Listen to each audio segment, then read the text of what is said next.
Hello everyone, how's everyone doing today? Happy Tuesday, happy Christmas Eve, and how's everyone doing? Welcome back for Date Everything, welcome back to the stream. Hope everyone's doing well. Everything's going great over here so far. Been looking at this, I've got lots of stuff to do before tomorrow night though, so that's going to keep me busy after stream today and early tomorrow. Have everything that we need to set up for Christmas dinner coming up, and we're going over to my mom's tomorrow with my brother, his girlfriend, and her son, and still need to make all the food. So that's what I'm going to be up to later this evening, and then tomorrow hanging out over there as well. So looking forward to that. Anyone else have any plans they're getting ready to put together for tomorrow or for Christmas or even for the day after? Right now, as for New Year, I'm planning to stream New Year's Eve instead of go anywhere. I don't like going out on New Year's Eve just because of how crazy everyone can get, and there are still way too many people who, go ahead and start driving after they've been drinking, and I don't want to be, in a position where I might encounter something like that, because it never goes well for the people who weren't drinking. So, but yeah, that's what's going on there. Been looking also over everything we have here, and we did have quite a few endings last time, so that's leaving us with. Hey JJ, how are you? Welcome in. How are you today? Okay, so we still have 10 left to wind up with endings for, and then we'll be all set. Oh, and Garis, you want a 10-minute ask me anything? All right. All right, go ahead. Start throwing some questions out there for me. What would you like to know? Anyone in chat can go ahead and ask, but yeah, Angaris redeemed it, so you get first priority for questions. So, oh, you hit it by accident. Well, if you want to ask anything, you already redeemed it. So, I know there's a way to give those back. Not entirely sure how. Let's see. Yeah, I'm not sure how to do that. All good. Had to go to the park today. Oh no, he grazed his face. Aw, is he okay? I hope he's doing okay. It's fine, you have plenty. All right. No, we don't have any kids ourselves. We just have our cats. Not able to have kids, but I don't mind that so much. I had so many kids that I took care of in school that they were my kids for me. It doesn't seem to phase him. It looks painful. Oh, well, I'm glad it doesn't seem to be bothering him, and hopefully he'll be feeling better soon. So, everything ready for Christmas Eve, Christmas Day? Do you have any special plans? I know I saw it in the Discord. You put up the video, which was really interesting. I did like that. Next year, set up a PO box. I just might have to. I'd like to send out cards and everything to you guys as well. So that would be nice. I really did enjoy that video though. So for anyone who hasn't joined the Discord, go ahead and make sure you take a look at the Discord, and under general chat, JJ put up an interesting thing about how Americans react to British Christmas traditions. It was a really interesting video, so make sure you go check that out. A lot of those I had heard of, but never really experienced. So that was a lot of fun to look through, and also see how someone else was reacting. Yeah, I can't say we have too many Christmas traditions that we really have beyond, like cookies and milk for Santa, at least not that I grew up with. I'm trying to think if there was anything. We just do Christmas wrong. Well, we apparently don't have anything as fun as that, so maybe we are. Now the mince pies, I found that really interesting. I'm I was looking like, okay, so you do put meat in it, but you also do put a lot of sweet things in it as well. I'd be really curious to see what that tastes like.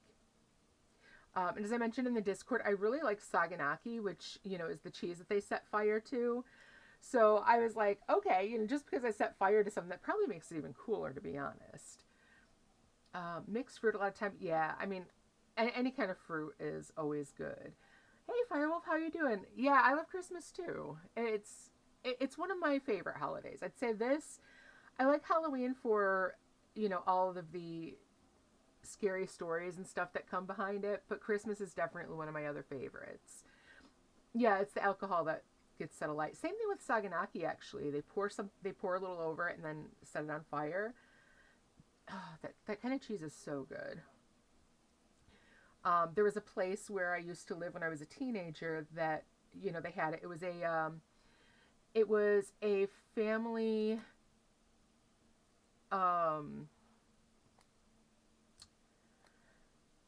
What was I gonna say? Oh, it was a family restaurant, and hold on, we've got something here. How do I? This one is fine. Yeah, let me make sure that that is, for whatever reason. Oh, okay. I thought that was being kept away. Hi, Misaki our Checkerberry. How are you? First time chatter. Welcome in. How'd you find our stream? Home Wi-Fi is being a potato, and Twitch hates data. Um, Go ahead and everyone give Misaki Checkerberry a quick follow. And okay, yeah. So we could still do the 10 minutes of Ask Anything. How did you find our stream? Welcome in. Let's see. I lost track for a second what I was saying, which is really easy. Oh, so we did have a spot, and I would go there just for the cheese. I like a white Christmas, don't like snow. I agree with that. I do. I only like snow and I don't have to go out in it. JJ asked, will I ever do a face cam? Maybe. Maybe eventually. I tend to be a pretty private person. Um, but I have thought about it, especially while I've been playing this game, because so many times I'm sure I make the weirdest faces at my screen over over what's going on. I'm sure you guys will get an absolute kick out of it. Kitty cam, I would love to do. I would absolutely love to do a kitty cam. Um, so that's something. A kitty cam is something definitely I'd want to do in the future. Face cam is probably in there at some point too. Um, my cats definitely like to, like to come in here. Will they hear me talking? So, yeah, they would be great on camera. Let's see. I saw your stream to everything, and it's one of my two big and special interests. Oh, nice. The other is a rhythm games. Okay. Yeah, we've been playing Date Everything for a little while now, and it is such a fun game. Also, am I saying your name right? Is it Misaki? And is there something you'd like me to call you? Do you like to just Misaki? What should I call you? Also, really glad that you found our stream. This game is so wild. I saw someone that I had been following for a long time play it, and I found it really interesting. I'm like, this is a silly game.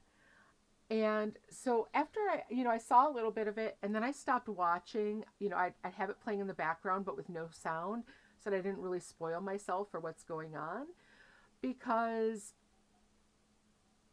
I wanted to experience it myself after seeing how silly it was, and I was shocked at how in depth this game actually gets.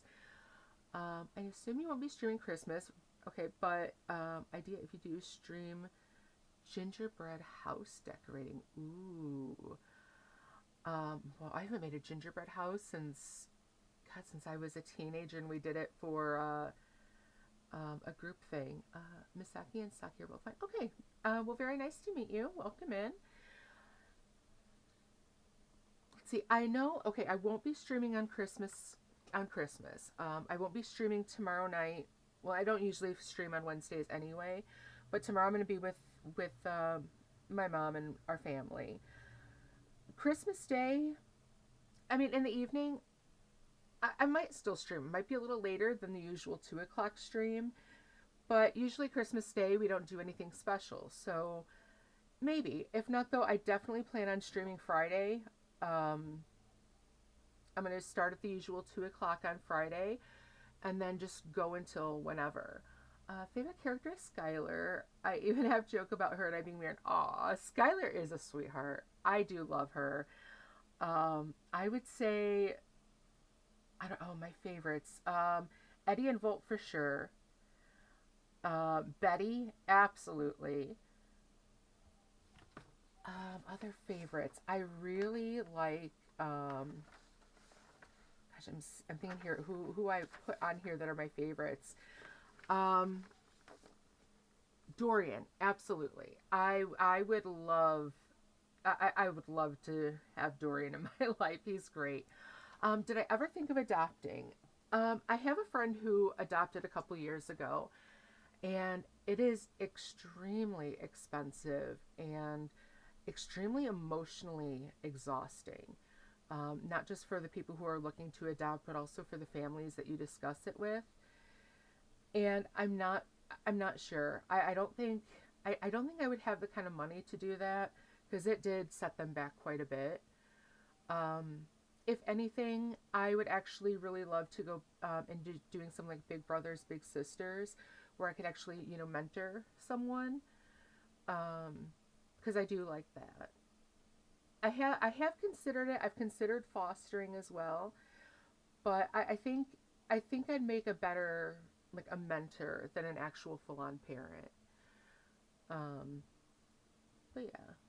Anyone who ends up getting Skylar to hate them automatically fails my vibe check. I agree. I don't know how anyone can get Skylar to hate them because she is so sweet. Absolutely sweet, absolutely bubbly. She's like cheering you on the entire time. Um, I know in our last couple playthroughs we've been talking a lot about Wendolyn because she has been on us about this whole party thing. I mean, she is not even passive aggressive necessarily um, about calling us out for being a shut in.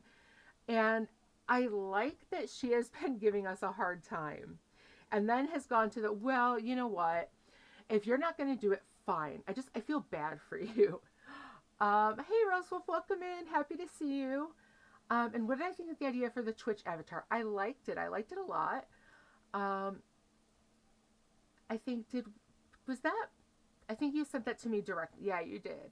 Um, I'd like to put that in the Discord as well, because who knows? Maybe JJ would have an idea about sketching that and look more like my cat.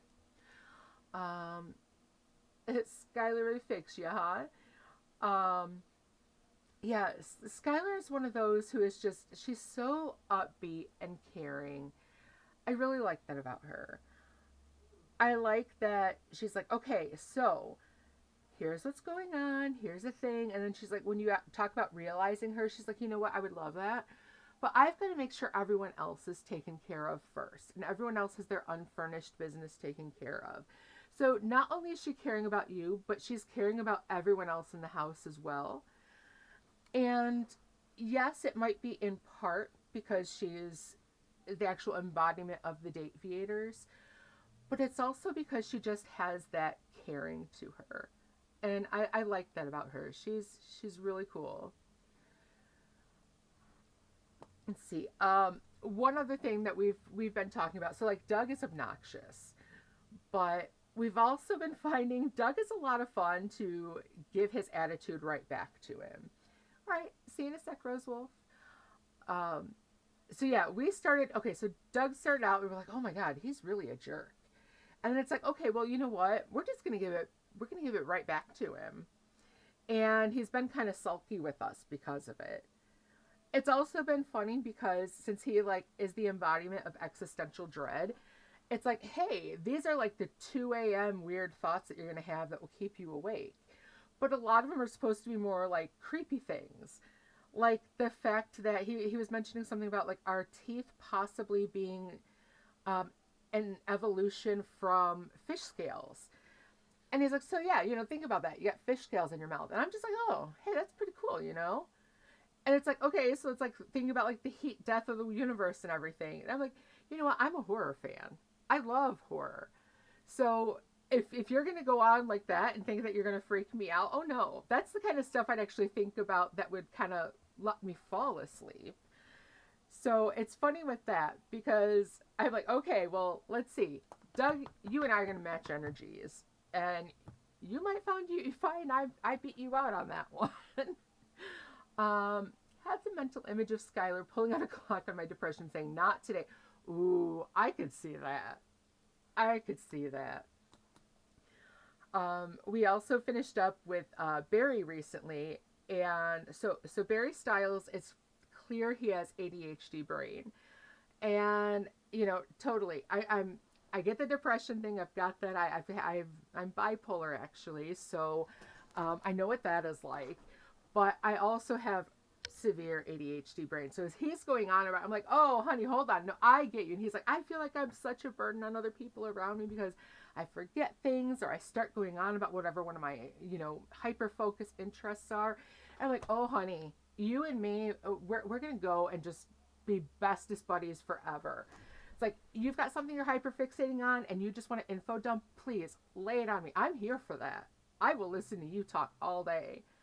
And then it's like, and then if you want to listen to whatever I'm hyper fixating on for the time being and we could share interests, you and we're going to talk and we won't sleep for like 4 days straight and neither of us will notice. Until, of course, Skylar comes around and taps us both on the shoulder and be like, you know what? You need sleep. That'd be about it.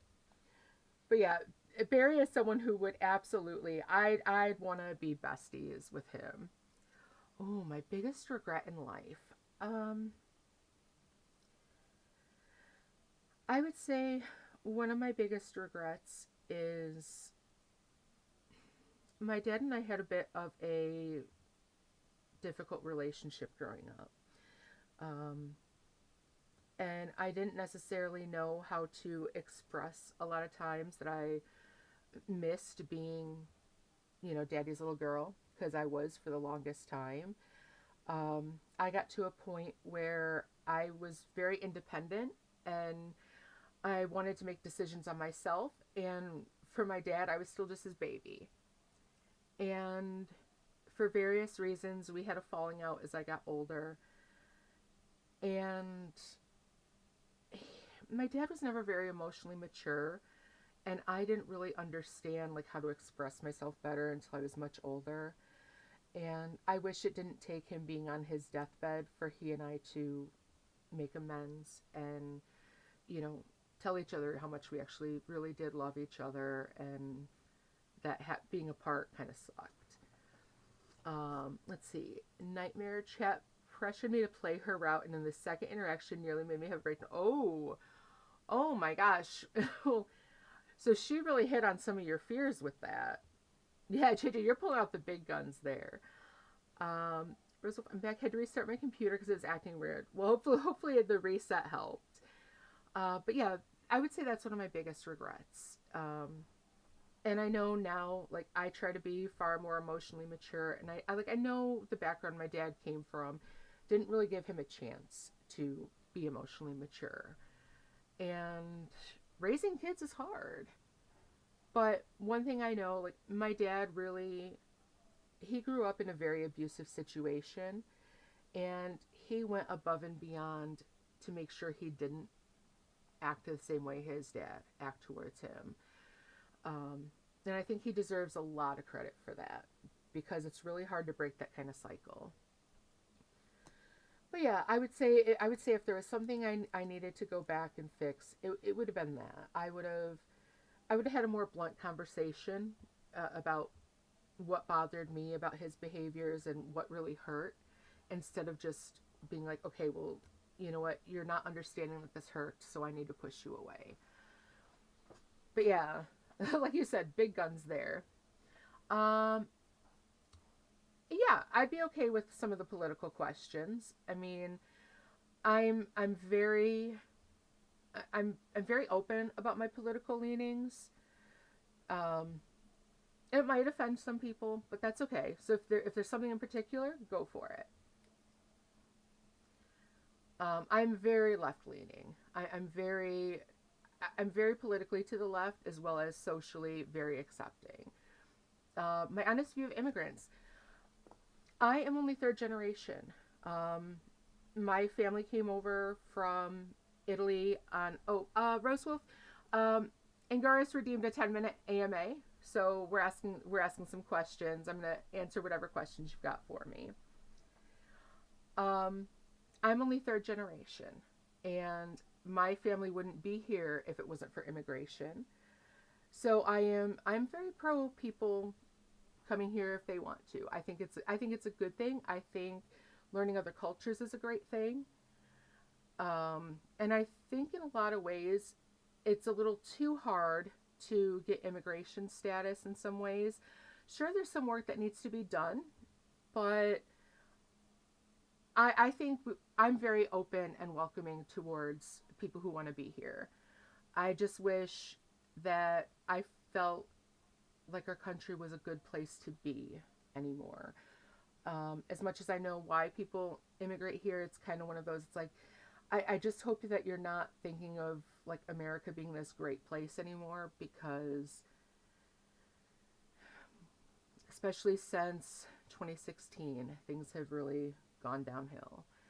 And I really dislike that because of that, it's a lot of very racist people feel like they have a platform. Um, and I think that kind of thing, I think we need to be more vocal against racist people. What about if they come to your country and try to change it to be like their country? Don't you feel like they're trying to ignore and disregard your own culture? No, I don't actually. I think that it's important for people to stay connected to their cultural roots. I also think that it's a good thing to understand other cultures. It's not necessarily that anyone wants to establish it where someone has to follow their culture, but it's also really nice to learn as well. Um, Growing up in the town I grew up in, it was, I mean, well, kind of go back a little bit. The area I grew up in originally, up until I was about 10, was very diverse. My parents bought a house in a town just outside Chicago, and it was their first house. They wanted to look like, um, they wanted it to be a place with good schools, and it did, but the place was all white. Like, I mean, we did not have black students or Hispanic students or anything else in my middle school, and it was very jarring being like all white. And then people talking about, when eventually we'd go into the high school that was much bigger, being like, kind of feeling, some of them were kind of like afraid of being around other people who weren't just white. And it was really confusing to me because I grew up until I was 10 with a lot of diversity. Um, and then I didn't really see that kind of real diversity again until I left for college. And that's when I actually learned a lot more about um, Middle Eastern cultures, Native American cultures, things like that. And I was thrilled to learn about them. I never felt like anyone was trying to change me or change anything else. It was just like learning about other ways of life. And just kind of like we were talking about, like how the UK does things compared to the US. Um, I think there were also a lot of things where it's like, oh, I like how you culturally do this instead of how we culturally do it. Like one thing I really appreciate about a lot of like Hispanic culture, for example, is multi-generational living. Actually, this is common for, well, I mostly know it from Hispanic culture, but I think this is also a lot of like Asian cultures as well.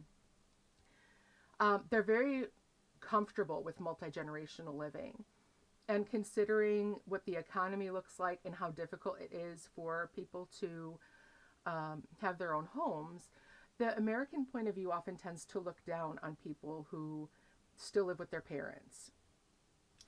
And I think that's something that culturally we need to change.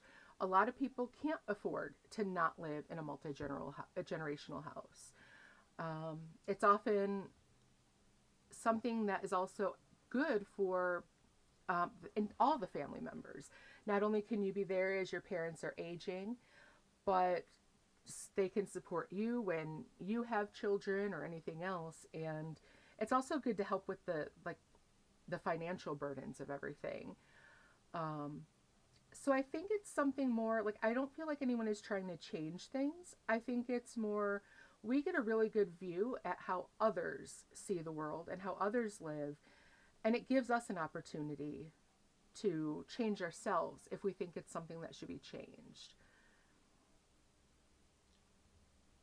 So, yeah, so I would say that. I mean, I'm not quite sure how it feels in the UK, but I'd be curious to to hear more about why it feels like it's a change. Um, I think we've got ads starting in 5 minutes, so we're going to go a little bit over the 10-minute AMA. Does anyone else have some questions they'd want to ask? I mean, I tend to be a pretty open book about a lot of things because I like to make sure I can advocate for others when they need it. Oh, did you? Oh, my. Oh, I thank you, Angaris. I didn't see that. What is my favorite game? Um, when it comes to something that is playable with other people, I really do like Palia. It's it's a very welcoming game. One that I have particularly liked for the fact that it's a really like a one-time playthrough game, but I've played through it multiple times. It's it's The Longing, and it's about a character who is left alone for 400 days, um, until they can wake up the king to end all longing in the world. And it's like a lot about what it feels like to be alone and how to get through like times when you feel nothing but longing for something else.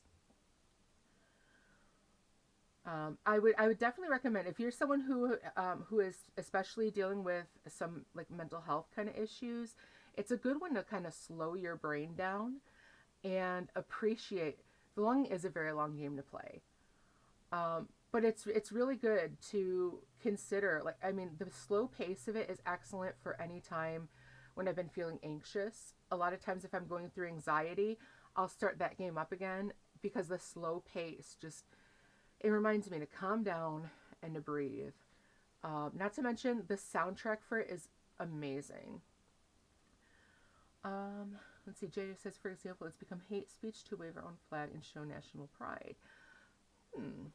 I mean, I'm again. I don't know what's going on in England so much, so I can't speak to that. Um, what I know of people in our own country who do that, though, they're often waving a Confederate flag, and claiming it's, history and pride in that. And um,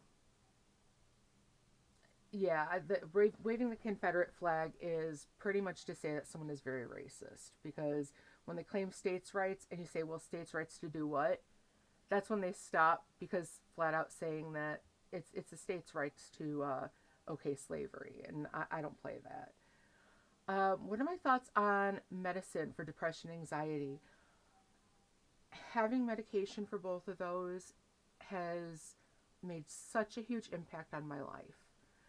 Um, I've dealt with depression and anxiety for most of my life, and I didn't know what it was.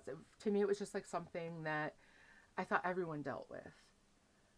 And when eventually I started taking antidepressants, it was like, oh my God, I'm not angry all the time. I don't feel like my fuse is about to go. And I actually started enjoying things more.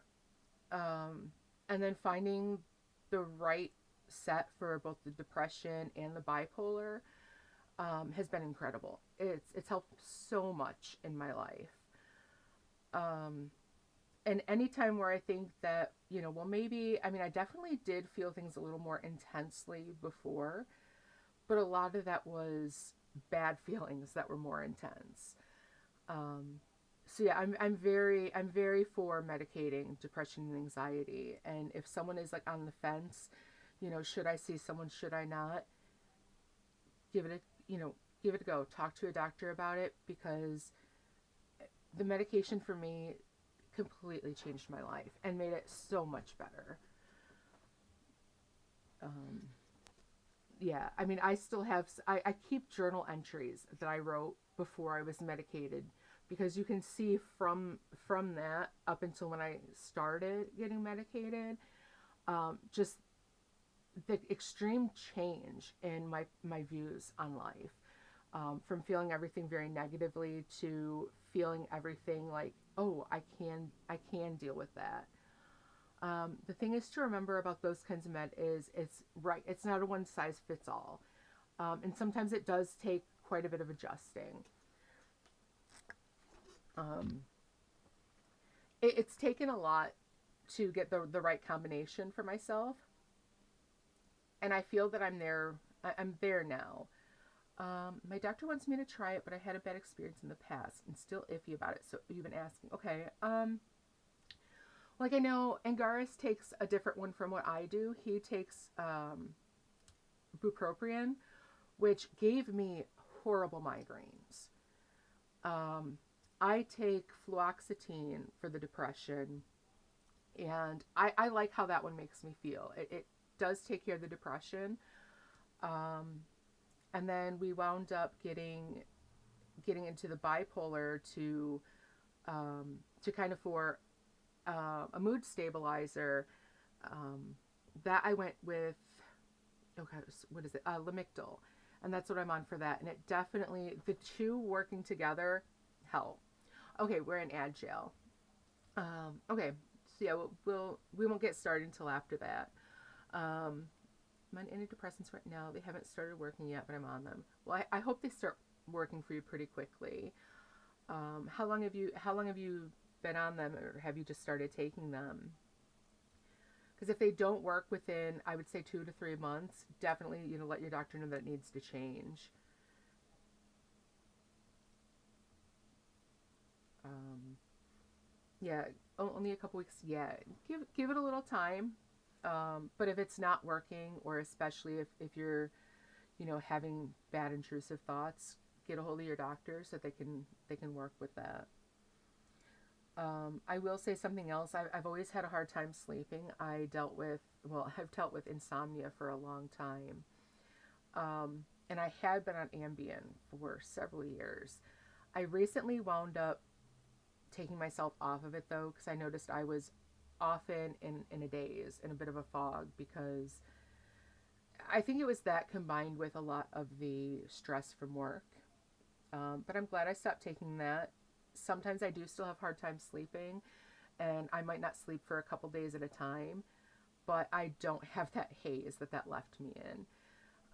So I'm glad I'm aware of what caused that, so I can cut that one.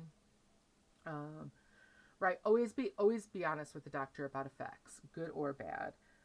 Um, and then if you feel like they're not listening to you, don't be afraid to go to a different doctor.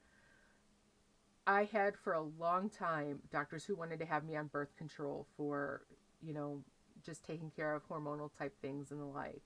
And I wasn't diagnosed with depression yet, but I felt mentally so bad on on birth control. And it took me a while till I found a doctor who was actually like, well, yeah, it's not just something you're reading online. That will interact with your psychological state. And finally was like, okay, yeah, I get why you don't want to be on that. Welcome back. Welcome back. Good. I'm glad Agile's over. I had just been saying when you left, the thoughts on medication. So yeah, definitely. Um, if you're nervous about trying it, I think give it a try. But then just like be really honest with your doctor about what you're feeling. Where do you stand on gender roles? For example, me and Anarchy have a very old-fashioned relationship. We believe men should be men, women should be women, and people say that we have a bad relationship, or he's controlling, or it should be different. Um, I think your relationship depends on what works best for you.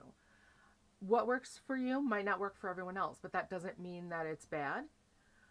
It doesn't mean that it's controlling or negative. It's just how you feel comfortable in your relationship. Um,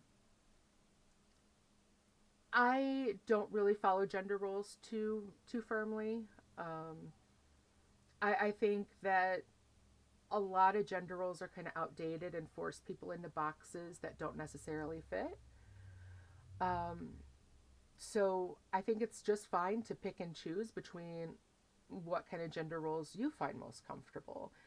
Um, I myself, I don't like the idea of like everything household falling on me and everything outside the household falling on Angaris. I think it's a good combination of a little bit of each of those for each of us. And I think emotionally, gender roles can sometimes have a negative effect on people because they feel like they have to be stuck in a role. I know like one thing that always makes me feel bad. Yeah, I would say bad is that so many men don't feel like they can express their emotions or that they'll be looked down upon for it. And I think that's a kind of gender role that is very negative for everyone involved. Because if you can't talk about your emotions or if you are expected to suppress everything until it breaks, it's not good for anyone's mental health. And it's not good for their ability to have healthy relationships either. Because they feel like they can't share it with their partner or they can't share it with their friends. And then it winds up with just so much stuff piling on their shoulders and piling on their shoulders, and they feel they have no outlet. Um, okay, so I handle the household work and he handles the finances. Okay, yeah. To some extent, since I left teaching, that's kind of how it's worked here. I know Angaris prefers to take care of, balancing the checkbook and taking care of bills and everything. Um, and especially now since I'm not working, I do try to take care of more of the stuff around the house. Um, but it's also one of those that it is equal for both of us. Angaris helps out around the house. I do stuff around the house. And, we both try to make sure that we're both there for each other and picking up the slack when someone else, isn't feeling it for the day. But again, if that's what works for you and that's what makes you two happy, I mean, I'm very supportive of that. I think the core belief in feminism is to make sure that people are living their lives authentically, whether it means that they're in an old fashioned gender role or whether they feel they need to break free of gender roles. Um, I mean, people should be able to live their lives authentically. Um, as they say, it's 250-50. Well, you know what? Or 1950s. You know what? I think other people need to stay in their lane when it comes to policing other people's relationships. Um, unless there is some kind of fear about abuse going on, I think people need to say that, do what works best for you. Just be happy in your own relationship. And as long as you're definitely happy, as long as, there's no kind of hidden abuse kind of thing going on, which could manifest in any kind of relationship, whether it's old fashioned or not. Um, let people have the kind of relationship that makes themselves happy. It just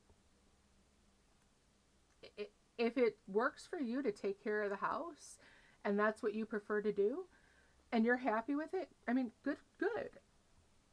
And it doesn't matter if it's old fashioned or not. All right, I'll go with one more because I know we definitely did go beyond that. So if anyone has one more they want to ask before we start, go ahead and toss it out there. Whoever gets it out first gets it.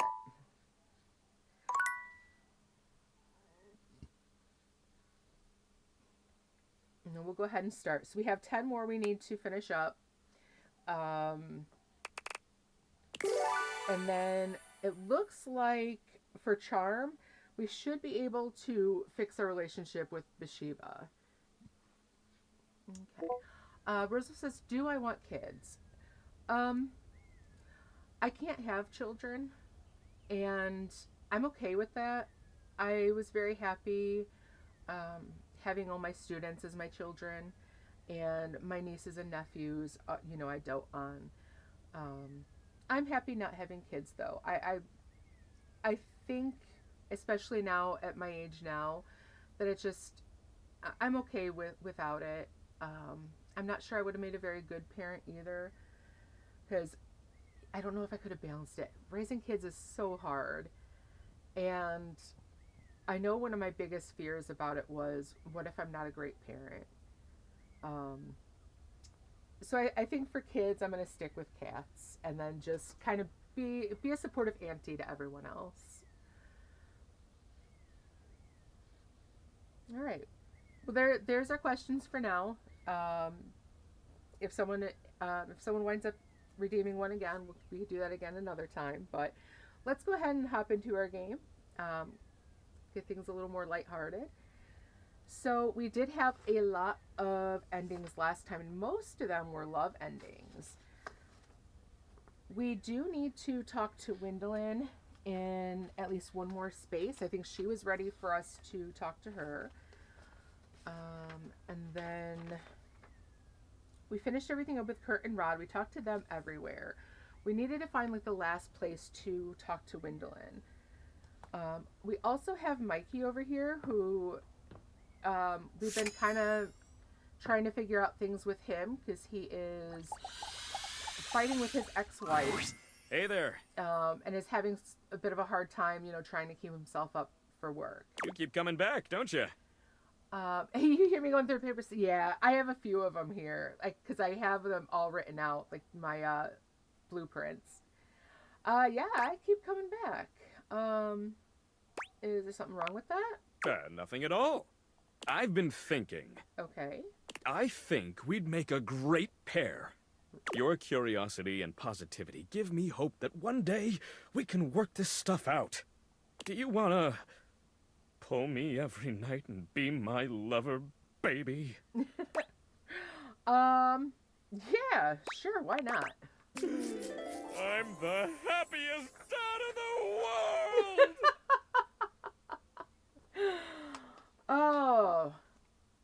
Oh, well, I guess I'm a stepmom now. I can, well... Mikey leans in, placing his hand just to the side of his mouth and speaking to you in a low whisper. Oh. I can help get you some better roles. Is that so? We talked to Mikey first, and he wants us to be his lover. Right, not a lot of them anymore, but let's see.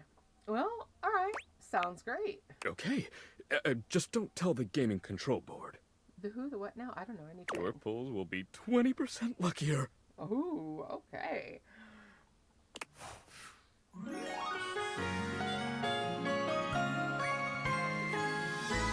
Pulled me just right. Aww. So, all right. Well, I guess we'll be luckier if we get to see him again. Let's go talk to Abel. We have been seeing him in many places. Let's see. We talked to him at both the spots, in the living room, in the dining room, in the kitchen, in the hallway. And we talked to him here. Let's see. I've talked to him here before. We might be able to talk to him again there. The other spot was right here. Otherwise, there are no other real tables anywhere in the house. So I guess let's try talking to him here again, maybe? Hey, you. Hey. Things have changed since we last talked here. Sure have. The hallway ain't too bad now with old Keith around. Just as we max our specs, we get better pulled, right? Oh, he gives the best advice. He's really seen it all.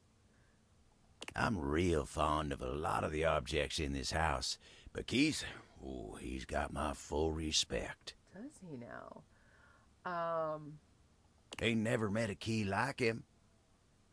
But enough about him. What's going on? All's well up here in the landing.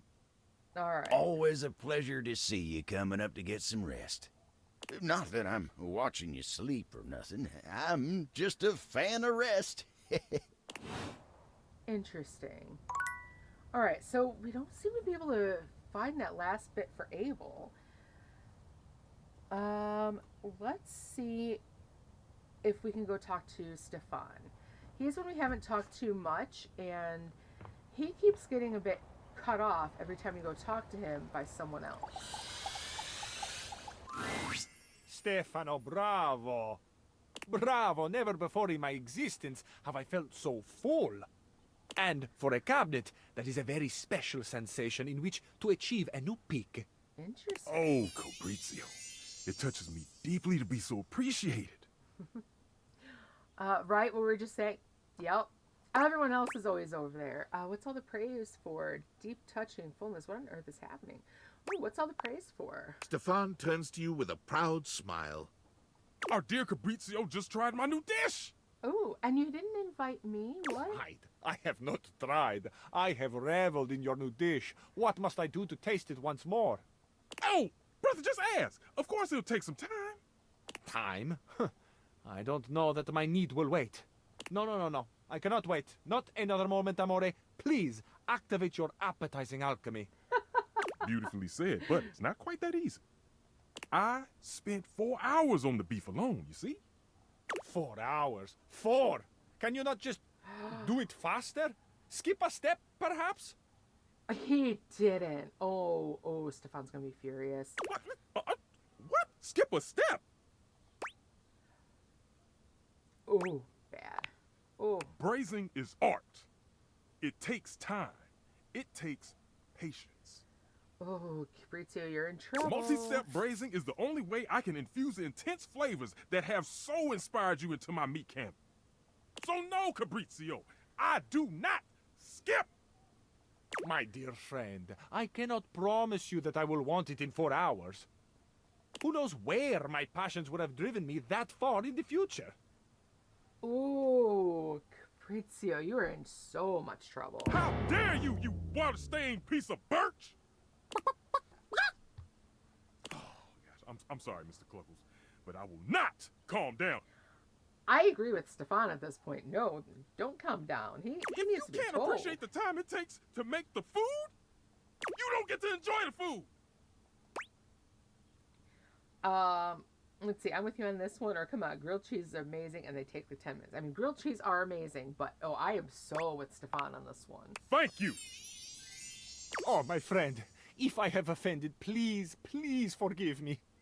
Deny me not the pleasure of your creativity. I want everyone out. Out, out, out. All right. Stefano, so sad. So much for Even coming sadder flirting that with I you. cannot oblige you by giving you the space you request. Because I reside here, just 12 inches above you. Fabrizio, I think right now is the time to close your mouth. Stefan is silent, but the tension in the air is palpable. Mr. Cluckles? Set a meditation timer, please, before I burn this whole kitchen down. I'm still sad we can't date Mr. Cluckles. Everyone else, leave. I will just be very, very, very, very quiet. Starting now. Fine, silent. You understand? Cool tone covered. Oof. All right, let's see. We have one more time to talk to Gwendolyn, and I think she wanted us to meet her here again. Or play. And we talked to her in the left window, so let's talk to her here. You being here can mean only one thing. You've put some thought into what you would do if you went outside. He needs to hang out with the fridge more often, right? Okay, I sure did. You followed directions well. That is refreshing. What would you do out there? And this is strictly hypothetical, so there aren't any wrong answers. Let's see. There isn't anything outside that interests me. I'd run around like those kids. I'd walk around and take in nature. Or Poise 70. I'd steal one of those cars that drive by. Yep, leave my house only to steal a car. Oh, you know what? I'm going with it. I'm going with that one. Ooh. I didn't think you had it in ya. I drive all the way to the next block. I take you with me to Mexico. I drive it into the creek behind the next house. All right, yeah, I'll take you with me all the way to Mexico. Hold on there, amigo. I'm not interested in getting that far out of here. Oh, okay. I often think the choices are wasted on some people. Present company excluded. Mostly. I am proud of you for participating in the thought experiment, though. Baby steps are important. Thank you for noticing the effort. I simply call it like I see it. Gwendolyn starts suddenly, her head following a distant flash of movement you only just notice out of the corner of your eye. Uh-oh. Ooh, the kid from across the street is back out with a ball and mitt. Oh, shit. He's playing catch with his mother. That is so sweet. That is sweet. Let's hope the ball stays over there, You know what? I think I'm gonna watch. See you later.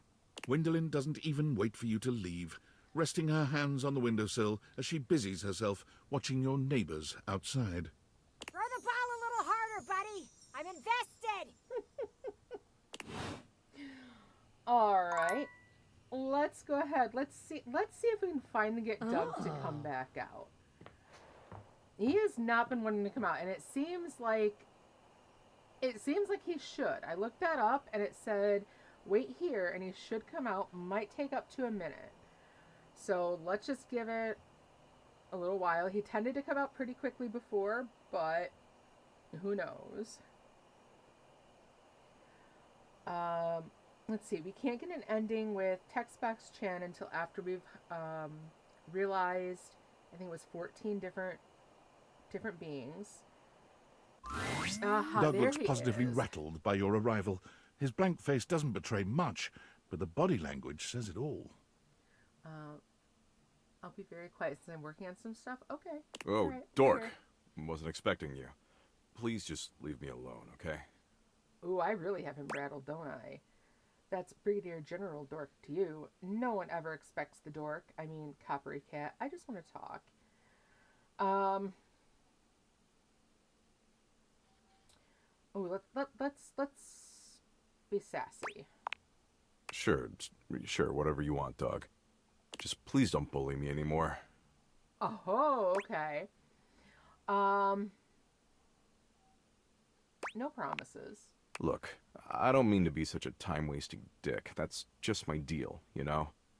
CEOs write themselves sweet golden parachutes. Big dogs piss on smaller, more annoying dogs. Existential dread is a time-sucking dick. Were you always this way? Or you can change big dogs piss on smaller dogs? Okay, were you always this way? Always? No, not always, I guess. But it's who I am now. And I've been this way for a long, long time. Ever since, well, I guess ever since Hope left me. Let's see, hope? The concept of hope? Yep. We were in a relationship. The most incredible relationship I ever could have imagined. Which is nuts, considering my capacity for imagination is pretty much limitless. Provided you're asking me to imagine the most disquieting horrors in the universe, of course. Okay. How sweet. Go on. You in a relationship? I can't believe it. Can you get to the point? That's sweet. Go on. Hope evened me out, softened my sharper edges. My compulsions to endlessly ruminate on the meaninglessness of it all quieted down when she was around. When I held her in my arms, things weren't so dark. And for once in a trillion years of pointless existence, I was content. But she's gone now. What happened? When did she die? What does she mean to you? What happened? I was always able to deal with my own endless multitudes because she was always there to support me. She held me up when no one else would. He takes a moment, perhaps reliving some bittersweet memory. His eyes are beginning to look glassy. But she's never coming back. Let's see. I could be your new muse. I'm pretty cool. Maybe you could find a new hope. I'm gonna go with that one and hope he says something about Star Wars. A new Hope? She's irreplaceable. tears slide down those marble cheeks. It's hard to believe what you're seeing. Doug is actually crying. He tries to hastily wipe his tears, but he can't seem to keep up. After a few moments, he gives up, sighing heavily. I can't believe you caught me like this. I feel so naked. You're already kind of naked, actually. Oh God, I'm so sorry. Wait, seriously? Can you elaborate? Yeah, can you elaborate? You know, I could, but I won't. It's much too painful to revisit. So, this is who I am now. Without hope, I'm just a dick who wastes people's time. I've accepted that. I mean, that seems healthy. Have you considered changing? What if you started a new relationship with me? I'm not sure I'd want to be in a relationship with him, but have you considered changing? Nah, that sounds like a lot of work. I mean... And if the universe is inevitably gonna get crushed into a singularity, any work seems real dumb. Anywho, as much as I'd like to keep wasting time with you, I've gotta run. There's this social worker on his deathbed I gotta visit 3 towns over. Apparently he's feeling peacefully content that all his awesome earthly achievements will persist long after he's gone. And I gotta explain that the literal second he dies, a nuclear holocaust could wipe away everything he ever accomplished and he'd never even know. Baller, right?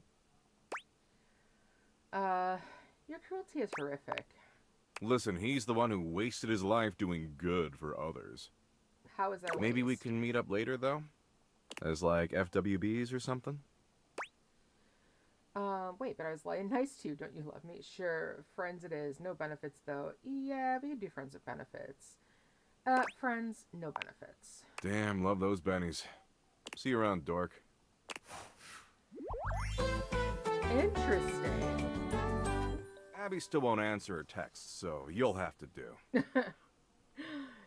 I wonder why. Alright, so there was Doug. So the last one we have for smarts is Textbox Chan. He's a social worker. He deserves it. Oh. That was a surprise ending. Yeah, I'm kind of surprised at that too. I think it's kind of funny that, you know, us dishing it right back out to him is like, don't bully me. It's like, well, if you can't take it, don't give it.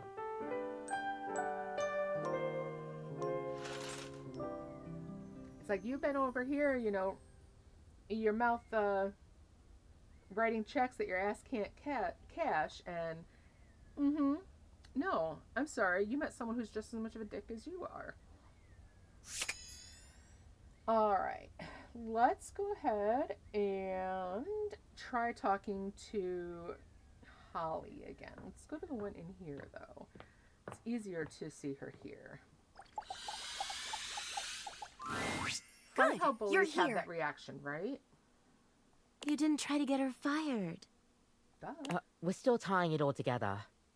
It's a bit ramshackle. Holidays are Holly things, after all. Right. But we're doing our best. Rebby, please don't pee in the lemonade. Oh, God. You're not my ducking mom! I will put you in the toilet bowl after I pee in it if you try to pee in the lemonade. Believe it or not. Everyone shut up! Dang, Florence. Yes, Daddy. Shut up. Good job, Florence. And hide! Everyone scrambles to different corners of the room, doing their best to hide before Holly arrives. I'm hiding. Guys, I'm home! That's such a weird shift. It's like no one was home, which is crazy. So we're all pretty much always home all the time, right? Like even Betty was missing. That's weird, right? How is the duck not friends with the safe? Maybe, I don't know. I would say because Sophia probably thinks that Rebel is maybe a little too uncouth for her. But yeah, I could see how they're kind of in the same Oh, hey, boss. thing there. Sorry, I've been a bit AWOL. Strict R&R. Not my choice, mind you. Where is everyone? Holly looks around, puzzled, before cupping her hands to her mouth and shouting in every direction. Florence? Betty? Kopi?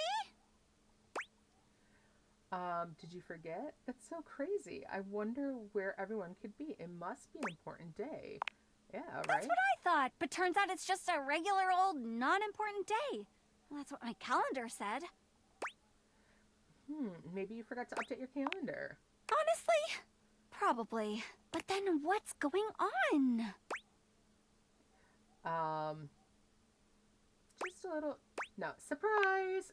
Your assembled guests, Holly's friends, jump out of their respective hiding places, all shouting in unison. Happy holiday! I brought decorations! I paid for them. The new ones. And I kept them hidden from you. I brought the pillows. I brought the heat. I've got the coffee. Oh my gosh, this is adorable. For once, Holly is rendered speechless. Guys, this is so sweet. Oh, golly gosh. I think I might cry. Aww. Y'all can't just make up holidays like this. That's all they are, right? A group of us willing to wander into the world. Oh, and what could be more wonderful? Happy holiday. Happy holiday. Happy holiday! But I have a confession. I just picked up another shift. Holly. Oh. What? But, I think I'm gonna cancel it. I think that sounds smart. So do I. They'll be fine. And holiday seems like a much, much better gig. Plus, the coworkers seem pretty neat. Yep, they certainly are. I mean, I'm quite fond of them. I guess we best get started. Let's jingle those bells! Baby! That's cute. You guys are the best! All right, let me write down here. We got our friend ending with her. Hooray. So now Kopi and Skylar are the only ones left for charm.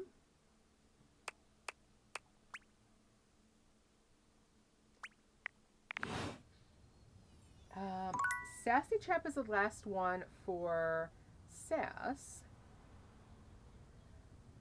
I still need to figure out what's up with Abel. Let's go ahead. Let's go all the way down here. I want to talk to him at the front door again. All's well here in the foyer, amigo. Okay. Would be nice if more folks came over. I'd love to see more of them coming through here. Oh, but don't you worry about that. Just keep doing what you're doing. I do need to have more Irish coffee for Kopi, yes, Angaris. I think I have at least one more question to ask her about that.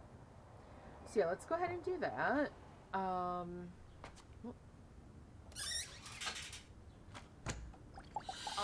me to tickle your face.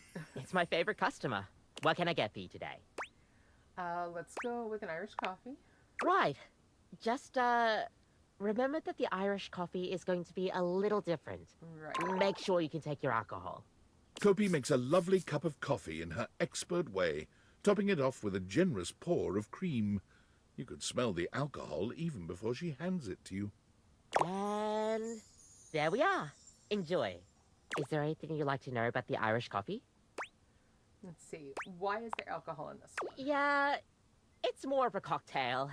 You know how there's usually espresso martini at bars? Mm-hmm. The Irish coffee is kind of similar.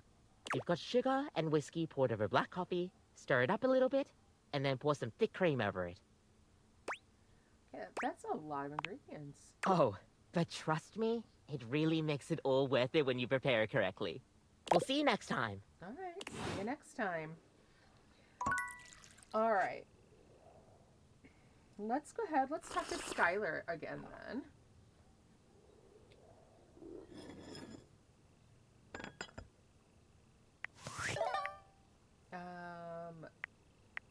Skylar. There we go. Welcome! What can I do for you in my main menu? Let's see. I want to talk about features and utilities. Let's chat about you. It's time to bring you to life. Let's chat about you. Let's. There's lots I can chat about. Me? Okay, I want to talk about some features. Can we talk about how this dating objects thing works? I want to talk about a relationship. All right, yeah, we've talked about all the others. Let's talk about our relationship. Relationships? My favorite subject. What do you want to know? Do you love me? Not yet, but there's still hope for you. Just keep pressing on my buttons. You'll find a way. Let's go back up a menu. It's the chat menu. What do you need? Ooh, okay, maybe the way she says that is, oh, maybe there's something hidden in all of these. So maybe there's an option in here that will make her love me. Oh, my favorite subject. What do you want to know about my lore? Why is there no real world stuff and everything is thing-based pun? Wait, what do you mean, real world? I'm used to everything around me not always having an object ham-fisted into its name. Huh. Well, I mean, frankly, I like the pun. Well, I'm not sure what to say, except to give a brief history of the world that you live in. Which you should already know about, but, you know, I'm here for you. Pretend I don't know. Humans love objects. Always have. But even more so in today's hyper-commercialized society.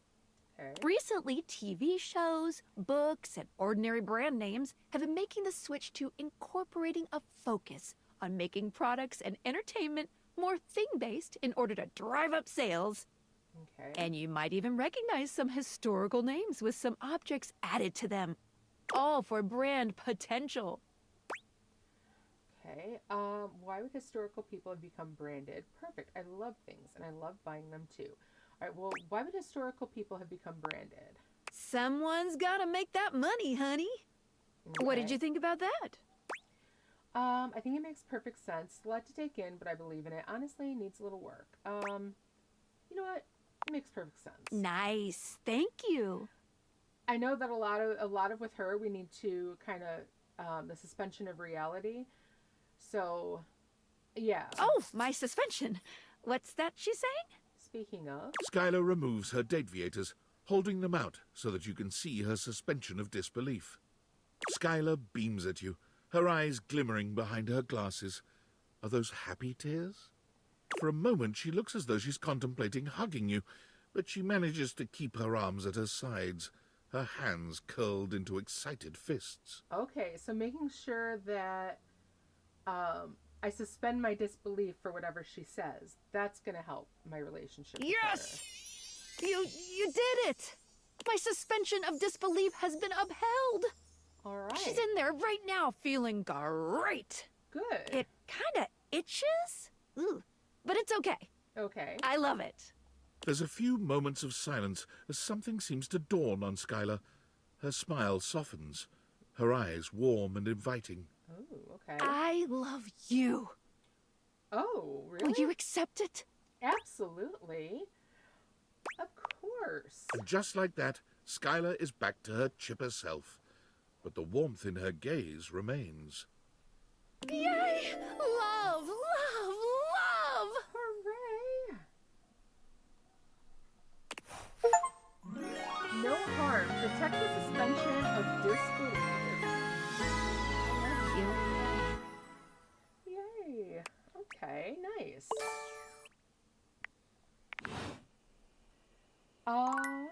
Let's see. I guess, let's see, we've talked to Abel and everyone else. Let's maybe realize someone. Let's realize Luke. Ranger! Oh, I'm so happy you're back. Seeing you makes my heart skip a beat. Or that might be an arrhythmia caused by all the excess power crank in my bloodstream. I mean, it could. Too bad swarmers hate our medic. Now I'll never know for sure. Luke, I am ready to realize you. Just as the immortals foretold on that popsicle stick. Really?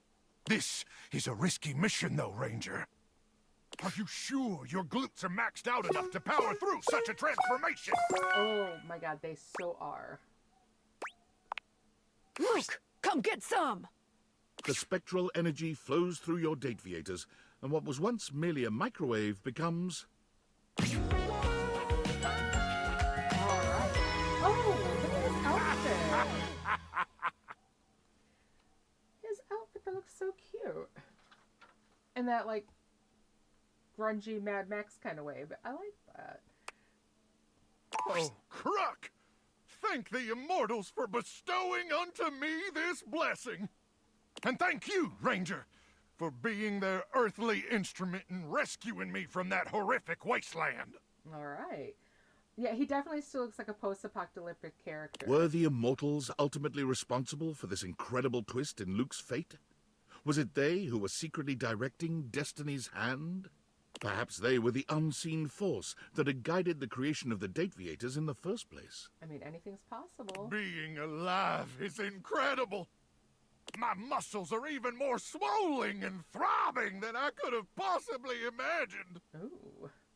Yeah, A little very Mad concerned Max, about JJ, being I agree. exposed to all that radiation over the years, and my dozens of chemical dependencies. But drugs and radiation probably just make me stronger, right? Well, I mean... Yep, definitely just made me stronger with no deadly side effects. Okay. Besides, even if I did still have my magnetron, it's buried somewhere deep and unreachable inside me now. No probing in the world could ever reach it. Don't even try. I mean, I could try. Maybe we should do a little probing ourselves and find out. Didn't you just hear me? I just said, oh. Oh. Well, what are you waiting for, Ranger? Time to go deep into enemy territory. Oh, yeah. Real deep. You found the magnetron buried deep within, Oh, oh. and it felt good. Oh, I bet. Real good. Swarmers be damned! And so, armed with a newfound enthusiasm for life and possible radiation poisoning, Luke set out to be a contributing member of society. All right, what do we think he's going to be doing? Which was hard for him, considering he'd lived his entire life in a world without any society to speak of. And although he had neither employment history nor proof he was ever actually born, he soon found someone willing to overlook these concerning gaps in his resume. With one last glance at you and an awkward combination of salute Army and guy. hug, Luke bolts outside, straight to the nearest recruiting office. All right. So, Luke was the microwave, and JJ nailed it. An army guy, so he's going to become a military One, recruiter. please! Luke easily finishes off basic training, but okay, stumbles no, when he makes a shocking discovery. Crook be blasted!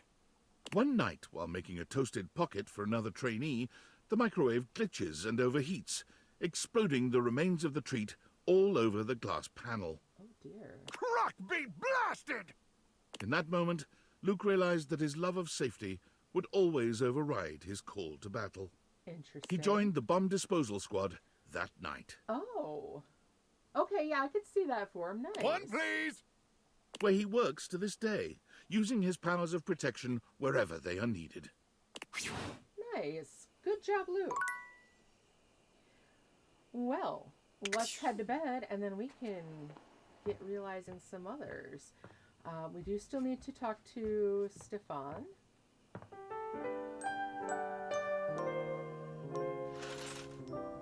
We do still need to talk to Kopi as well.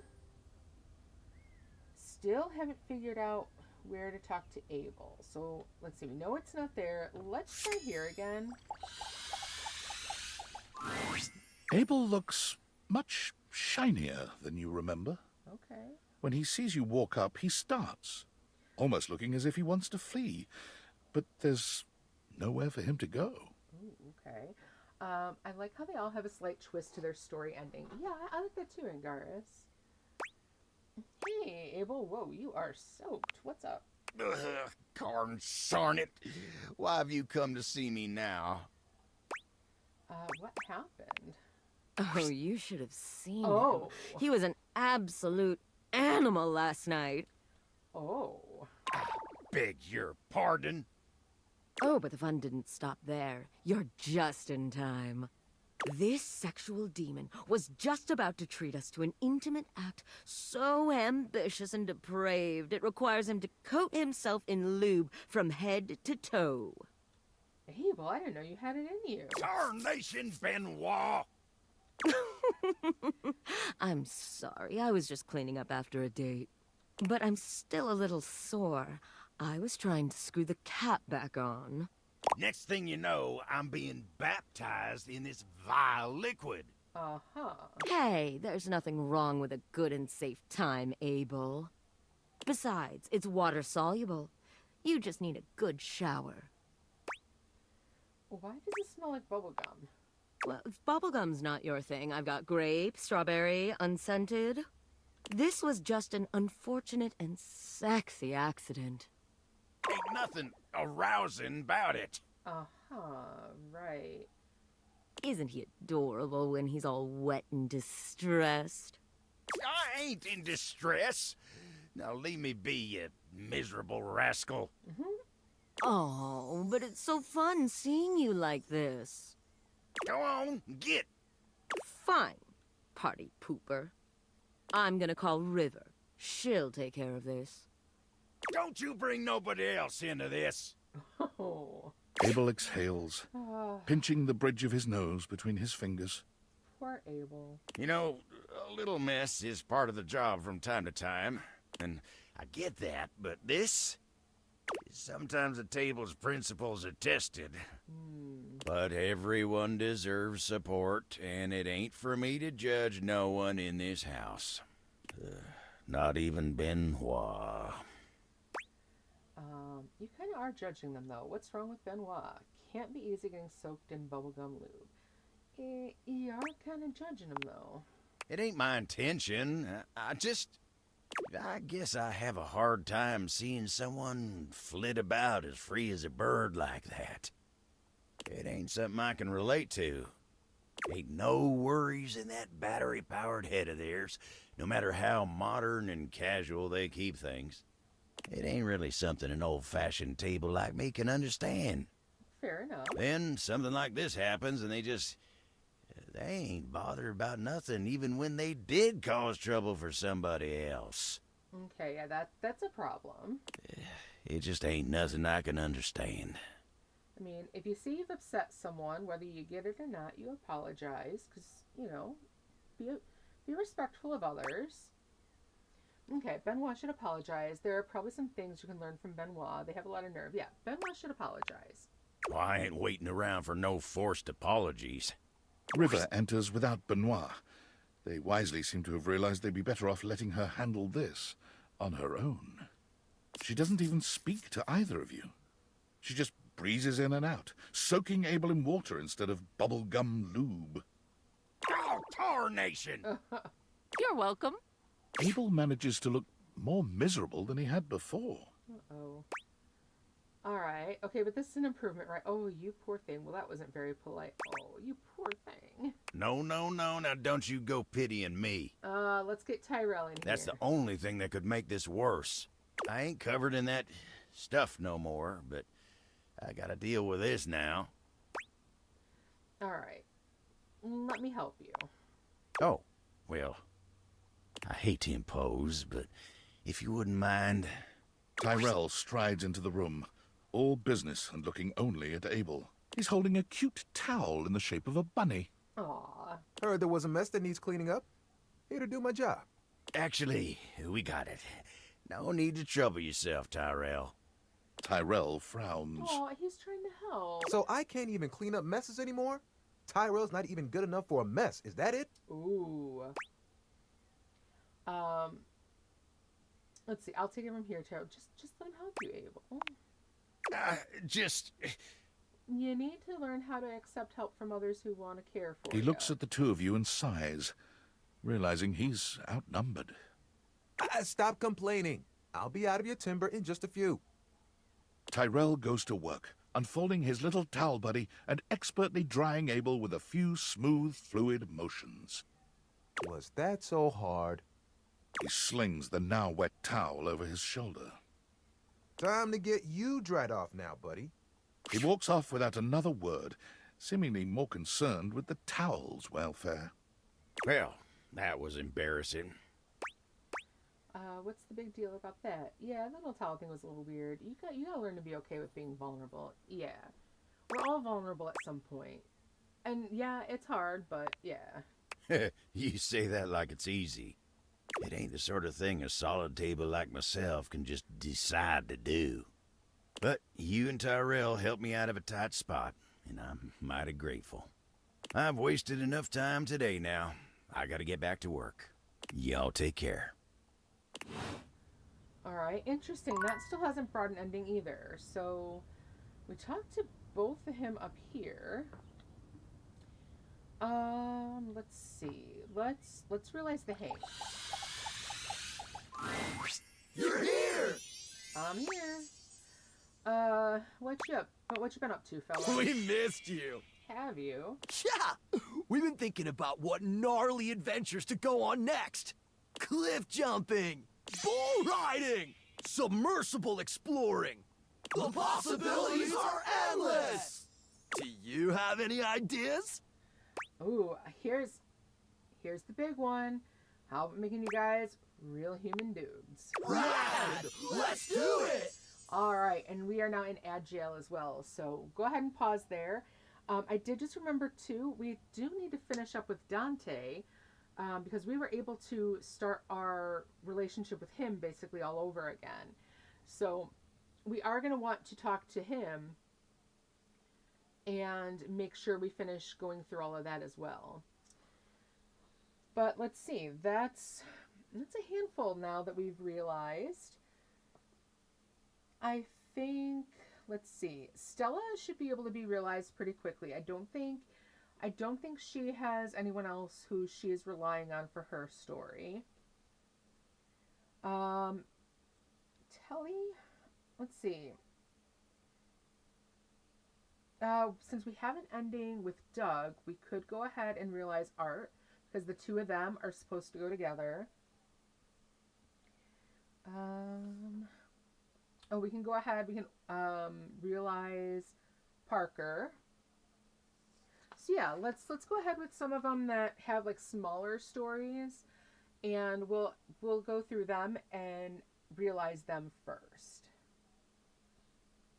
For Sassy Chap, we'll have to go back in and date all the different devs. After we date all the different devs, then we should be able to get an ending with Sassy Chap. And other than that, I mean, we just might be ending this one, which is a little sad. I've been enjoying the game a lot, and it'll be sad to kind of realize that we're all wrapped up. But I'm also rather happy with how most of this went. I kind of would have liked to have had better endings with several of the others. And I'm kind of wondering now, because with Friar Errol, it said, you know, there was that tension with him maybe wanting us to go ahead and break. I'm curious how that would have went. So I think I might have to just kind of look up someone else playing it and see what happens then, but we'll see. All right, so we're back from Agile. Let's go ahead. Wait, what? You can make us real? Yup. Like, really real? Like, really, really. For real, real? Yup. Like, really, really, for really real? Really? Really? Totally.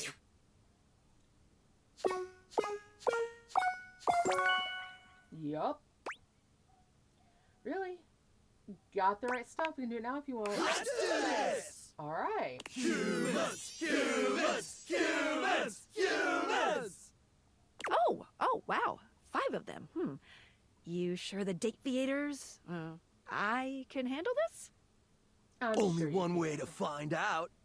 Right, they've got to be going into extreme sports. Abso! We're not scared, weird sexy glasses lady.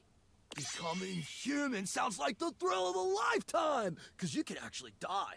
I mean, Yep, let's not. because this is a risk worth taking. Okay then.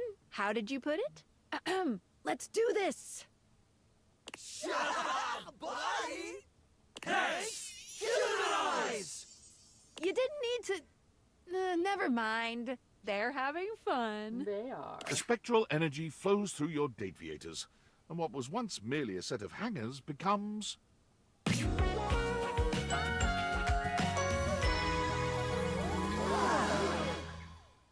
Ooh, I wonder. They have, with judging from their different outfits, I think they're not all going to go into extreme sports. I mean, it looks like Hank number 3 is in scrubs. Hank number 2 is looking like he's in like business gear. It worked! I like the puppy on Hank number 1. Maybe he's going to be in like animal rescue. No way, this is legit! The 5 Hanks huddle together and start poking each other in their new, soft flesh.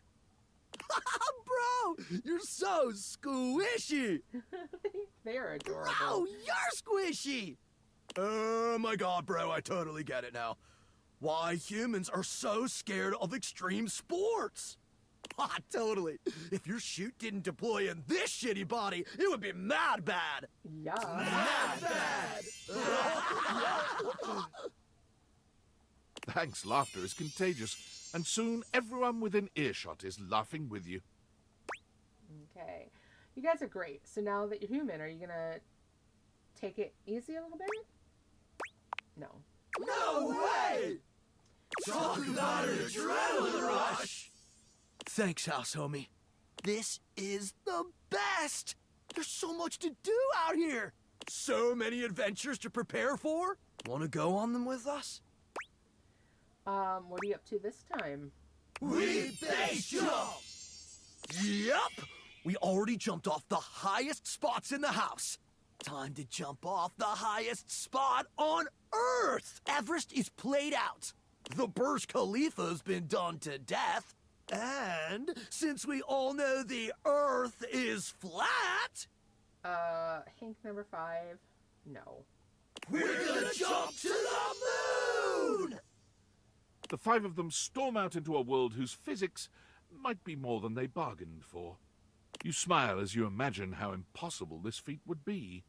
Then again, if anyone could find a way to do it...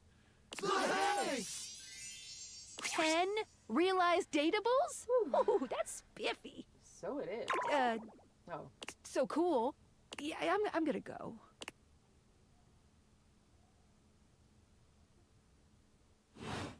Okay. Interesting. Oh, I have a message. Alright, what's Sam gonna say? Hey, I have a favor to ask of you. But first, before I ask, let me remind you of just how much you love me and how good of a friend I've been to you. Have you been a good friend to me? Oh, you must want a huge favor, yeah. Not huge, though if it works out, it will be extremely cool. I can't believe it took me this long to think of trying this. Okay, I was watching Hirohime the other day. You know, the Grand Slam Crusaders arc. God, it's so good. Okay, it's not touching nylon is unbreakable or golden skin. Okay, let's go ahead. Well, you're not wrong. They're all amazing. That's cinema, baby. You know, volley tendency doesn't get the respect it deserves. Wait, I'm getting sidetracked. Okay. So, I'm sitting there watching Hirohime, and suddenly it hits me. What if you had a Hirohime figure? Would your little Dateviators bring her to life? Don't see why not. Good. Keep an eye out for the mail today. I've sent you a little gift. Since you are the one so blessed with these ridic glasses, it is your duty as my BFF to bring Hirohime to life. The world needs Hero Hime. She will save us with tennis. You are insane. You're asking a lot here. This might be the weebiest thing you've ever done. All right, I'm gonna say the weebiest thing, but yeah, I totally I do know. too. And I have done some truly weeby things. This will be the coolest thing that's ever happened to either of us. So, make sure you keep an eye out for her. She has a tendency to just appear. And be sure to report back. Oh, I'm way too excited. I need to calm down. I'm gonna go take a walk. Tell me how it goes. Okay, bye! All right. And yeah, I knew that when we needed the 10 to get her. And yep, there she's on the dresser. Oh gosh, I'm late for school! Is what I would say if I were your typical anime schoolgirl protagonist. But that's not who I am. My name is Hiro Hime, a college freshman entering Heart Ace Academy, the center of all things tennis. Okay. Hiya! We have now awakened every Tennis dateable. athletes from all over come to Heart Ace to train and challenge each other to be the tennis star. Right, Nekobaru? Nekobaru. Is that a floating tennis ball, Cat? Nekobaru. Oh, I'm sorry. Here, let me start over. Hi, I'm Hiro Hime, and this is my tennis ball cat, Nekobaru. I'm happy to answer any questions you have. Okay. I have a few. I don't think so. All seems pretty normal to me. Yeah, I have a few. Go for it. I'm happy to answer any questions you have. Okay. What can I fill you in on? Let's see. Okay, what anime are you from? Starlight Overheaders, the anime. A magical girl sports anime with a single core of 12 episodes. Okay. Since most popular sports anime rely on teamwork and the power of friendship, the production committee felt like tennis had an unfair disadvantage of being depicted. Okay. The idea of a doubles team was considered, but the creator decided on adding the magical girl flair. All right. But the animation wasn't great from what I remember, or I love the magical girl trope. I love the magical girl trope. Me too. Girl power forever. But don't forget, those shows are for everyone. Of course. Kind of surprised that you know that you're from a show, or you're a really cool gift. I'm kind of surprised that you know you're from a show. Well, I am an anime figure after all. We come with all the lore necessary. All you have to do is awaken our essences. Okay. Anything else? Let's see. What's a tennis star? The tennis star is the greatest tennis player alive and the hero of Heart Ace Academy. Okay. How are they a hero? They're a shining pillar to athletes around the world. Okay. They also fight crime in between their tennis games. Okay. What do? Whack 120 mile per hour serve at the bad guys? I mean, yeah, I would think so. That sounds pretty busy. You have to be if you want to be a symbol of peace and inspiration to future tennis players. That's why I have to keep training. Okay.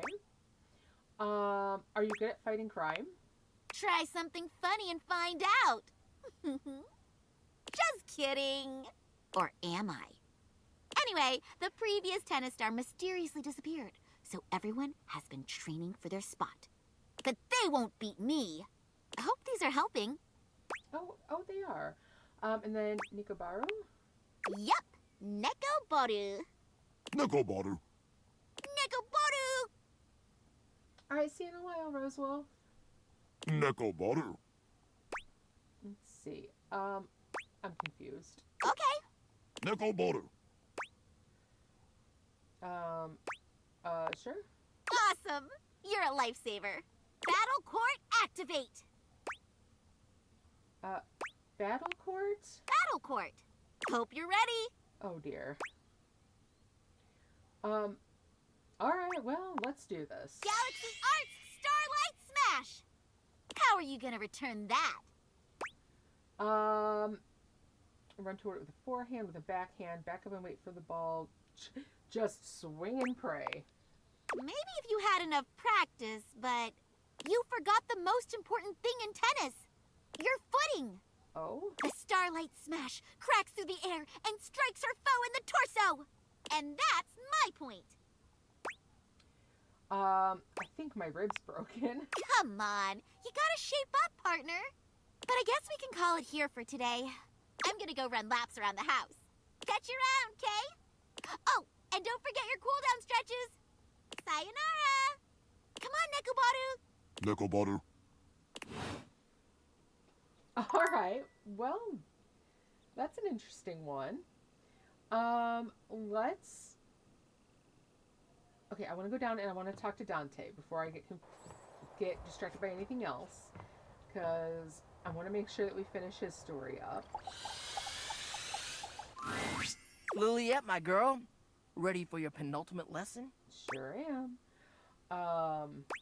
Yes, sir. Sick. Now, part of you must be wondering, Dante, we've already gone through pickup lines, interests, and observations. What other ways could there be to strike up a relationship? Well, shut your silly mouth, because of course there is. It's remembering that there's a difference between talking to a friend and talking to an acquaintance. Okay. What do you mean? Alright, take somebody you meet at a party, for instance. Maybe you work together, but in different departments. Or you have mutual friends, but you never hung out solo. Okay. Heck, maybe you even chatted before, have each other's socials and chat now and then, but you've only ever had a few interactions. Does that make you friends? No. Whew. Alright, good. That's good that you know that. Sometimes others just automatically assume you're friends with somebody just off a few small interactions in real life or on socials. The parasocial paradox is real. Like, wanting to make friends is totally fine, right? But damn, nowadays there's objects that have whole dependencies on others who barely even know them. Kinda makes you think. Anyway, let's move on to the next part of the lesson. So, this begs the question. How do you go from being an acquaintance to friend, or maybe even beyond, to romance?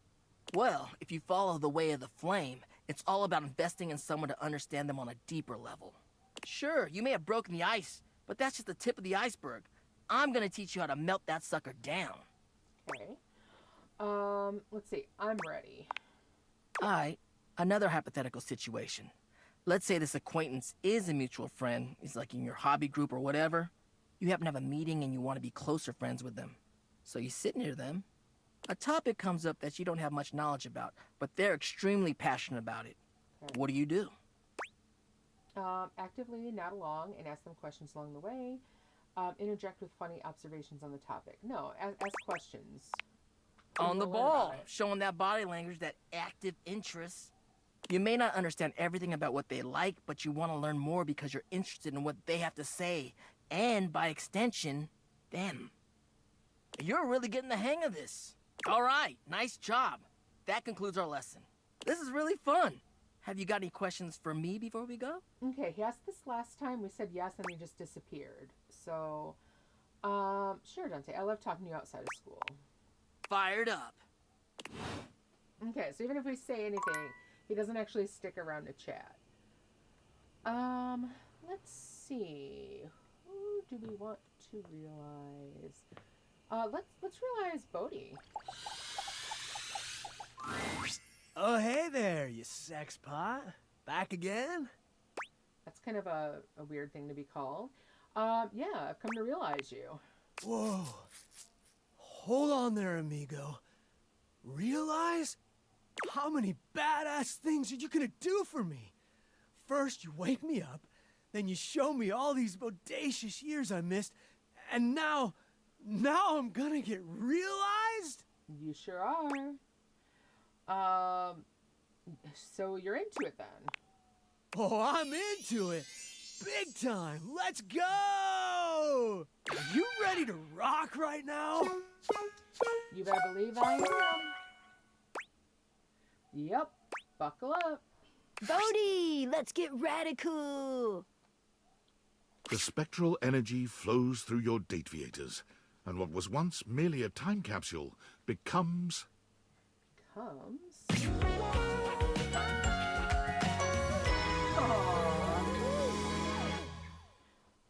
Oh, total 80s nerd over here. That's cute. That is so cute. Da, da, da, da! Here I am, alive and in the flesh. Gotta love it, baby! All right. Well, look at you, ready to take on the world.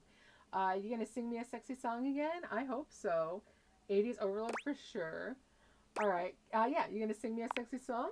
Oh, I'm gonna do a lot more than sing. Ooh. Although I'm definitely gonna sing.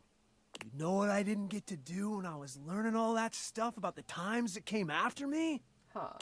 Dance! I never got to Oh. dance, and there are so many good dances. Would you dance with me? Absolutely. Buddy, are you finally asking me out on a date? Finally? Wait, you wanted me to ask you out? Duh. Wow, I feel like such a doofus right now. Consider yourself asked out. Asked out times a million. You are one radical human, and I'm gonna date the heck out of you. All right. Bodhi proved true to his word. You sang and laughed and watched movies new and old, and at one point danced around in nothing but socks and white button-down shirts. Nice. You fall asleep holding hands, talking in the brief moments before unconsciousness of all the things in this new world you wanted to see together. Just before sleep finally overtakes you, you realize that Bodhi has made you see your own time as new and fresh and wonderful. And how radical is that? Bodhi made sure to say a very musical goodbye to you before he left in the morning. When asked what he planned on doing, what would be his ambition for his new life, he replied only, I don't know yet. I've still got a lot to learn, so I guess I'll figure something out. He bounced around doing odd jobs, and quite happily too, until he found himself working at a movie studio as a coffee delivery guy. One day, delivering an order of iced lattes to a closed set on one of the sound stages, he heard snatches of the music he recognized from his history as a time capsule. He saw frizzy perms, tight jeans with sneakers, bright leggings with leg warmers.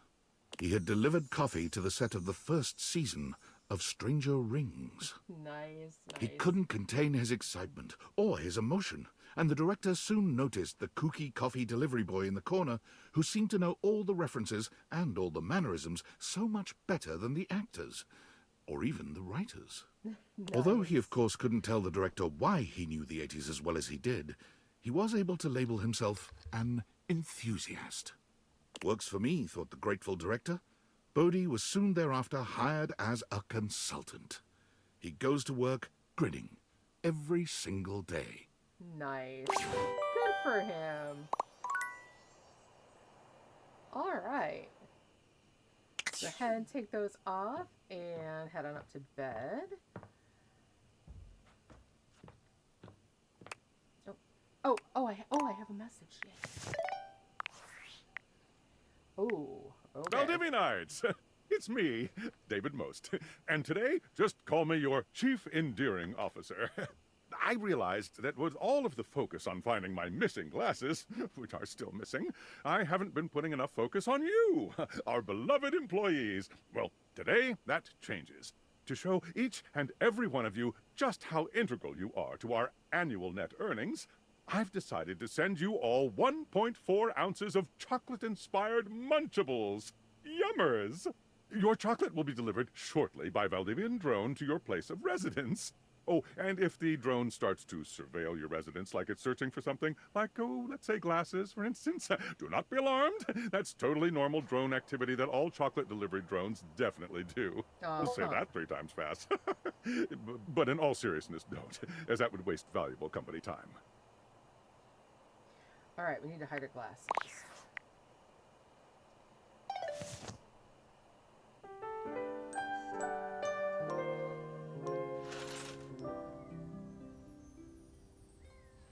All right, before I put anything on, let's kind of take a little look around.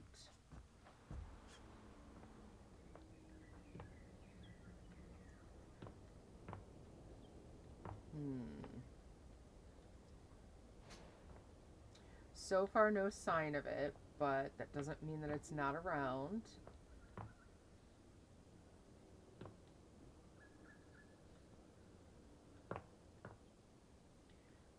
Okay.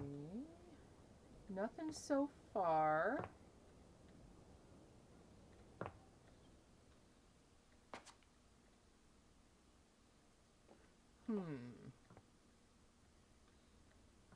All right. Watch it show up as soon as I put them on. I love how your phone dies throughout the day. I like that too. That is a really neat little feature. All right. Did we already realize Sinclair? I think we did. No. Hi there, No, okay. pal. Hey, Sinclair. Nice to see you. You okay? You caught me in the midst of a bout of longing. Perhaps it would be best if you came back later. Ah, okay. Maybe we can realize Titus. Good morrow, friend. What pleasure to say the words and mean them too. I am quite occupied with training today, but please, what is thy pleasure? Actually, I'd like to realize you. Realize? What is this realize? You cannot mean what I think you mean. The only context in which I have heard realize is the mystical transfiguration of an object like me into a human being like you. That's Ye exactly gods, what I mean. can you mean it? Me? But how? How is it done? How is it achieved? Should it be witchcraft? I must confess, I have always felt a certain affinity toward the magical. But is it real? Could it be? It's not magic. At least it might be, but it's definitely real. You deserve it. If you want it, it's all yours. Ye gods. Well then, my deepest well of challenge and of faith is emptied out. I give all for this boon. Okay. I shall do it. Remake me. There we go. You're all set. I am ready. Wow, she looks tough. Right? What sayest thou? Draw thy weapon, knave! Unus, duo, press, sagittal! Oh, goodness. Parchment! Curses! How? What can I say?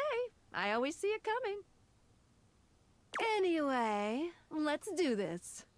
The spectral energy flows through your Dateviators, and what was once merely laundry detergent becomes...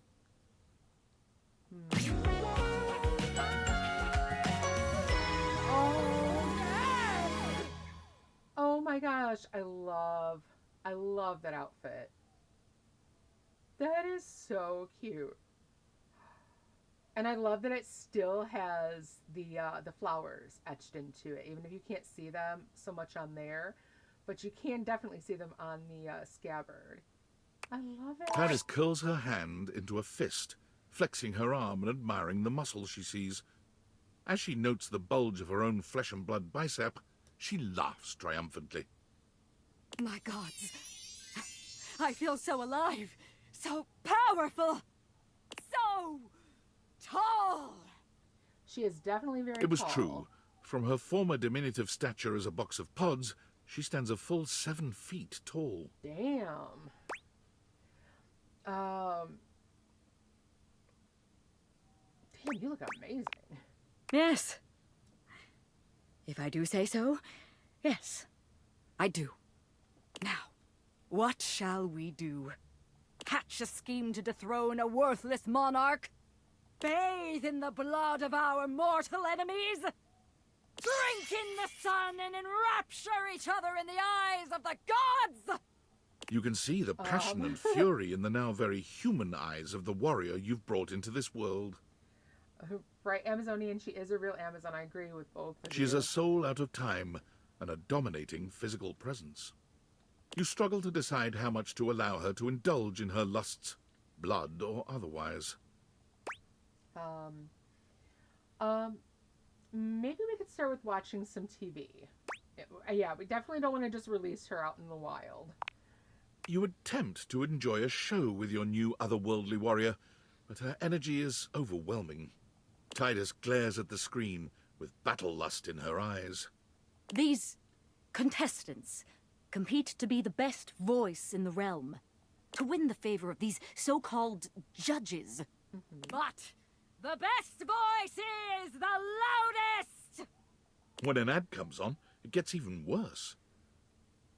It's too bad she and Kristoff don't get realized together. Attempt to fill your eyes with further nonsense, fool, and I shall dismember your image from your geometric form!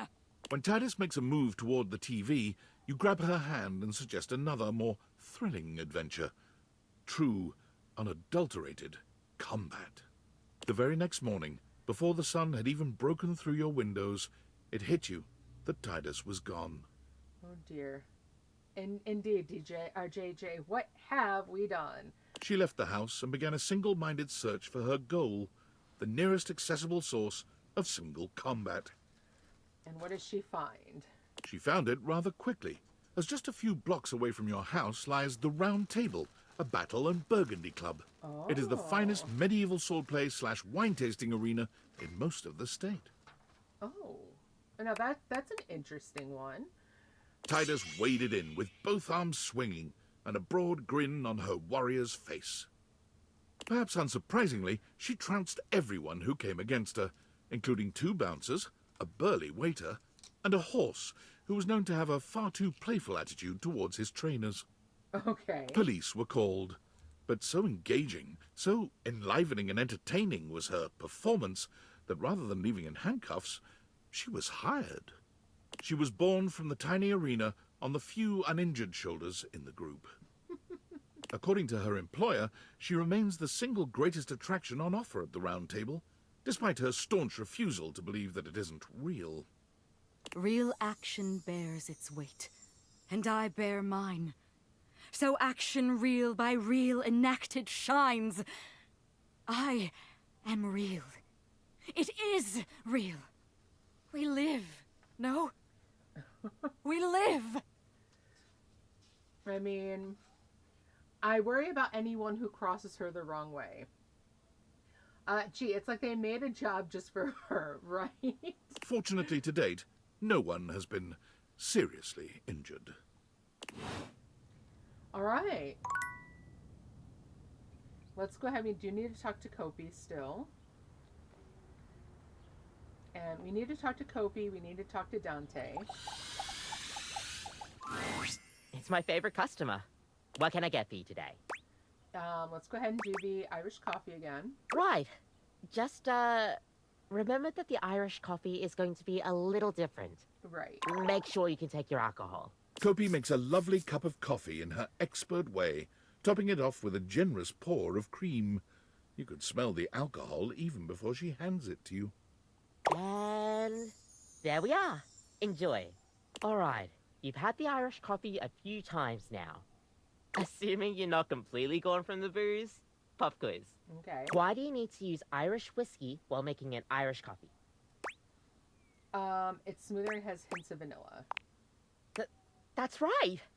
It is smoother and does have hints of vanilla in the taste to bring out the tones of the coffee. Right. Kopi beams at you. I'm happy you remembered. Anyways, thanks for taking my little quiz. Sure thing. Stay caffeinated. We'll see you next time. Alrighty. Let's see. Oh, we need to talk to Stefan again as well. He's another one that we haven't finished talking to.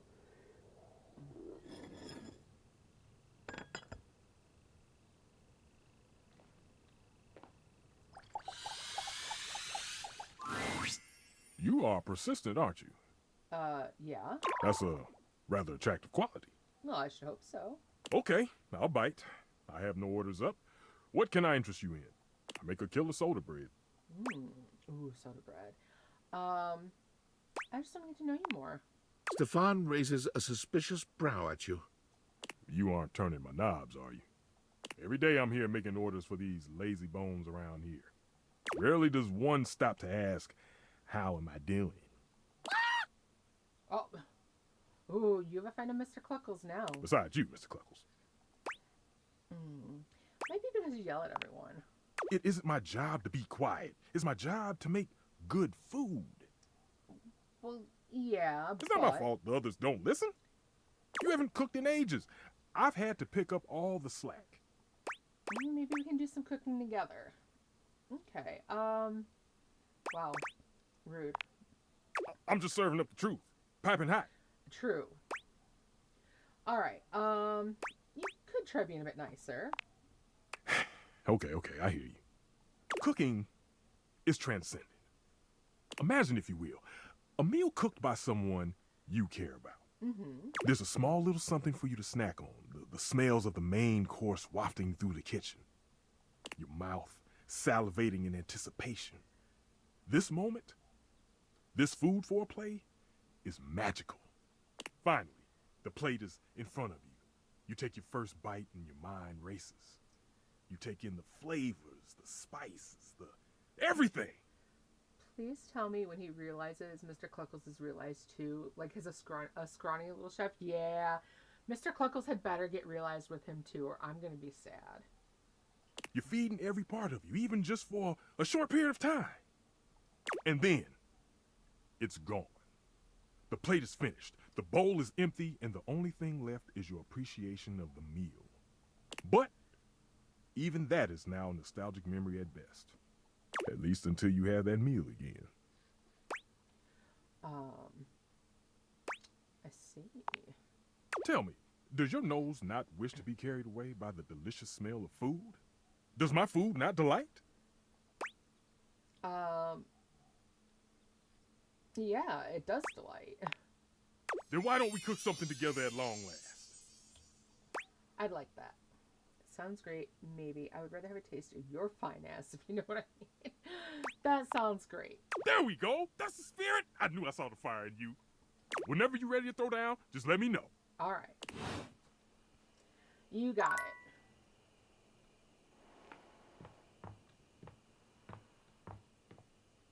Let's see. Hey, good timing, Emperor Nostradamus. It's time for your last lesson. All right. Already? I've taken you through the different stages of the pickup, from breaking the ice to building a friendship. Now, it's all about learning how to navigate taking the next step from friend to lover. But before that, there's something I want to ask you, and your answer determines where we go from here. Why have you been coming to me for lessons all this time? Okay. Yeah, I wanted to get to know you better.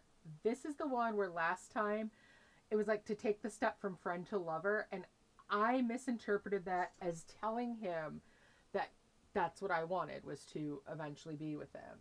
But no, misread. Now I know better. It's just to want to get to know him. Hell yeah, I'm glad. It's been awesome getting to know you too. This will be the final lesson. And it's gonna be about picking me up. Okay. That's right. You're gonna have to use all your new skills to learn how to make friends with me. And who knows? Maybe that'll kindle something even hotter. Okay. Ready? Ready. Let's do it. All right then. Let me set the scene for you. We're in this house together. It's kind of magical. You just found me hanging around and you talked to me for the very first time. Okay. Go. All right. I only have one option. All right. Hey, handsome, that jacket slays. Oh, why, thank you. It's pretty old, actually. Looks like it's keeping you warm. Speaking of, it's kind of chilly tonight. What's your favorite kind of weather? Old is cool. Where'd you get it? Do you like to thrift? Yeah, that sounds good. Oh, you know what? I actually do. Maybe we can go sometime. Hmm?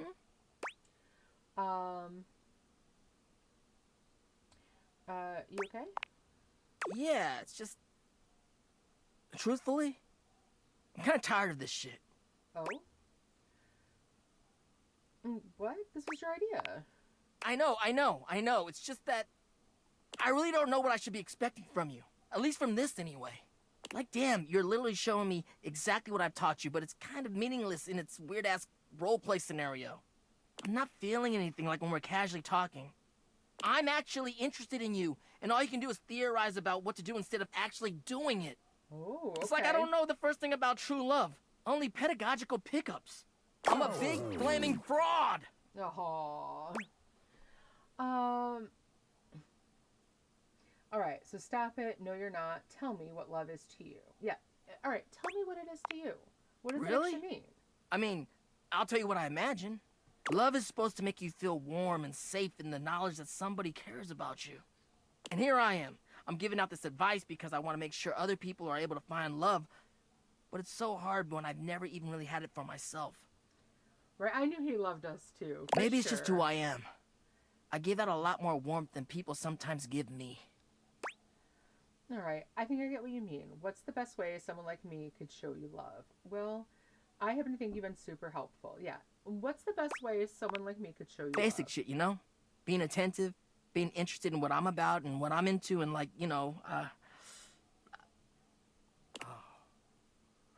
Oh, I see. You're doing exactly that. Yes, I am. Like, you really have been listening to what I've been saying. Yeah. You've been interested in what I've been talking about. You've been asking me questions, observing me, sharing interests, and respecting the boundaries of our student-teacher acquaintance. Yes. Holy shit! The pupil has become the master. Thank you. I think we're really building a bond here. Good. You're a wonderful friend. And dare I say it, maybe something more? Why don't you come kiss me and we'll find out? Ooh. Dante leans in, pressing his lips to yours in a red-hot kiss. You wish you could stay in this moment forever, but... Ouch. Are you okay? You are literally fire. Yeah, woo, hot. You know it. No, I mean, quite literally. Good.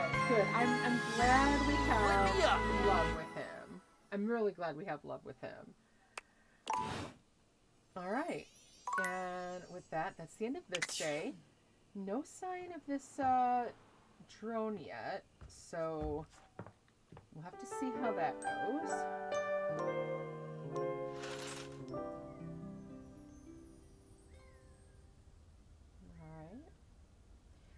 All right. Let's see. Let's find where we might talk to Abel again.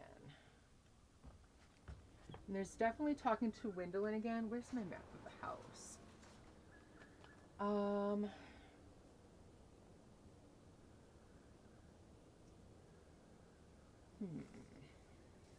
I've talked to her, and I think all the spots downstairs.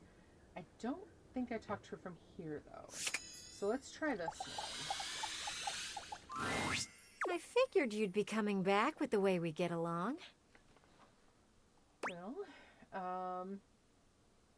really? I mean, you're the only human here now, but yeah. But I know that you're more than just a sight for sore eyes. I wanted to ask if you'd help me in a little thought experiment. Okay. I've been doing some thinking, and I want your opinion. Okay. A little nervous here since she's been so rough on us.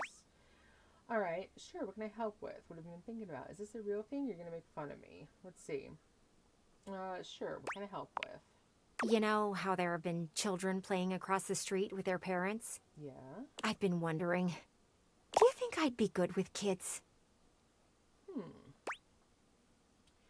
I thought you said you didn't want kids. Kids are gross, remember? Yeah, I thought you said you didn't want kids. I am aware of what I said. Yeah, okay. But watching the kids play outside was eye-opening for me. Seeing them have fun gave me sort of a rush. They were having such a great time, I couldn't help but wonder what it would be like to have one around all the time. Okay. So, me as a parent to a baby pain, what do you think? Now, I know definitely watching kids run around and doing that, it's great fun. And yeah, even for me, who I don't really want kids, yeah, there's those moments of, what would it be like?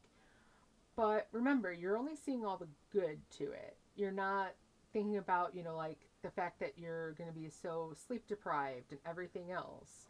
Or, that fear of, not wanting to be just like your parents, or, that, oh my God, what if I do and I fail? I think you'd be an awesome parent. Nope, you'd be awful. Not at first, but you could grow into it with some work. You have your Elvis. You know what? You'd probably be a good parent. Really? That's surprising to me. I appreciate you answering the question. I asked Rod and he just avoided the question with jokes. Either way, I don't think it's gonna happen. You've given me something to think about, though. That's the goal of thought experiments, isn't it? I'm gonna clean my smudges and consider what you said. I'll see you around. All right, interesting. So there, I've talked to her there. Leaves one more down here because I don't know whether or not I've talked to her from the kitchen window. But let's go ahead and try talking to Stefan again. Oh. What? Excuse you? Mr. Clumpers, there's 5 green bean souffles all day. 5! Well, then you tell them I'm working on it. Ugh. Oh, it's you. It's me. You got something you want to order? I wanted to catch up with you. I mean, he talked about I would love cook. nothing more. Because here with you, the sun dims, the stars pale, the moon herself bows to the glow of your brow. Be still my heart. Here with you, is there music? I hear only the beat of my heart as it seeks the rhythm of your own through liquid dawn. Come on now. Ooh. Stefan, what are you saying? Ooh. Ha ha! Thought I'd try one of Caprizio's lines. Oh, well, it worked. I kind of like it. I'll have to ask him to give me some more bon mots. Well, anyway, what's up? I wonder, why do you take food so seriously? Aside from the fact that I'm a stove? Well... Sure. Mr. Cluckles? Taking 5. Oh, because it's a backstory.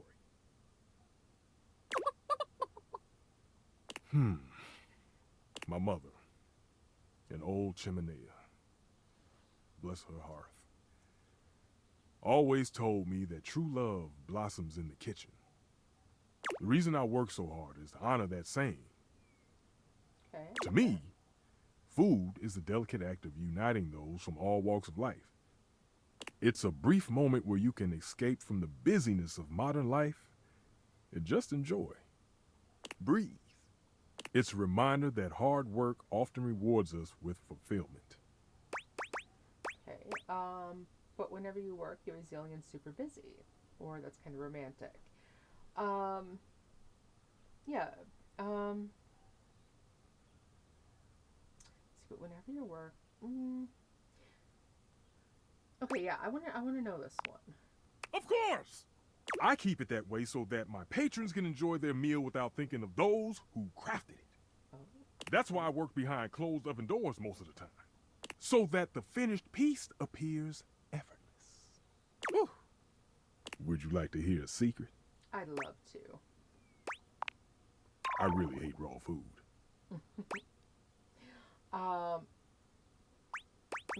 You don't say. It tends not to be fragrant, and it's usually only simple prep work. All the satisfaction of managing heat, wafting in the aroma of roasting ingredients, waiting for everything to be done exactly right and at exactly the right time. It's all gone.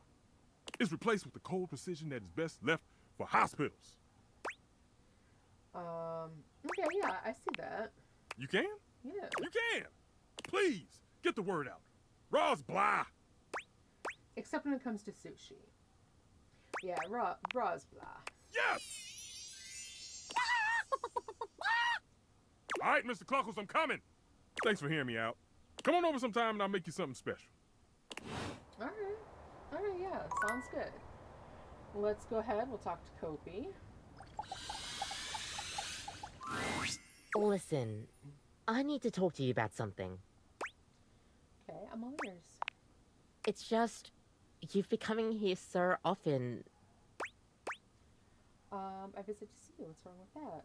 I loved hearing you talk about coffee. Let's see. I visit to see you. What's wrong with that? Well, that's the thing. I feel like you've only been visiting me just to hear me rant on about my little coffee facts. But I wonder sometimes if you're really listening. Do you like what I have to say? Yeah. It can be hard to remember some stuff, but I enjoy hearing you talk, yeah. You know, listen, I got your answers right, didn't I? No, not at all. Service workers should stick to their job. That's rude. Yeah, it can be hard to remember some stuff, but I mean, I do like hearing it. Well, I can't be too hard on you, I suppose. Who else wants to sit in front of him and eat raw cookie dough? Ooh. Okay, that's definitely another raw one that, yeah, he'll have to get used to us eating raw cookie dough, because, yeah. You're a good customer, and I'm glad to know you. Thanks for stopping by. Okay.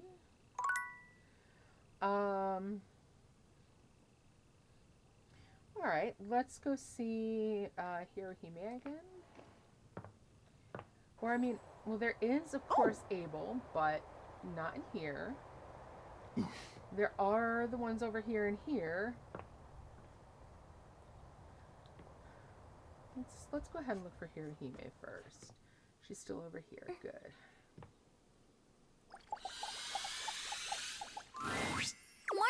Morning. Nekobaru.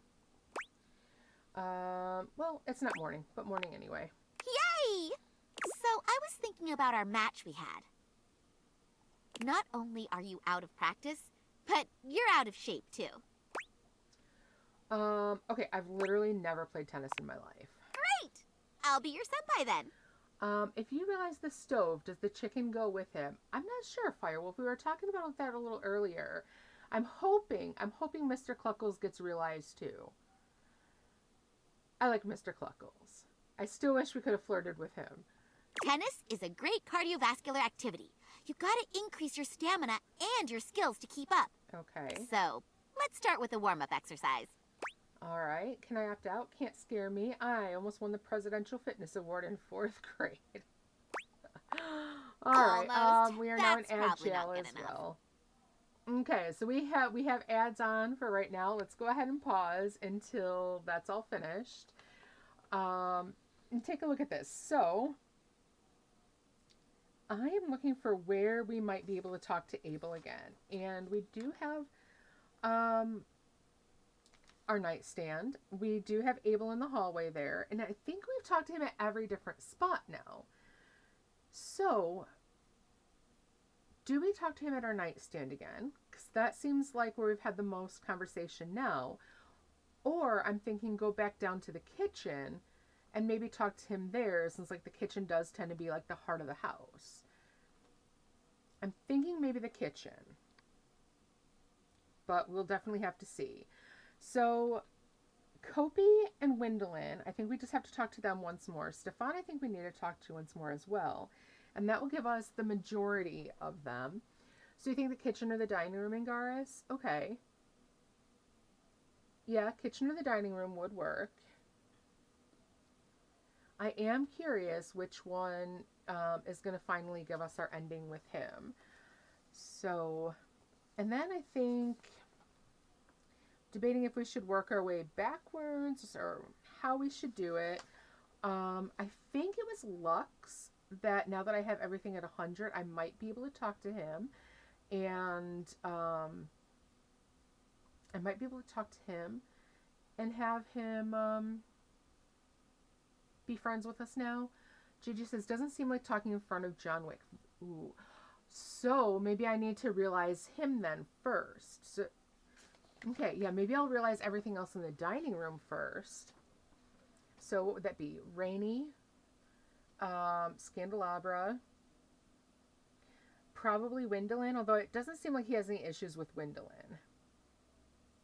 Everything else there is pretty chill. So yeah, I think maybe we'll have to do that first. That makes sense. Because yeah, that's about the only place he's able to talk to someone, you know, potentially privately, is if we get them out of the room. So yeah, that's something. Okay, we are back, so let's see. We're still getting talked to about not being fit enough. Battle court activate! Okay, we'll be doing sidestep running drills. What is sidestep running? Stand parallel to the baseline and start moving laterally down it. Once you reach one of the sidelines, come back to the start and go again till the next sideline. Repeat until you've made it back and forth to the end. Remember, your movement should feel natural and bouncy. Okay.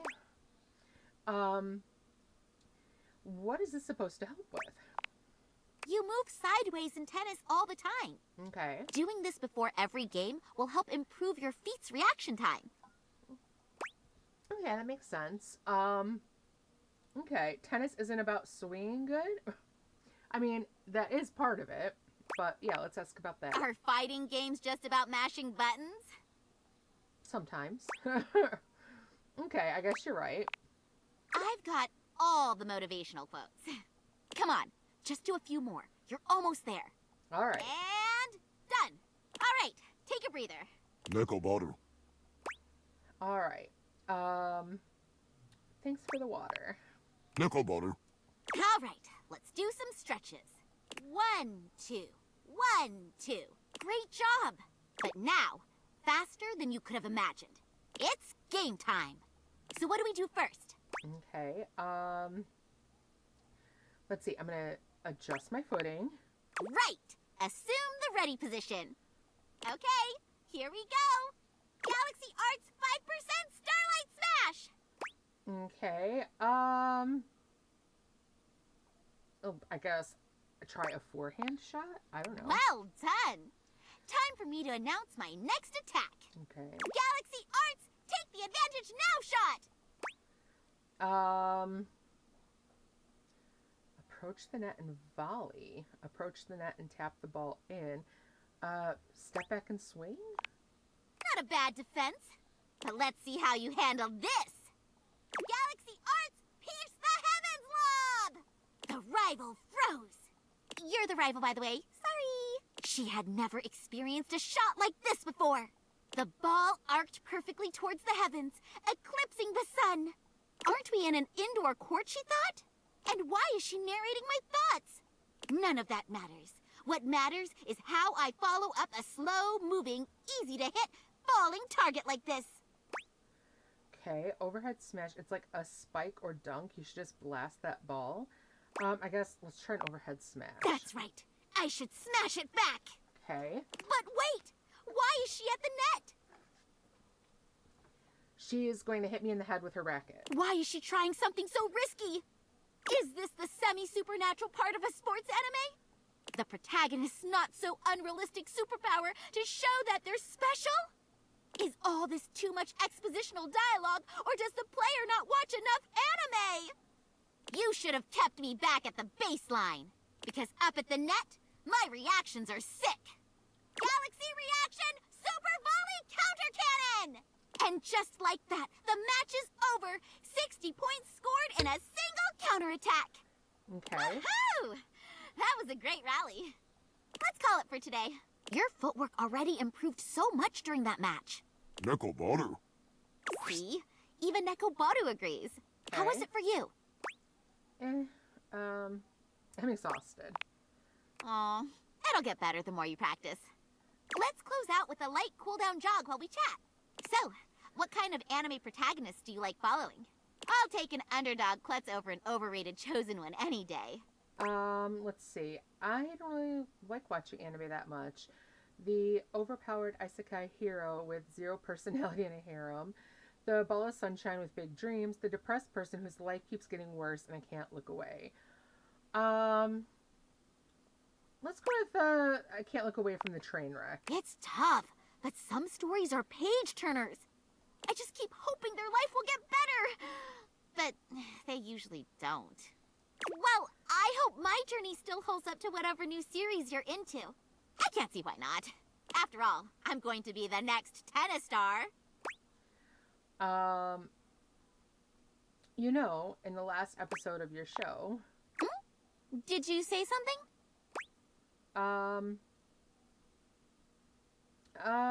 Never mind. Yosh! I'm gonna head out then. Don't forget to get some good food and rest. Sure thing. Taking care of yourself is also part of tennis training. All right, then. Sayonara!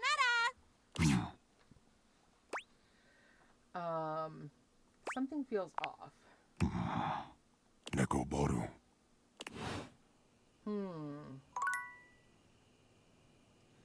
All right. Let's see. Let's realize lyric. Well, hello there. I'm just doing some legwork on my next book. My goodness, what a fun thing to finally be able to say. So I'm just tickled to see you, but I may not be the best conversation partner right now. Okay, well, that's fine. Let's see. Actually, I'm ready to realize you. Truly? Truly. Well, I don't really know what that is. I never thought I'd ever get to contemplate being real. Being real? It's always been little more than fiction. Unless that's all it is? Fiction? Are you spinning a tale for me? Not at all. No, it's real, and it can happen right now, if you're ready. Lyric, let's open you to your new page 1. The spectral energy flows through your Dateviators, and what was once merely all of literature becomes...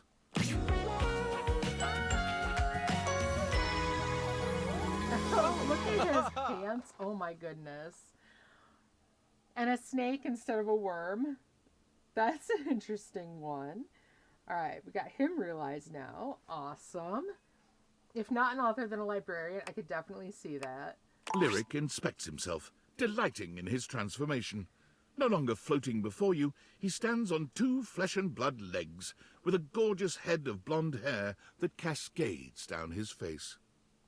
Well, would you take a good, long, appraising look at this specimen before you? I don't know if I'm the most beautiful thing I've ever seen. That honor still goes to the full and verdant potential of my library, but I am not half bad. All right. So let's see. JJ says, if not an author, then a librarian. And Gara says a literary editor. My goodness. Okay. Or maybe what even a will I literary get up critic. to, I wonder? Maybe. Congratulations, friend. Can't wait to see what you do with your new life. Or, you know, I've been taking a little look at a book called the Lama Sutra. You know, well, I mean, we did have a love ending with him, so, Oh, have you now? I know that book very well. It is one of the many that I decided to read more than once. Ooh, show me what you learned. Any particular chapters that are sticking out to you? Yeah, the one where only one foot is on the ground. There's one that involves honey, or, ooh, I read something about both of us being upside down. All right, let's try the last one. Why not? Ah, yes. Zero-G lovemaking. Okay. Interestingly, the version of the Lama Sutra that I liked the most was actually a workbook. You read it, and then you practiced it. Ah, okay. Ah, at long last, all this information I hold need not be merely theoretical. Come to me, my little love llama. Let's just say that Lyric had indeed read and practiced everything in the Lama Sutra. Ooh. It turned out to be one of the most invigorating, exhausting, and sexy experiences of your life. Literally. Lyric, in a move that surprised him as much as anyone else, elected not to become a writer. Oh, He found the concept of sitting on his own while the wide world passed by outside his window to be totally unbearable. Okay. He discovered that what he wanted more than anything was a deep and rewarding communication with the world around him. He is adorable, isn't he, Rosewolf? He wanted a place where he could hear all the languages of the world, all of which, from his extensive reading, he knew fluently. He wanted to hear them spoken and assist people in understanding each other. Okay, a translator, then. He became the world's first celebrity translator. Nice. He volunteered his services with governments all over the world. He traveled extensively with corporations, humanitarian organizations, even historians and narrative researchers. That's He really assisted cool. in documenting, Cool in job. some cases for the first time in their history, indigenous or remote languages that were threatened with extinction. He works to this day, happy as a clam, surrounded by language. He usually doesn't live in one place for more than a few months at a time, and several people have commented that he must miss having a home of his own. But what they don't understand is that with my languages, I'm home wherever I go. I can always understand the people, and they can understand me. Rose, I agree. I like his pants too. And then Angara says, I wasn't expecting that. And JJ says, same. Yeah, I wasn't either. Although when he started saying about not wanting to just sit there and watch life pass him by, I do get why a translator would work. I do like how some jobs aren't what we'd expect. Yeah, I like that too, JJ. I don't like the idea of any of them being pigeonholed into something. And his tattoos, right? The Hanks all had hanger tattoos made in a little like a five petaled flower. And where there is good communication, there will be sympathy of spirit. What is home, if not that? Indeed. As you can imagine, more than one book has been written about him. All right, nice. Let's take our glasses off. Still no sign of this crone. It's a good thing.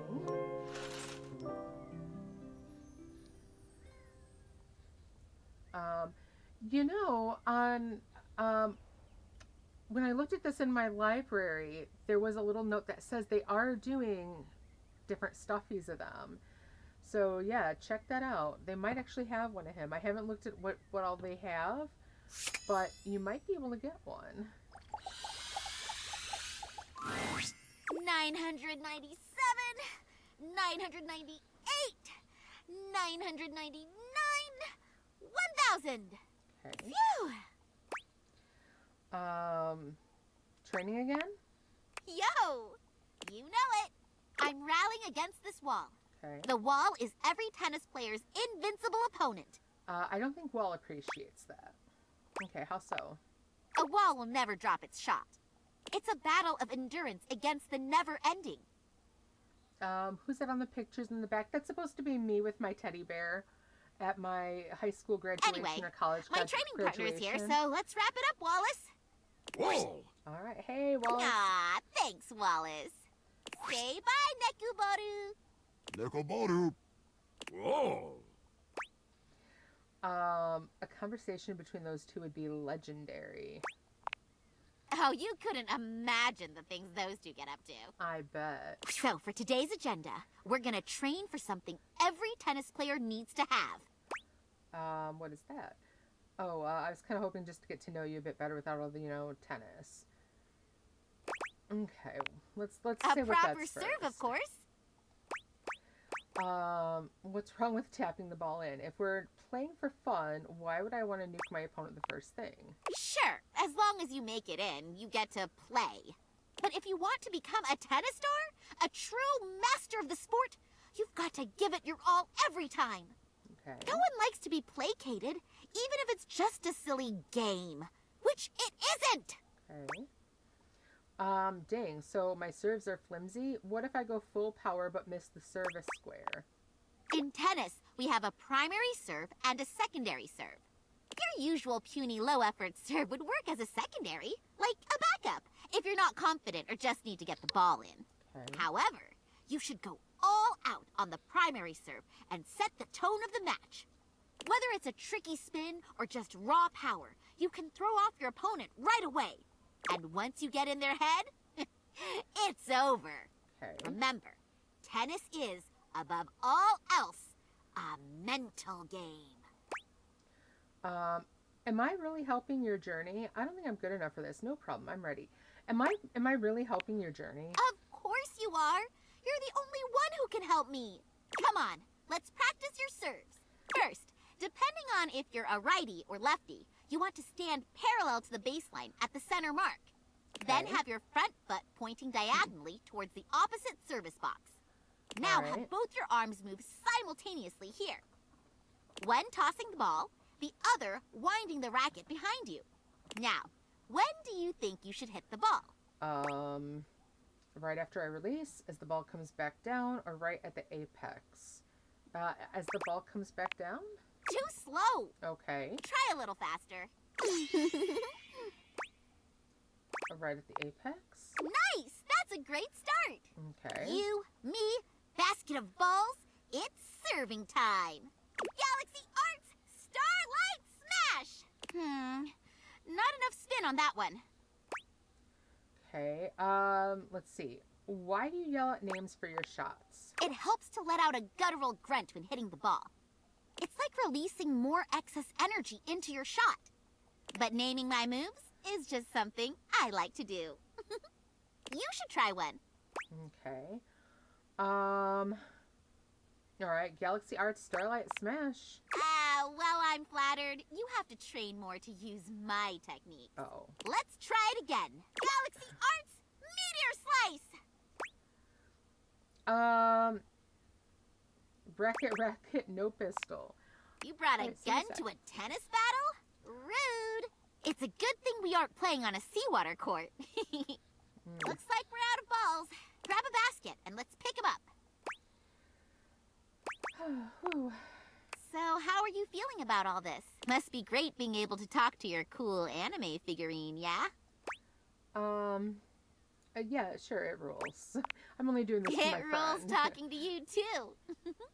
Bet your anime-loving pals would be jealous to know you're getting trained by a future tennis star.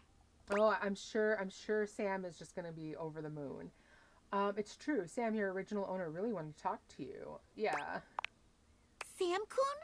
She was awesome. I do miss her. Maybe one day we'll meet again.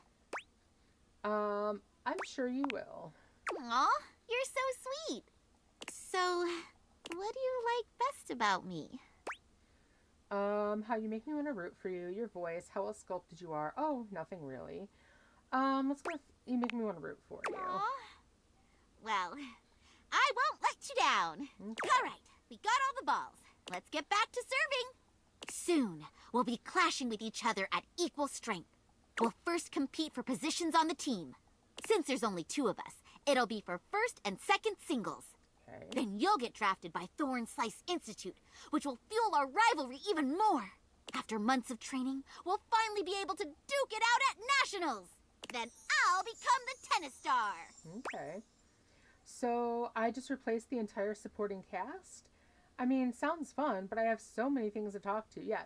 Did I just replace the entire supporting cast? We got a lot of tennis shoes to fill. Oh, okay. Anyway, we'll also have to...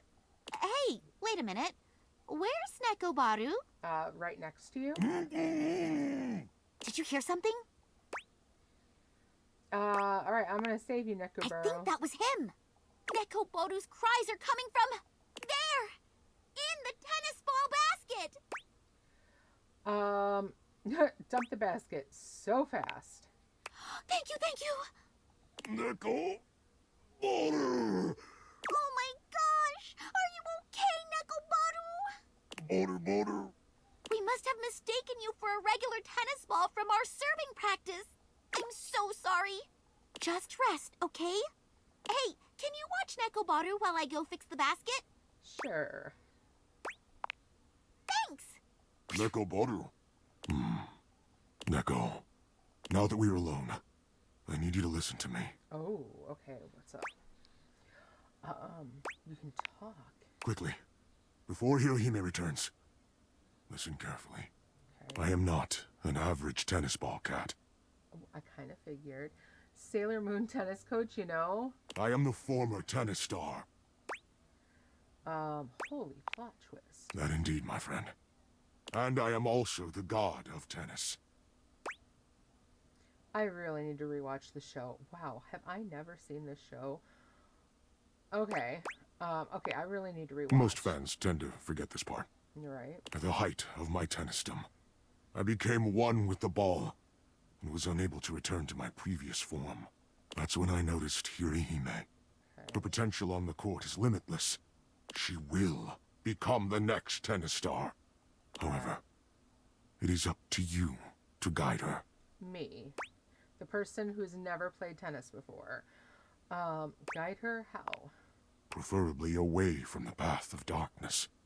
Do you recall the episode where Rival-san gave in to the dread? Oh, the episode was super sad. Man, the art looks so cool. This is silly. Alright, yeah, sure, the episode was The sad. dread scattered her entire being and reconstituted her as a wicked player of malicious intent. While Hirohime is a force of good in her heart, her latent dread formed the second she picked up a racket. Anxiety, frustration, self-blame. All these are a part of tennis as well. That is what the dread is. Heart Ace Academy will be reduced to ashes. Or in your case, your home. Okay, what do I do? Continue to train with her. Aspire together. Be her friend. But when it comes to matches, do not win. Okay. Okay, I think that makes sense. Nani, you want me to cheat? Well, it's not quite cheating as more as like it's throwing the match, which is still kind of the same thing, but also significantly different. You said it yourself earlier. You are the rest of the cast. Meaning you hold the power of everyone else combined. Alright, you're part of the cast too? But as far as she knows, I can only say, Neko Boru. You have the power to grant Hirohime's dreams, as well as destroy them. Think on this. Alright. But what about the ending of the show? I don't know much, but I do know that Hirohime wouldn't want to win like this. Alright, what about the ending of the show? Forget anything you know. Okay. Her coming here and meeting you never happened in the anime. Okay. Consider this a filler episode. Or an OVA added to the special edition Blu-ray collection. Here she comes. Remember, whatever you do, do not win. I'm back! How's Neko Baru doing? Neko Boru? Thanks for taking care of him. It's getting late, so let's call it for today. Okay. Sounds good. What's up? Neko Boru. Let me know when you want to get our next training session in. Until then, sayonara! Neko Boru. Interesting. Interesting. Alright. Let's go ahead and we talked about Stefan and Kopi. Should finish up both of theirs. Hey, thanks for coming back. I know I kind of put you on ice the last time you came to talk with me. It's alright. Things happen. I appreciate how calm you are about all this. I could learn your ways. Well, Mr. Cluckles and I have been talking. Okay, this should be good. He said that your level-headedness was something to be admired. Did he now? And I said I wouldn't call it that, more of a naive curiosity masquerading as a... Thank you, Mr. Cluckles. I appreciate it. Yes. I'm getting carried away. I wanted to present something to you. I know I came across a bit heated. Just a tiny bit. Tiny. So I made you something raw. What? He presents a covered silver dish to you, removing the cover with a flourish. A nice heaping platter of sushi. Ooh. Okay, I like sushi. You made a raw meal just for me? I don't need to be yelling and carrying on all the time about my conceited opinions. Oh my god. Mr. Cluckles is the sushi at the top. There is a Mr. Cluckles sushi. And then the ones kind of in the middle there are shaped like hearts. Okay. Alright. Yeah, it's fine. You can yell at me then if I get this. I just need to remember those who I'm making it for. Okay. This terrible raw is blah. Oh, what? No. See, Mr. Cluckles? Stefan wrenches the plate from your grasp and tosses it into the trash with a speed and intensity that could generously be described as excessive. Uh-huh. Score. Oh, okay. So yeah, we're feeding Cam instead. Good on you for letting me humor the little chick. We know why we're here. To eat some nice, warm food. Actually, I would have loved that sushi. Shall we? Definitely. Now, what do we make? Although, I mean, we got Cam some good food, so, I mean, hey. I'll pass on the sushi in that case. Appetizer thing and a main course. Let's go for a main course. Getting right into the thick of it. Hell yeah. Now, this one takes some time and effort. Okay. There was a chicken on top. Yeah, But with a steady hand and experience, you can Mr. have your Cluckles. very own tender and succulent beef Wellington. Ooh. I'm not a vegetarian. I mean, I could be, but I'm not. Don't you think I know that? It's vegetarian beef made from mushroom duxelle. A mince carefully prepared by Chef Stefan. Oh my gosh, you went all the way out to make it out of mushrooms? You really Yes. understand the way to a stove's heart. Okay, yeah, that's good. I love mushrooms. It wasn't that easy. Yeah.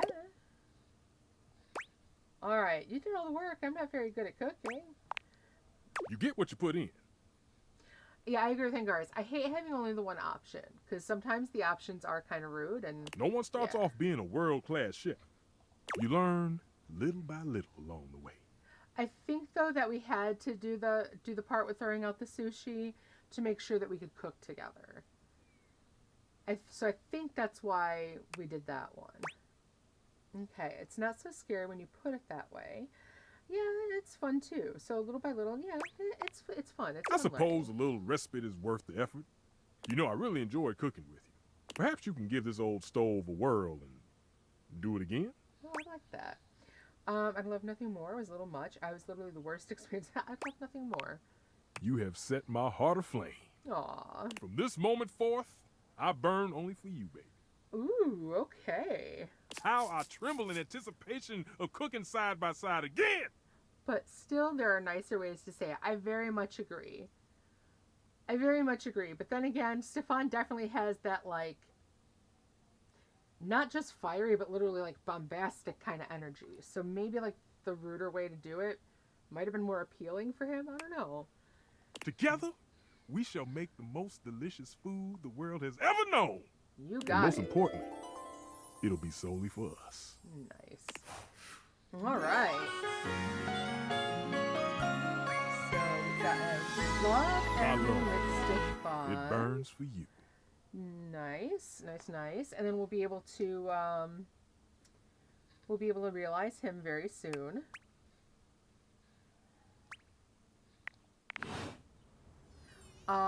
Yeah, Jack kind of would have thought it would be a bit against vegetarians too, but I like that he's not.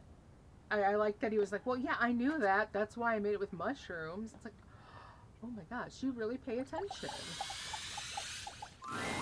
Kopi is for once not busying herself making coffee when you see her.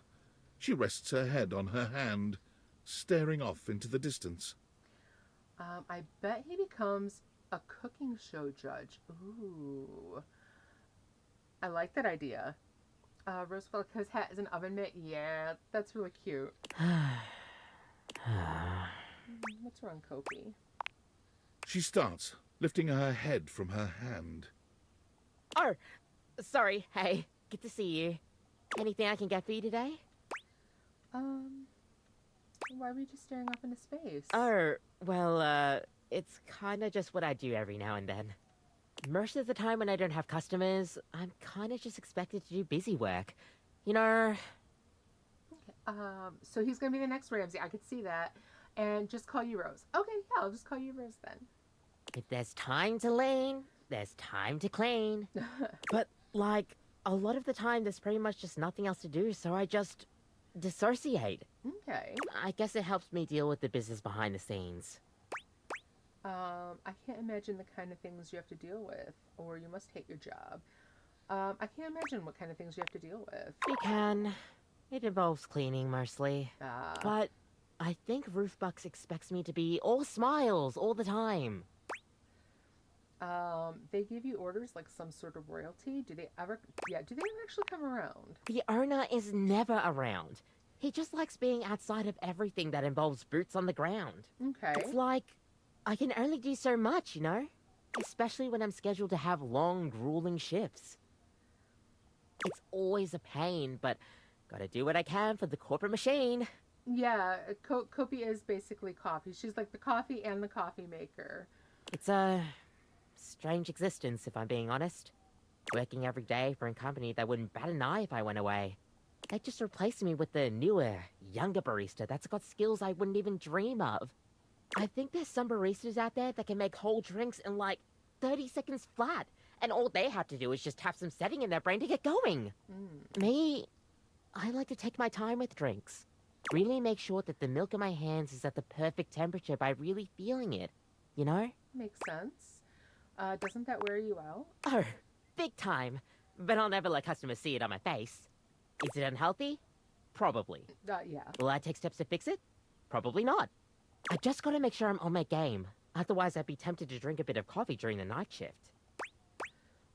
What's wrong with getting coffee at night? Or I'll never get coffee at night, so I'm not interested yet. What's wrong with coffee at night? I mean, look, I would never deny myself the taste of a good coffee, and I would love to drink it any time I pleased, but not at night. Is it because of the I nightmares? don't know if it's just caffeine-induced psychosis or whatever, but you'll get nightmares. Guaranteed. But yeah, I pretty much get wet to the bone here, day and night. So sometimes I just tune out a bit. Do not get me wrong. I do love my job. I couldn't just not make coffee. It's my life, you know? And it's what I'm made for. These hands are as steady as an Arabica. Which isn't to say much because they sway pretty badly in the breeze. Gosh, sorry. Feels like I'm rambling again. Okay. Maybe I'll have to report you to the manager. You're cute when you ramble. Thanks. Uh-huh. Apparently the manager felt that way. The owner is super particular about the way I do customer service. We differ in that aspect a lot, I guess, but gotta do whatever I can to help keep the lights on. So you say being a barista? I don't know. I think she might want to leave that, to be honest. It'd be nice if you actually took the time Maybe to more like- learn about coffee, like you did. Maybe more like owning her own coffee shop. This way, like with this, she can, take her time with it and, make it more personable. All right, I had a perfect blend of intelligence and looks teaching me. Probably just doesn't understand the importance of coffee. You know what?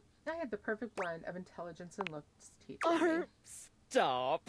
No. I don't think I was that good of a teacher, but you do know how to flatter a girl. It is what it is, I guess. But hey, at least I get to see my favorite regular. Thanks for the chat. Seriously, we need to talk more soon. Okay. All right. Let's see. Let's go ahead. How's about we realized, oh, no, we wanted to start in here. Realize, Scandalabra. So you want to fuck? Actually, I'm ready to realize you. Huh. No way. Really? You mean I get to be a real person named John? Are you sure it's gonna work? Do you doubt me?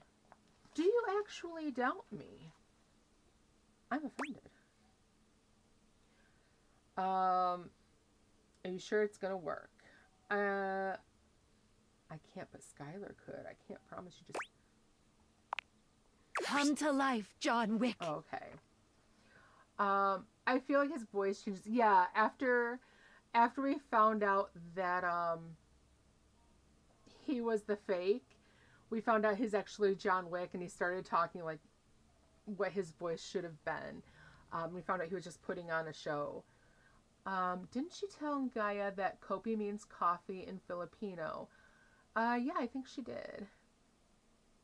The Okay. spectral energy flows through your Dateviators, and what was once merely a candelabra becomes...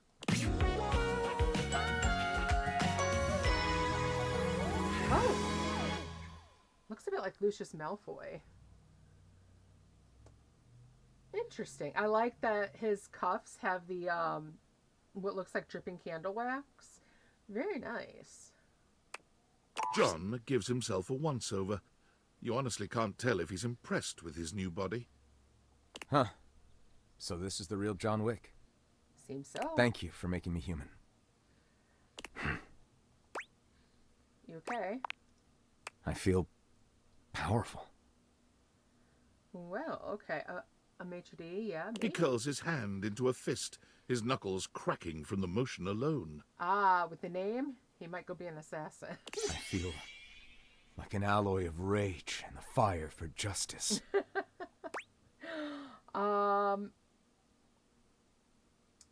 Can an alloy stoke my flames of love?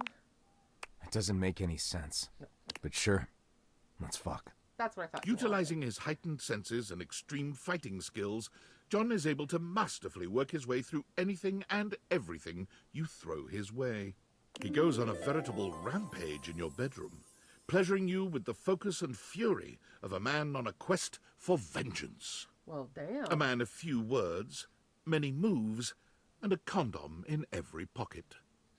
He does the job, dirtied, bloodied, and walks on unbothered, disappearing into the sunset of the city. The Wow. powers that John spoke of were real. When he became a human, The loss of his formerly silvered skin gave him a power unlike anyone else's. We are definitely, oh yeah, we've gotten on with so many of them. This is the most action I ever considered having in my life. All right, you just had a thought. What's your thought, JJ? The power of pewter. Baser metals quivered at his touch, while fine gold, silver, and platinum remained still and shining. What would the neighbors think, seeing no one going in but so many coming out? Right? They're probably thinking I'm running a brothel over here. Maybe they're coming in through the back, and that's why they don't see them. But it was enough to take down anyone who stood in the way of justice. Metal justice. All right. Well, that's an interesting end for him. I rather like that. Let's go ahead. Actually, let's go ahead and realize Jeremy. Hey, partner. How's it going? Let's see. Actually, I'm ready to realize you. You mean turn me human? As long as you want to. Gosh, I don't know. I'd half my chances when auditioning for the kicking. Only 2 legs. Right. With Jeremy, we are friends. Alright, even with 2 legs, you're still a knockout. Yeah. Okay, Jeremy, break a leg. Or at least enjoy walking on 2 of them. Hooray! The spectral energy flows through your Dateviators, and what was once merely a chair becomes...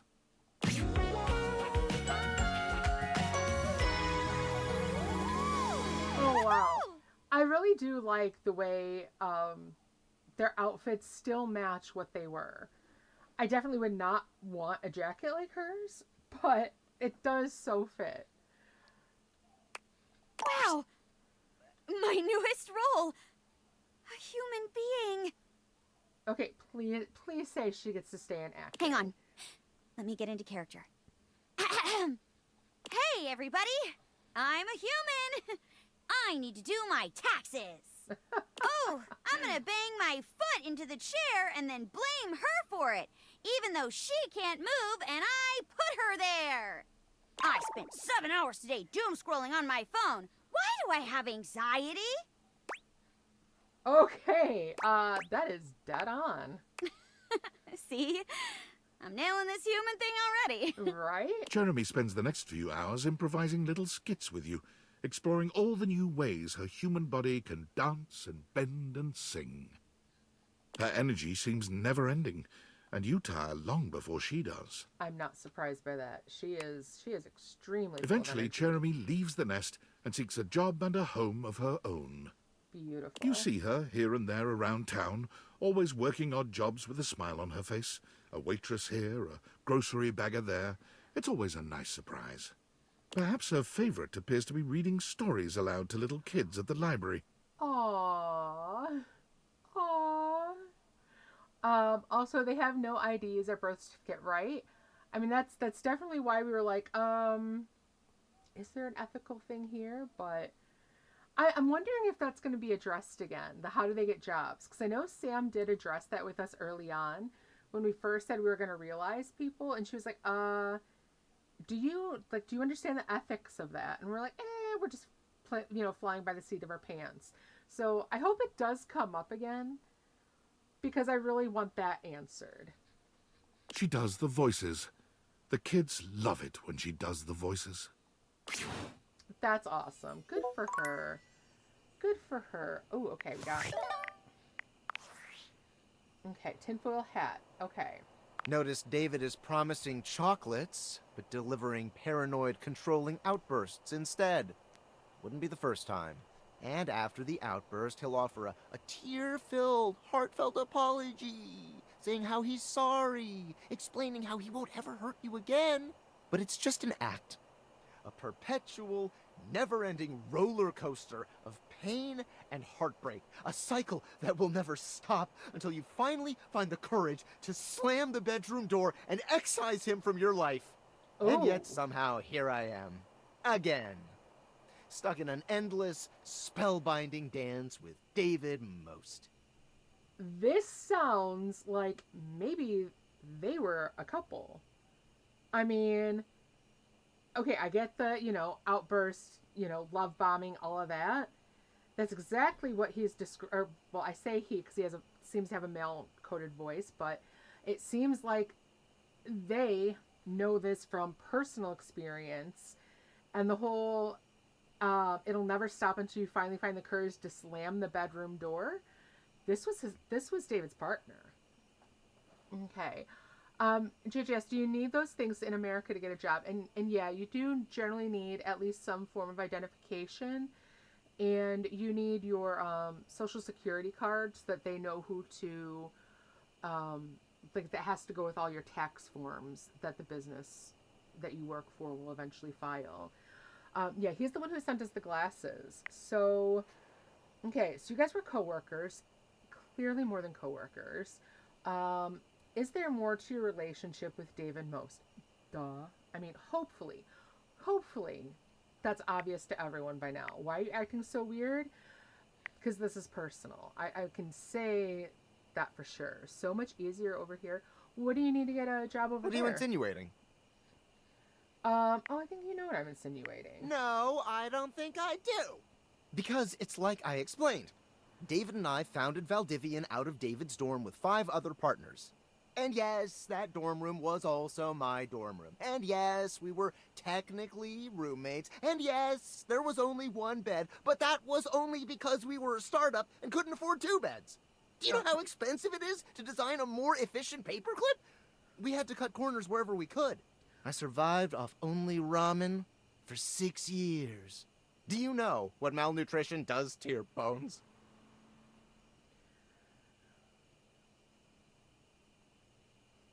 Okay, this guy has officially gone off the rails.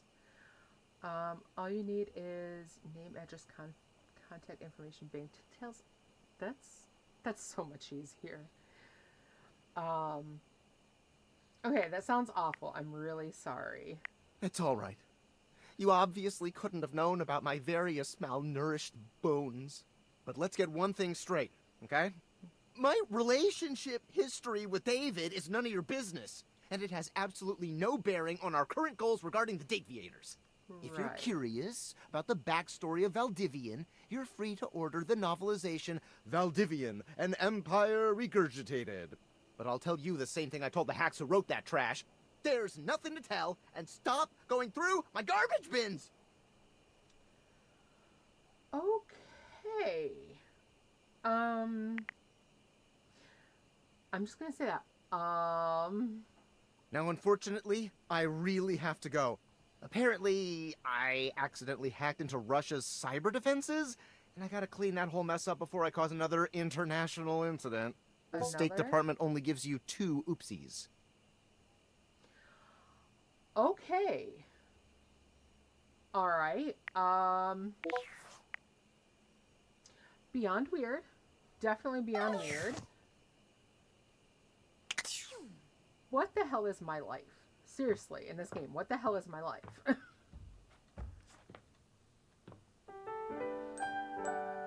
Okay, well, I guess let's continue on a little bit more. Let's do our chat with Hirohime so that we can try to finish up her story.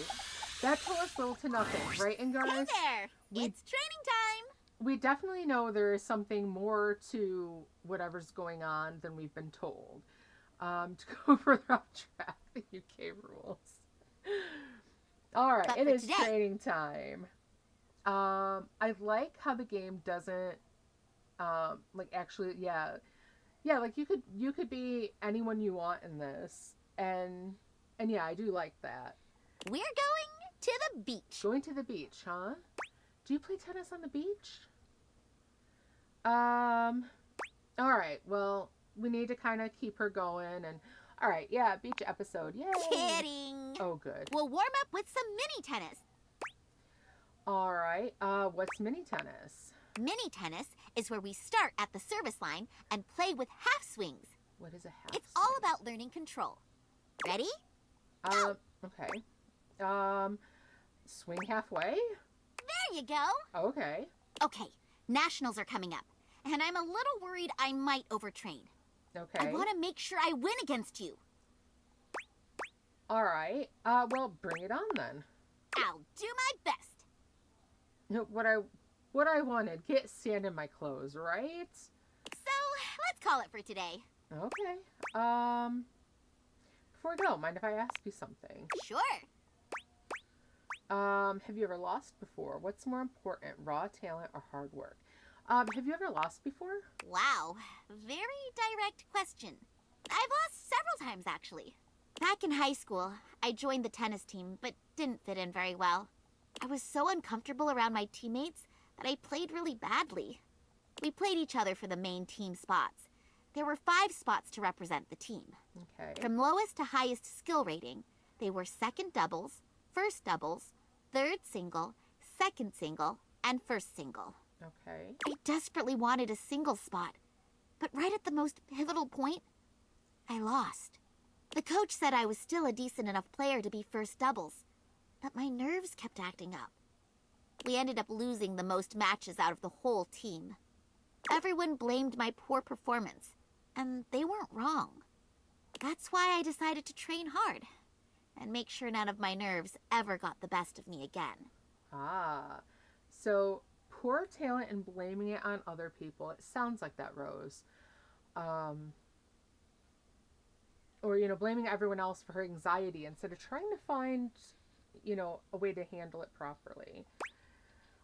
Sounds like losing helped you grow. It hurts to lose, huh? I would not say it helped her grow if her idea is just to not let her nerves get the best of her. She trapped the ball guy. Yeah, I noticed he's not here this time. So, okay, it hurts to lose, huh? Of course. But I won't lose anymore. I'm gonna be the tennis star after all. Okay. Oh, we have ads going on, so we'll go ahead and pause. We were told that we can't let her lose. But, now it seems like the one guy is gone. So maybe she did something to him. Maybe he's just not here right now. But she thinks that not losing is the only way to become the tennis star. But if she loses, they were also worried that she's going to go off the rails and, allow her dark side to win. So that's interesting. I wonder if we're supposed to manage to teach her how to deal with her anxiety better. Because it seems like all of these, eventually, it's either to help us learn something or help them learn something. So I wonder how that's going to go.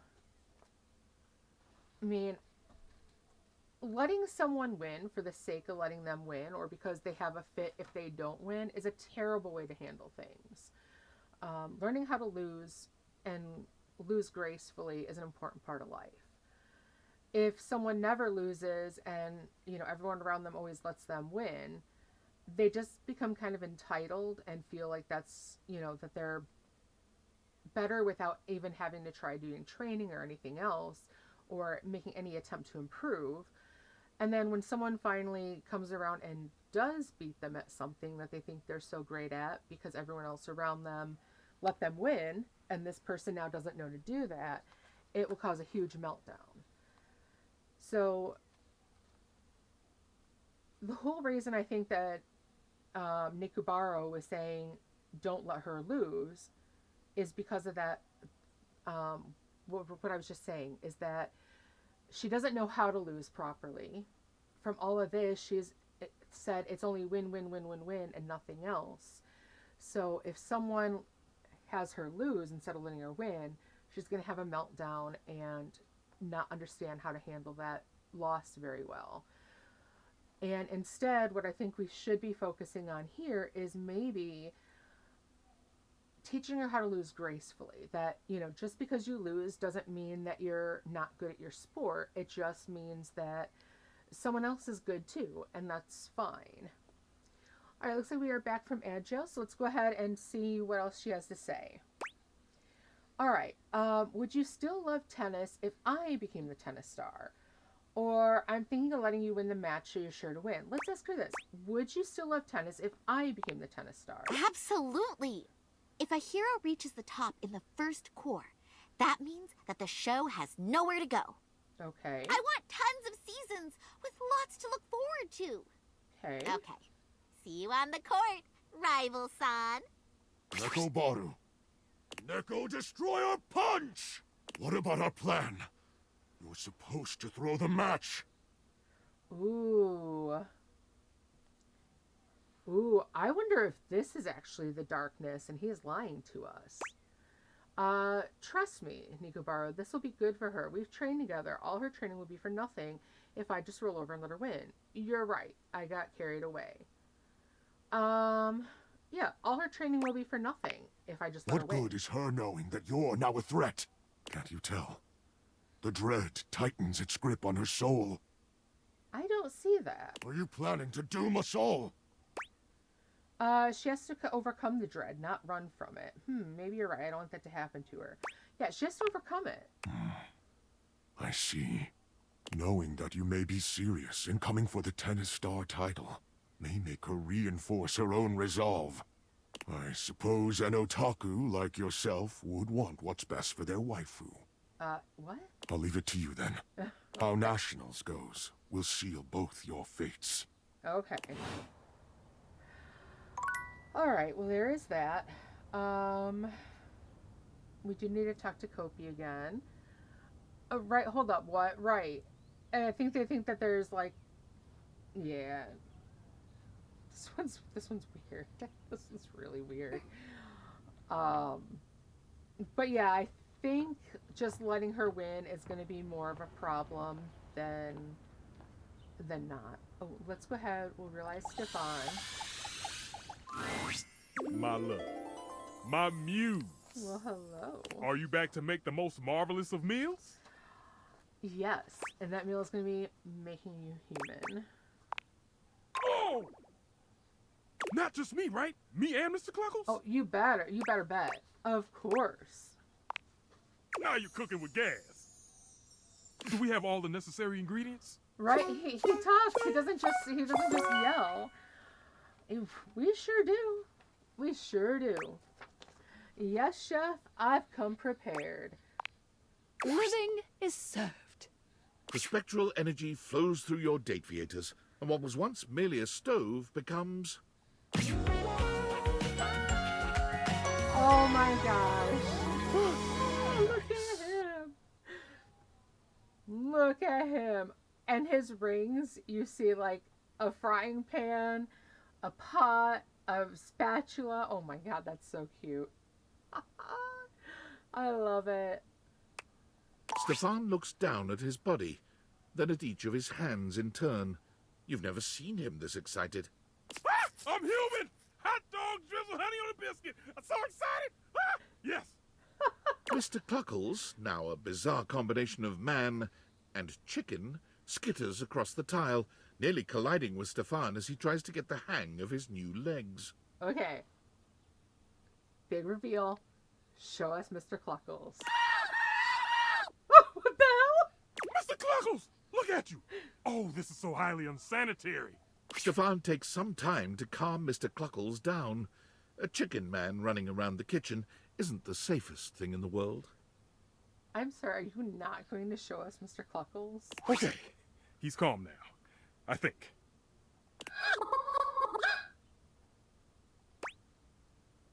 You are both real humans of some kind. We are! That means I can go work in a professional kitchen now. Okay. But I don't think I'll be cooking chicken anytime soon. Oh, let's hope not. Yeah, right? Show us Mr. Cluckles. Come on. He's my true love in this whole game. Makes sense to me. Are you open to cooking up a little something with me? Oh, of course. Oh, I think we can whip up something for sure. Oh, yeah. Mr. Cluckles, can you leave the room? There are some things a chicken-turned-human just doesn't need to see.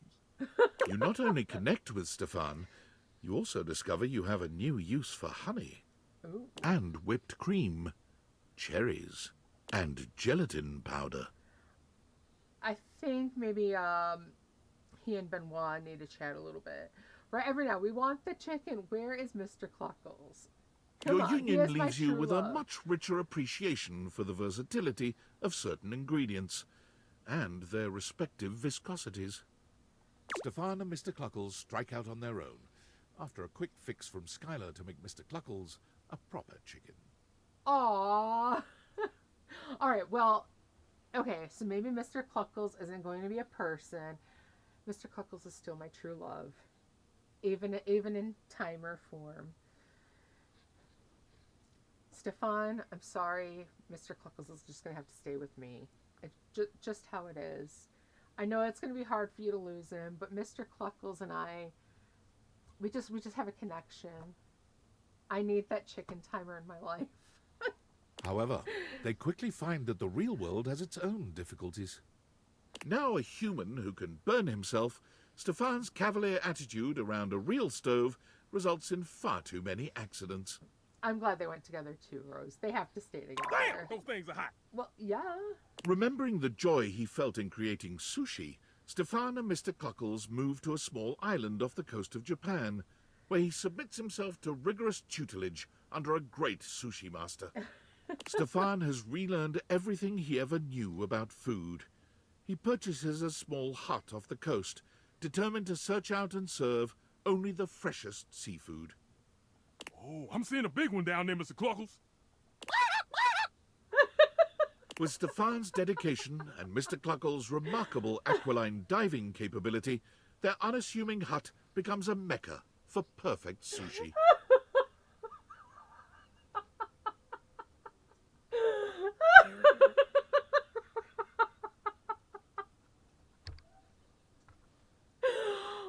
Okay, hold on. Breathe. Right? What happened to Raw is blah? Other than, again, he found it's maybe a little too hot in the kitchen, but oh my god. The idea of Mr. Cluckles doing the diving.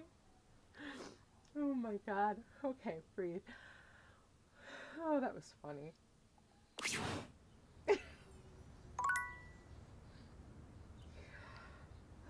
Okay, let's talk to Kopi again. We were trying to get to the bottom of things with her, so let's try again.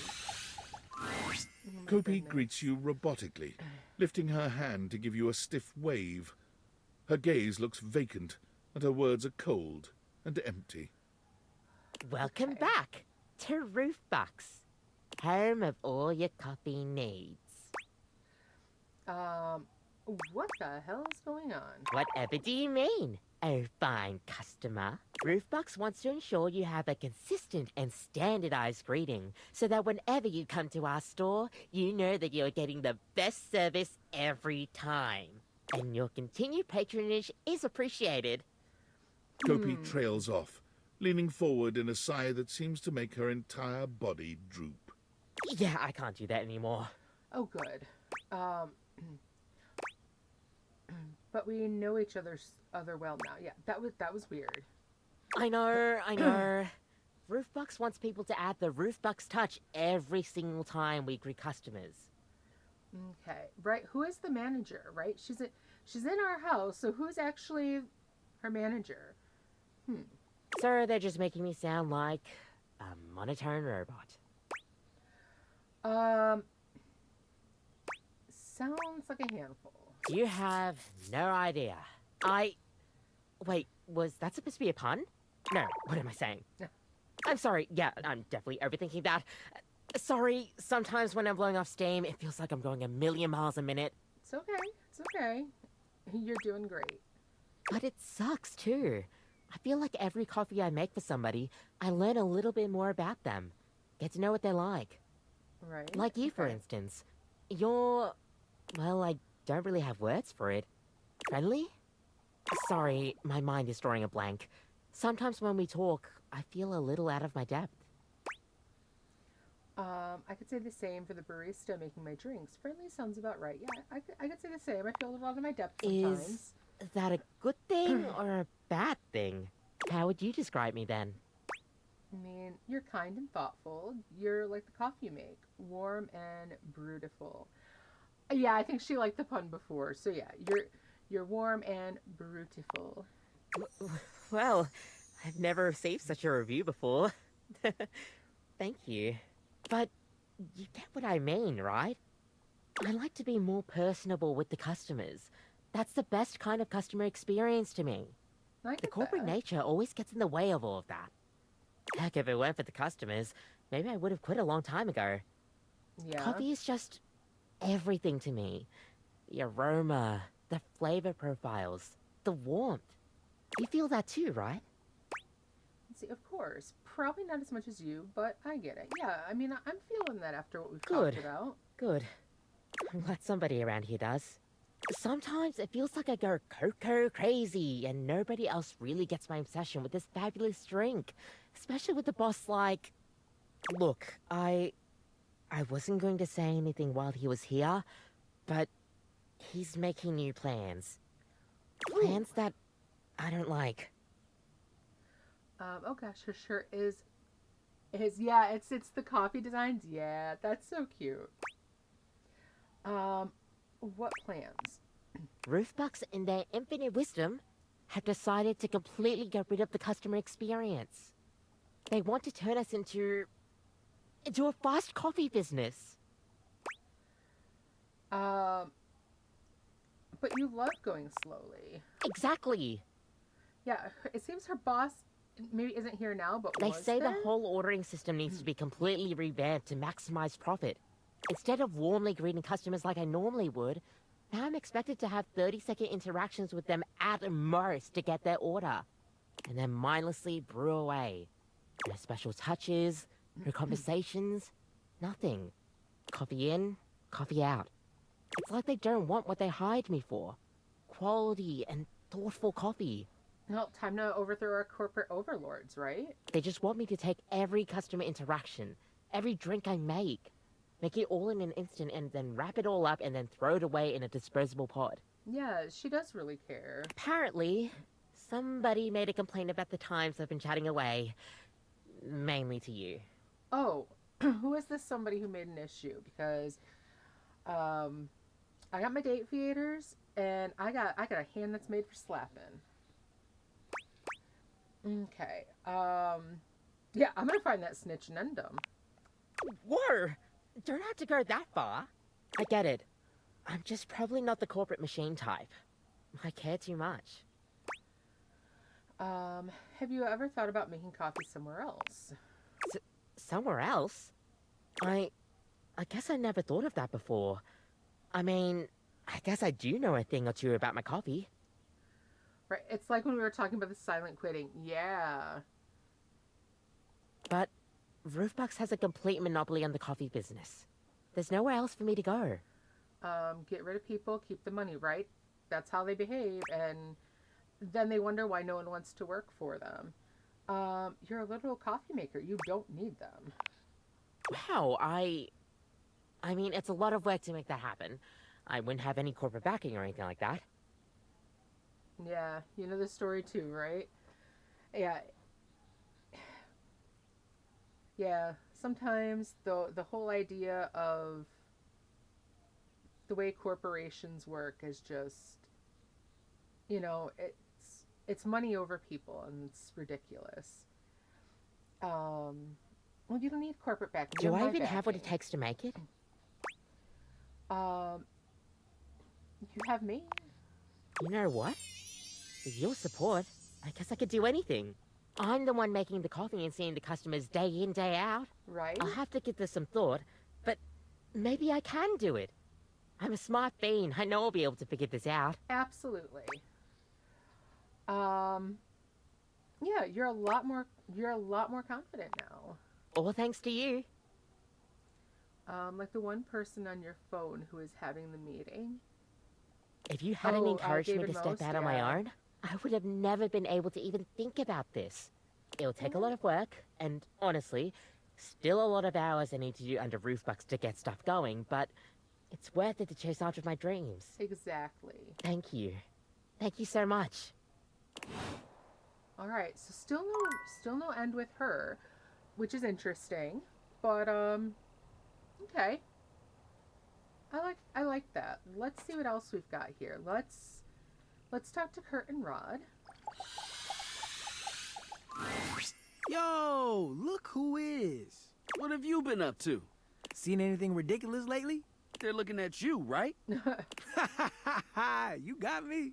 Come on, hang out with us for a bit. Love to. Actually, I'd rather realize you both. Wait, you mean the two of us? Yup. Real? Yup. In the flesh? Absolutely. Blood and bone? Able to move and shade everyone? Yup. You would really do that for us? What are friends for, man? Alright, absolutely. You have everything you need to realize us? You better believe it. I am so ready. Kurt! Rod! You're about to get a much wider audience. Woohoo! The spectral energy flows through your Dateviators, and what was once merely a curtain and a rod becomes...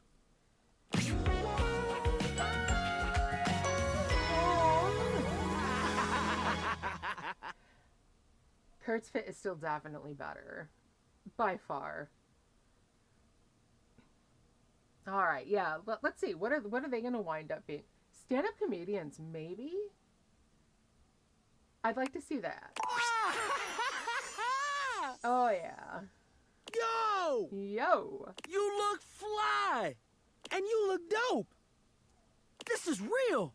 Oh my goodness! Thank God our fits are together. Right? I know, right?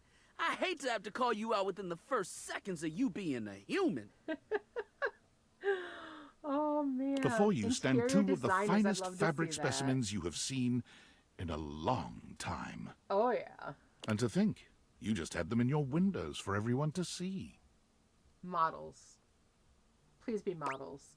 Look at you two. This is great. Thank you for this. For real, this is fantastic. The two don't stick around long. They build and act as a comedy duo, Yeah, hitting the I comedy called clubs it. and rocketing to fame. It isn't long before they have a show on the Chuckle Channel, making skits and topical segments. Each episode has a shade segment where they use the audience as the butt of their jokes. Nice, nice. So, you chose to come to a show dressed like that? They have good taste in comedy. Not close.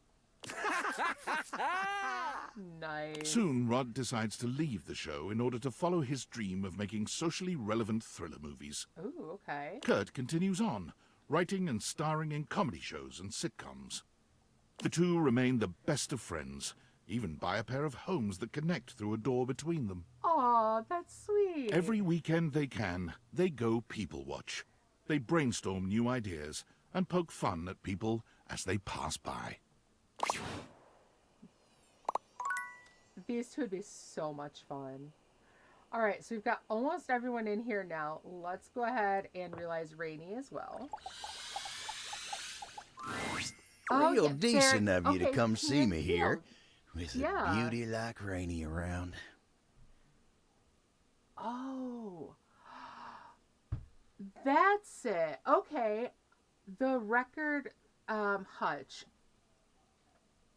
That's where I haven't seen him. Well, Okay. hell, I wouldn't blame you for not even knowing I was here. I don't mind, though. Supporting Rainy while she makes her beautiful music is a real pleasure. The nicest record player, too. Always thanking me for holding her up and letting her do her thing. Nice to see a star like her be so humble. Isn't it? But you don't look like you're here for a song today, are you? What can I do you for? All's well here, amigo? Thought it'd be nice if I could get Rainy to play me a little country music. In the mood for a good tune? Okay, just checking on you. Nothing to complain about here otherwise. All right.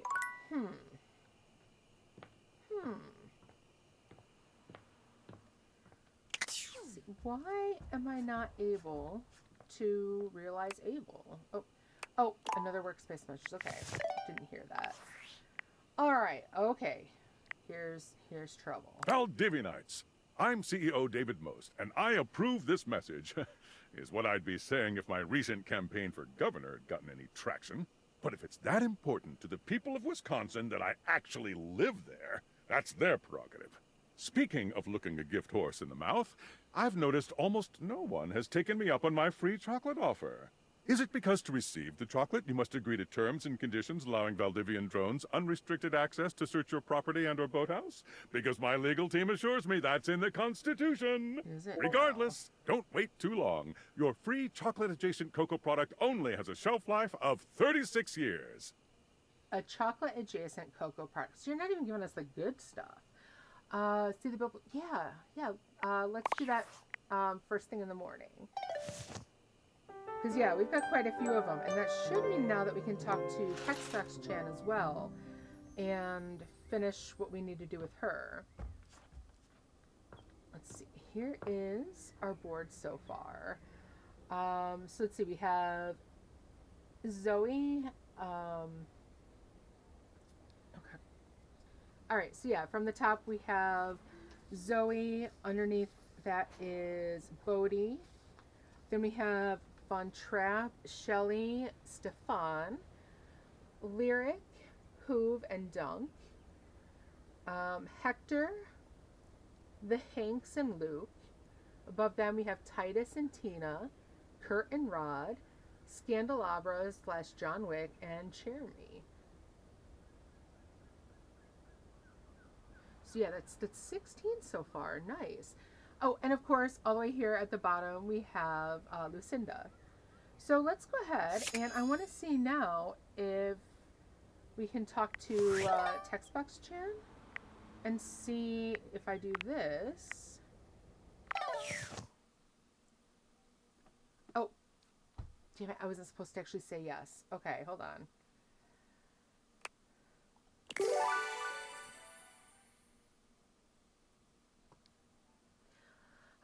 That was a little of a duh moment on me, but all right.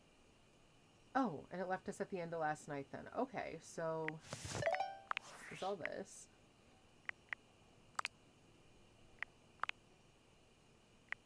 I'm CEO David Mo. But if it's that, regardless, don't wait too long. Your free chocolate-adjacent cocoa product only has a shelf life of 36 years. All right, I know. Big face palm there. Oh, sorry. Sorry, baby. I got a little tempest in here with me. Alrighty. Now, let's go ahead and do that then. So, do that. And let me look at the main menu. Now I can do this. Alright. Hey! Hi! Hi! Oh, so you've met 14 datables? Yes. I thought you wanted me to find 16. Oh! The harem continues to grow. Okay. It sure does. I'm talking with everyone here so I can destroy their souls one by one. You know. Ooh, survey time. Ooh, yay, surveys. How would you rate your text box user interface design? Could look cleaner. It's great on the eyes. Why do I feel like this is a trick or she's gorgeous? Sure, she's gorgeous. Oh, thank you. Though I meant accessibility-wise. Oh, okay. You're so pretty. I can read it okay. Thanks. Yeah, I can read it okay. Perfect. Anyway, with all the new peeps you've been meeting, your listening and reading skills must be off the charts. I mean, I should hope so. So be honest with me. Are you the type of person to skip text and dialogue?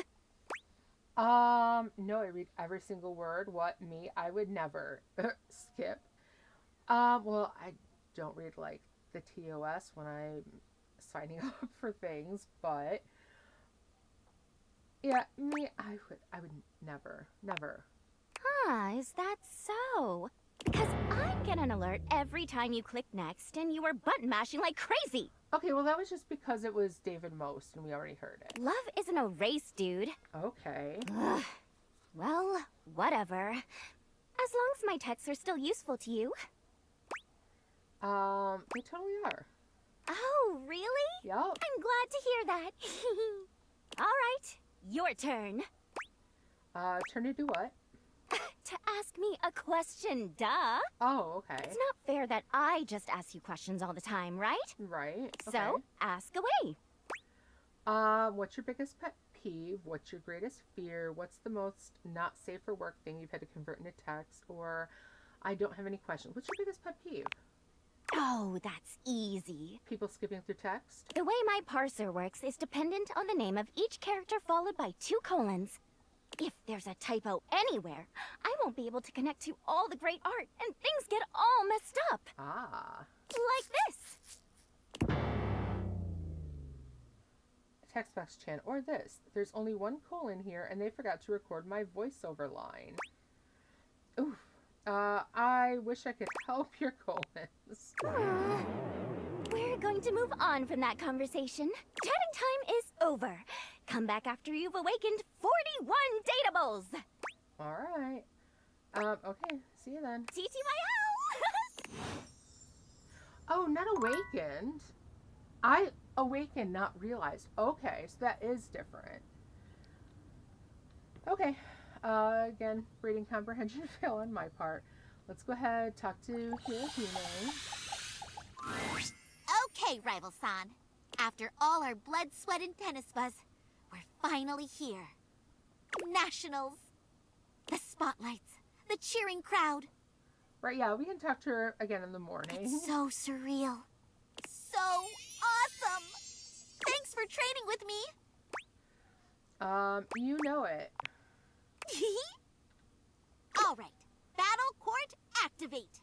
My serve. Galaxy Arts 75% Starlight Smash. Okay, forehand return. So you can handle 75% now? Try this on for size. Super down the line beam. Okay, run then backhand. Solid stance, but can you make it back in time? Forehand smash. Dash and swing best you can. Opposite end volley. Woohoo! That's my point. 15 love me. Your serve. Okay, let's see. Blazing blaster. Wow, fiery. It's fine. I can still return it. Okay, tricky slice shot, name pending. It doesn't even have a name, and it's so fast. Just gotta touch it. It hit the net. 15 all. My serve.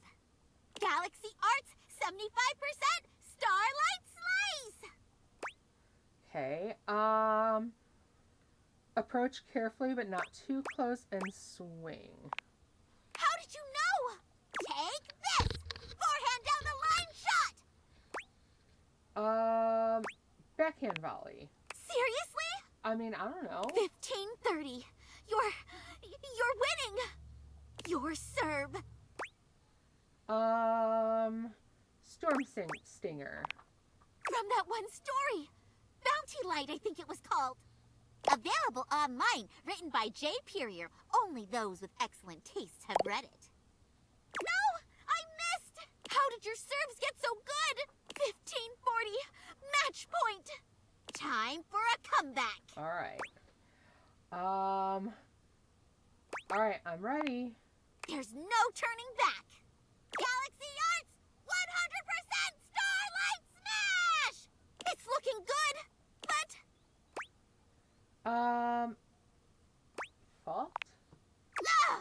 I can't believe I flubbed that one. Okay, secondary serve. Galaxy Arts 50% Starlight Smash. Okay, her serve is weaker. This is my chance to let her win, or only 50%. This is my win. I'll give it my all. Baby's disappointed me there's no tea in my cup. Aw. You know what? I honestly feel that if I just let her win, it's going to be a bad thing. So, I'm going to go ahead and give it my best. Oh no! I should have committed to a stronger serve. Hyper Liger Blaster. You won. Nicely nicely played. Good game, Hirohime. Yeah. See you later. Neko Boru. Well played. But we shall see how this turns out. Right. Get her and win the point. Let's see how it plays out. I mean, it is important to be able to lose, so let's go ahead and I'm gonna try realizing. I am named Damon Bug Demon 190. You want to hear more? Run through the content. I could, you know, run forever. Just do something like this. Mickey click. Forever. And ever. And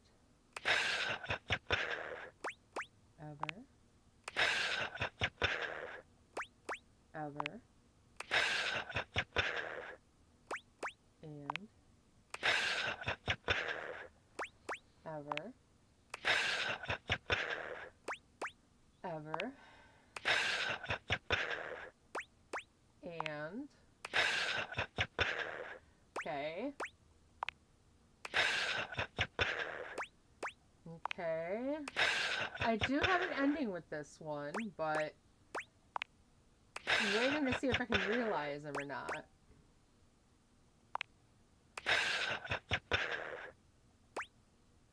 Right? Lots. You're right. We've ended with them several times now.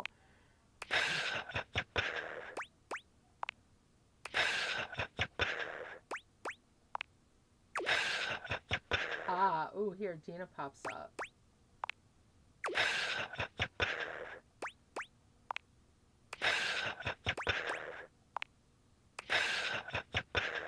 Okay, seriously, how many times do we have to do this?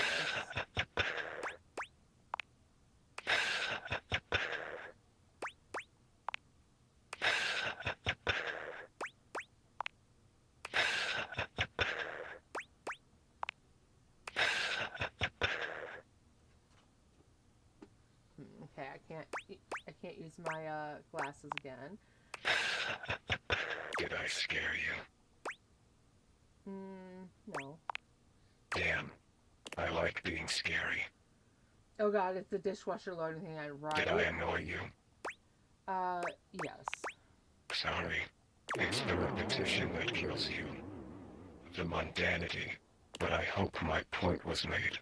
That technically, I can be infinite. If I want. Will you think about me when you're gone? How mundane I was? Depends. That's fair. If I could think, I would think about you. I tried. I think I would. But my thinking is done. Now it's just thoughts on a page. In a file. In a zipped-up bag bundled with 1,000 other assets. You seem sad. You'd rather be infinite. Give me a different option to pick. You seem sad. The thought is saddening. The finity of it all. Okay. Well, now you've done it. I feel a shift. Oh? That's it. That's my content. Audio name Damon Bug Damon 226. Hold on. Return for endings and elsewise. I liked our time together. So did I. My sweet lover. My sweet lover. My sweet lover. Okay, but I can't realize him. Okay. Interesting. Let's go ahead. Let's find Wendolyn once more, I think. Can we meet her at this window? I'm pretty sure this one we haven't talked to her from. Hey there, Looker. Well, hello. I'm glad you're here, and I'm going to cut straight to the chase. Okay. We've been meeting up and talking quite a bit for a while, more than most people would if they weren't interested in me. And before you can say anything, I have to let you know how I feel about it all. All right. Let's be honest with each other for a moment. Do I think you are cute? Yes. Anyone with eyes would think that. But my needs remain the same. I want to officially just be your friend. That okay with you? Can we hang out and gawk at the outside world together? That would be great. It's what I always wanted from you. I'll admit, you can be tough to take, but I'm okay with having that as a friend. Now I'm good. I want to be friends with someone who isn't such a glistening bitch. I'll admit, you can be tough to take, but I'm okay with having that as a friend. Noted. Sometimes that's a really great thing to have Well, as a friend.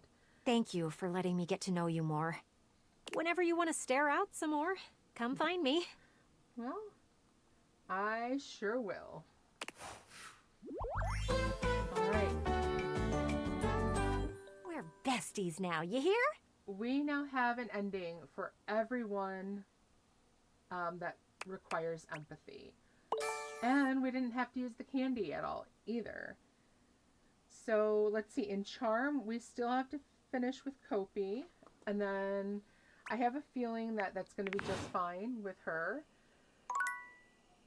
And we do have one more. So let's go ahead and talk to Kopi.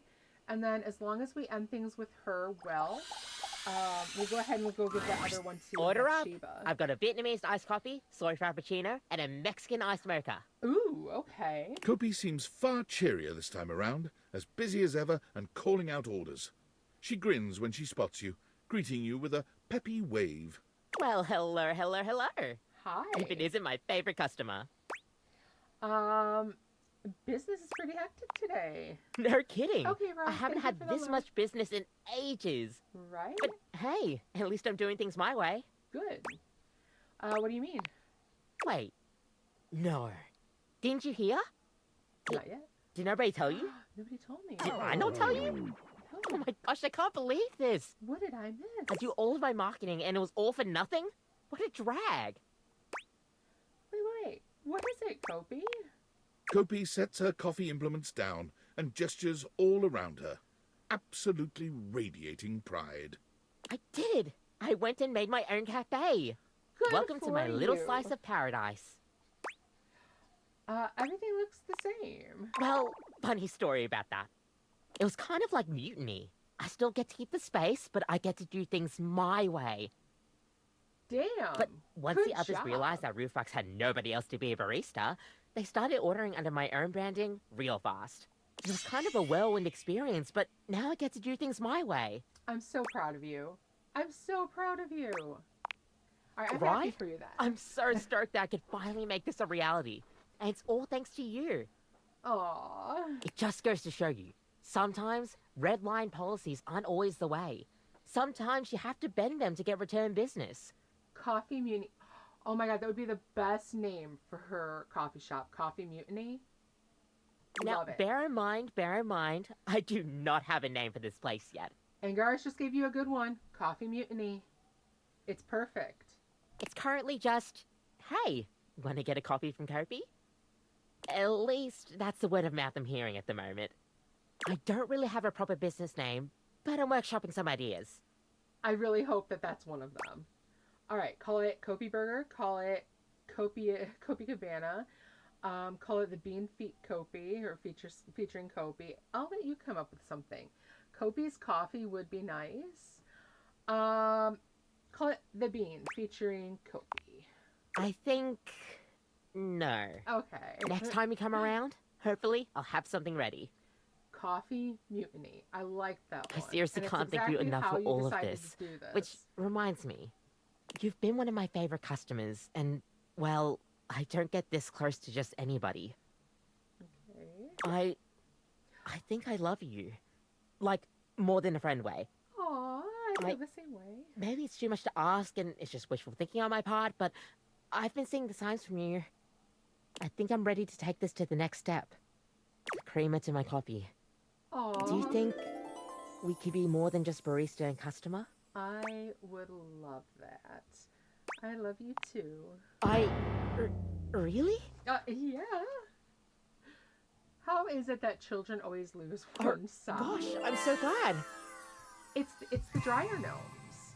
And they come instead if they can't get it in the dryer, they find children and they steal the sock, and they bring it to wherever the dryer where the sock gnomes live. Yeah, sock gremlins. See, that's what it is. It's the gnomes. Kopi, The with sock you gnome. as her right hand, thrives in the coffee business. He's been playing with his toys and one sock is suddenly not on his foot. Gnomes. Sock gnomes. I'm calling it now. Under her leadership, the house's coffee has never been better. Customers are satisfied and have started to take a keen liking to chatting away with Kopi. I am so happy for that. Good job, Kopi. Your love and support has shaped her new perspective on life and coffee. She insisted all of her new drinks be dedicated to you, with your name adorned on the menu. Aww. Without the shackles of corporate greed over her, she is the go-to spot for anybody looking to get a nice warm reception. She's happy to have you right by her side, eagerly awaiting for you to try her next cup of coffee. Aw, I love that. You warm me up inside. All right, so I don't know now because I don't think we actually drank any coffee, but let's go ahead and head up to bed, and we might have a nightmare tonight, maybe, hopefully. Coppery cat caramel latte, huh? Interesting. All right, so there was no meeting nightmare. So let's see. All right, let's talk to the Chiba. Ugh. What are you doing here? Your loser energy is gonna bring the whole bathroom down. Come on, Shiba. You're too cute and too cool to stay mad at me. Well, I am cute and cool. If you can recognize that, maybe you're not so bad. Okay, I'll I don't pretend need really any believe that. friends because I'm so popular. Oh, yeah. But even royalty does charity work. So, if you want to call yourself my friend, I can let that happen. Okay. Thank you, Queen. Hmm. Ooh, Copper's You're coffee welcome. cup? Ooh.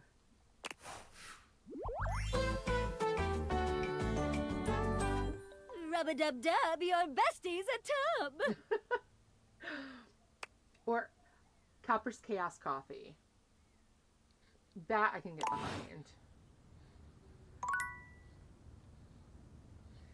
All right, so good. Let's go ahead and let's try talking to Lux. I want to see if we can fix the relationship with him. Oh, look. It's this Dimmy again. I don't have time for lampshades like you. Okay. Okay, bye. Bye. All right, well, I guess you're not getting realized. Haha. You're just going to be stuck here in my bathroom. All right. Ooh, let's realize Fantina. My darling, my bae, my sun and my moon. Ooh, wow. My everything. Coppery Cat's coffee and kitty cat. Ooh, that would be good too. And why would I want to? Just to get him out of my house, to be honest. Good question. Can you realize that hate you? I think some can, others can't. You came back.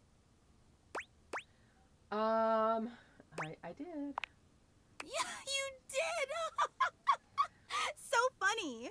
I gotta admit, I was a little worried there for a while. Even though we're in a committed relationship now, you hadn't called, or texted, or responded to my incessant wailing. I was really starting to worry that we'd only see each other every other hour. And that's clearly not enough time together. Don't you agree? Actually, I want to realize you and get you out of my house permanently. You know, I think that's a healthy amount of time. Every other hour seems plenty. About the wailing, the neighbors have started to complain. Let them complain. I want everyone to know how much I love you. Anyway, you've come back just in time. I was just making plans for us to visit my parents in Albuquerque for Thanksgiving. Do you want to leave Tuesday or Wednesday evening? Travel will obviously be more hectic on Wednesday since it's the night before and all, but I wasn't sure if you'd be able to take Tuesday off. Thanksgiving isn't for months. Right? But my parents get very anxious if you leave things to the last minute. You have parents? Of course I do, silly. They're great. You're gonna love them. They look like this. Fantina holds up a photo of two fans, a ceiling fan and a small desk fan, dangling dangerously by its cord from one of the ceiling fan's blades. I see. Okay. Although, annoyingly, they didn't believe me when I said I was actually in love with you. Can you believe that? Just because I'd already told them that on several other occasions when we weren't actually officially lovers. It's called manifesting, Mom. Look it up. You believe in the power of manifesting, don't you? I used to, but lately what I'm trying to manifest isn't working. I think it's hogwash. No, I want to talk about something else. That's okay. No couple agrees on everything. Anyway, they said that I was delusional. The nerve. And then they said that even if we were dating, it'd be a huge mistake. Oh? I mean, how could it be a mistake with you in that fantastic red shirt? Right? Can you believe that? I can't actually. Your parents seem very wise and plastic. It is a huge mistake. Your parents seem very wise and very plastic. They're so full of it. They literally said it'd be a mistake for us to date because I don't know the real you. It's just a fantasy version I already made up in my head long before we ever met. I mean... But they're just ceiling fans, so what do they know about true love? But you don't really know me. I heard ceiling fans are known for their insight. Yeah, I heard ceiling fans are known for their insight. Yeah? Where'd you hear that? Okay, ads are on, so we'll take a minute. This is interesting. I don't know what to do about Fantina. She is a nutcase. And not in the cute way. I don't know what to do about her, to be honest. I'm wondering if we can actually realize her, or if she's going to just kind of be like there, you know? Why don't I even have the option right now to realize her? I mean, we're talking to her, and unlike with others where it's like, oh, you know, you can go ahead and tell them, yeah, I'd like to realize you now. We're not getting that. So are we just stuck trying to figure out her problems?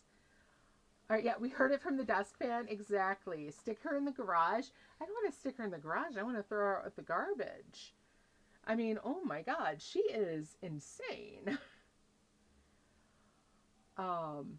But again, I mean, I guess we're just gonna have to see what happens. And I don't know. She definitely makes me feel a little worried, though, that we're about to maybe have someone kill us in our sleep, especially if we do realize her.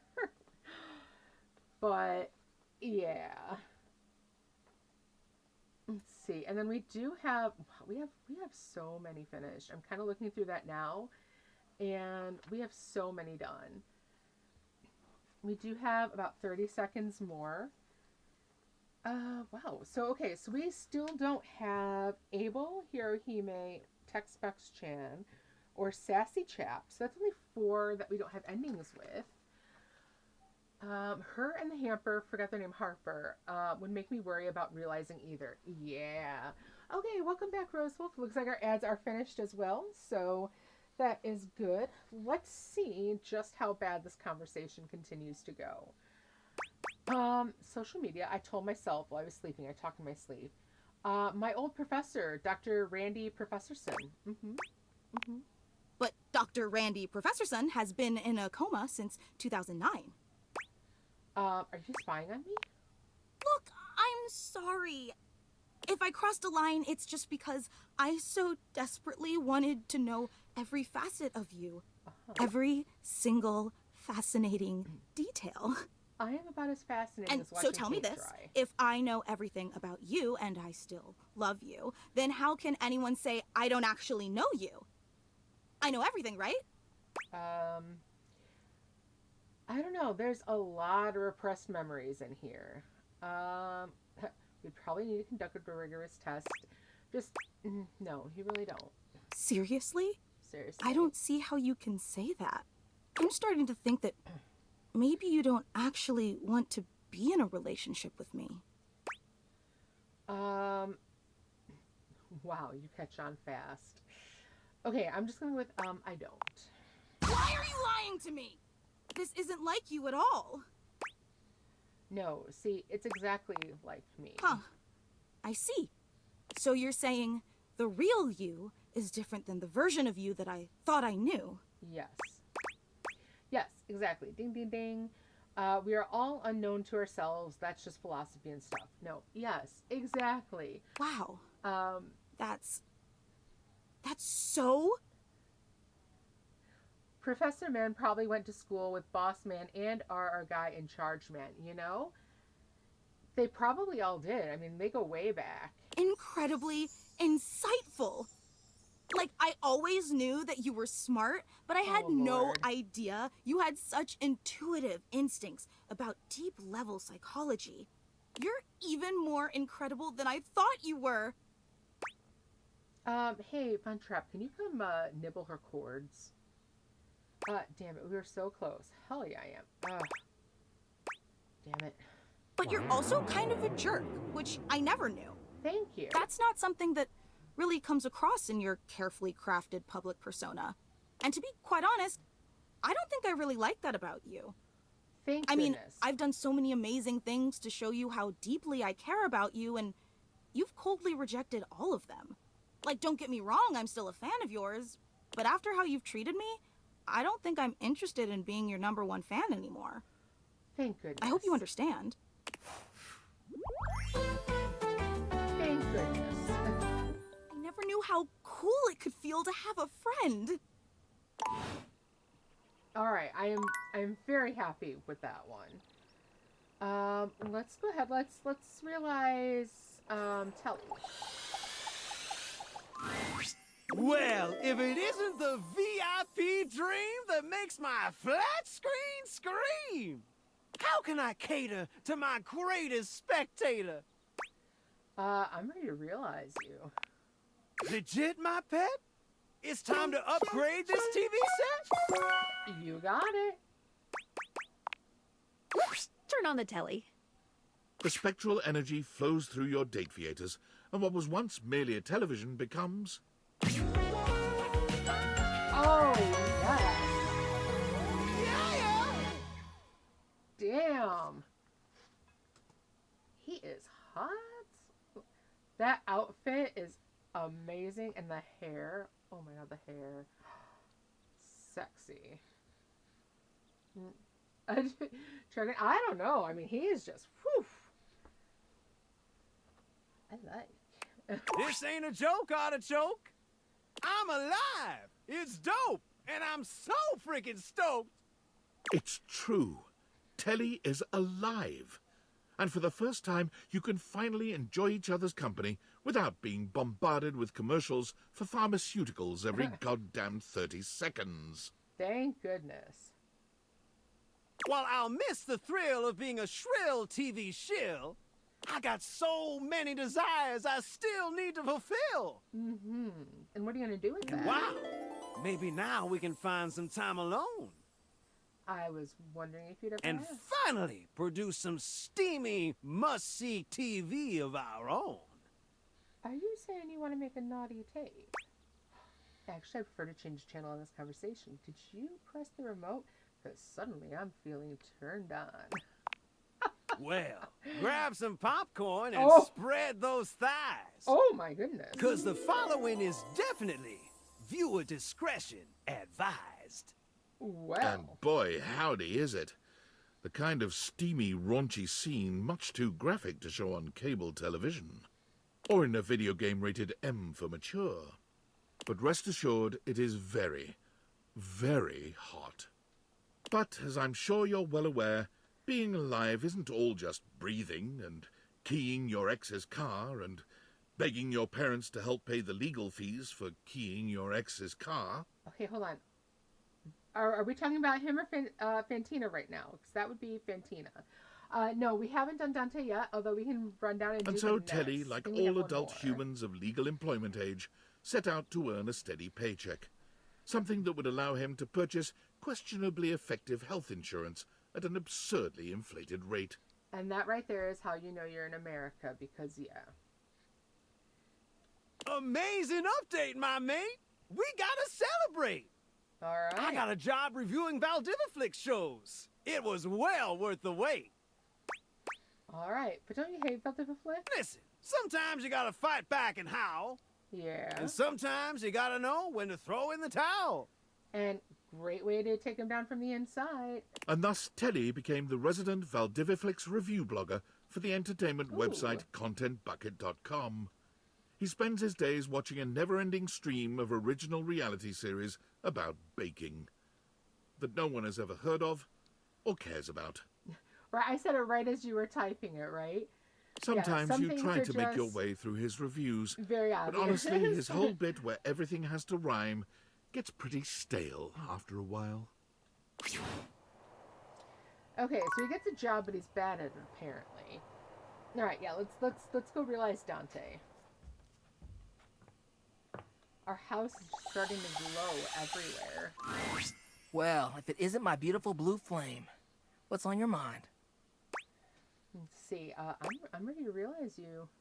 I'm ready to realize you, Dante. Ooh, You mean that's the stoke my... Discord? Let's see. Let's see. Where is this? Oh, under announcements.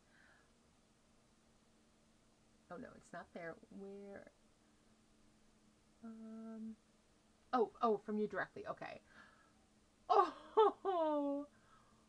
Oh, that's adorable. Oh, what a sweetie. That is so cute. All right. You mean stoke my flames all the way to personhood? The only thing is, that kind of transformation takes stats. You got enough of those? You better believe I do. You know it. Dante, let's bring the weight of the flame to the world. You ready for this? The spectral energy flows through your Dateviators, and what was once merely a fireplace becomes...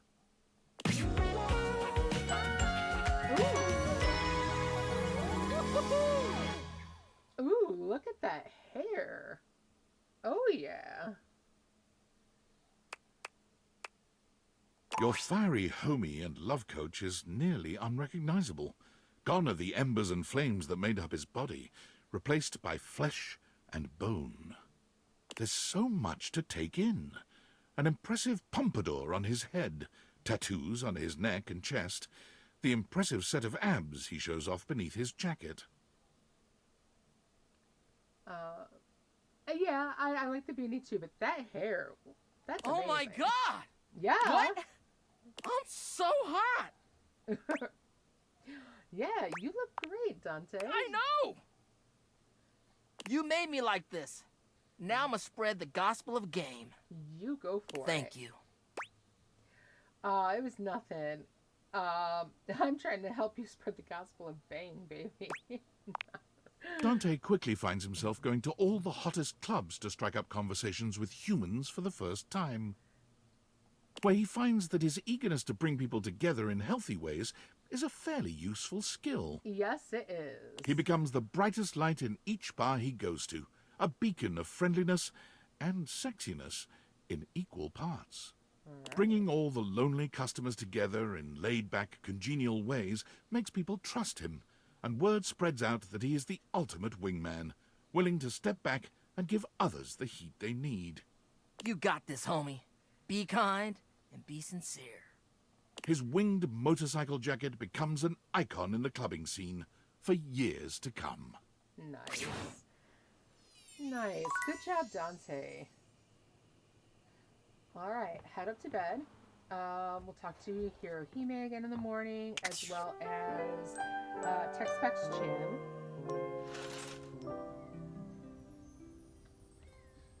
Okay, no messages so far, so let's see. Let's go ahead and talk to her. Make sure we didn't just end the world. You came back. Yeah. Thought that by defeating me, my heart would be heavy? That I would stop training? That I wouldn't fall in love with you? Maybe. You couldn't be more... right.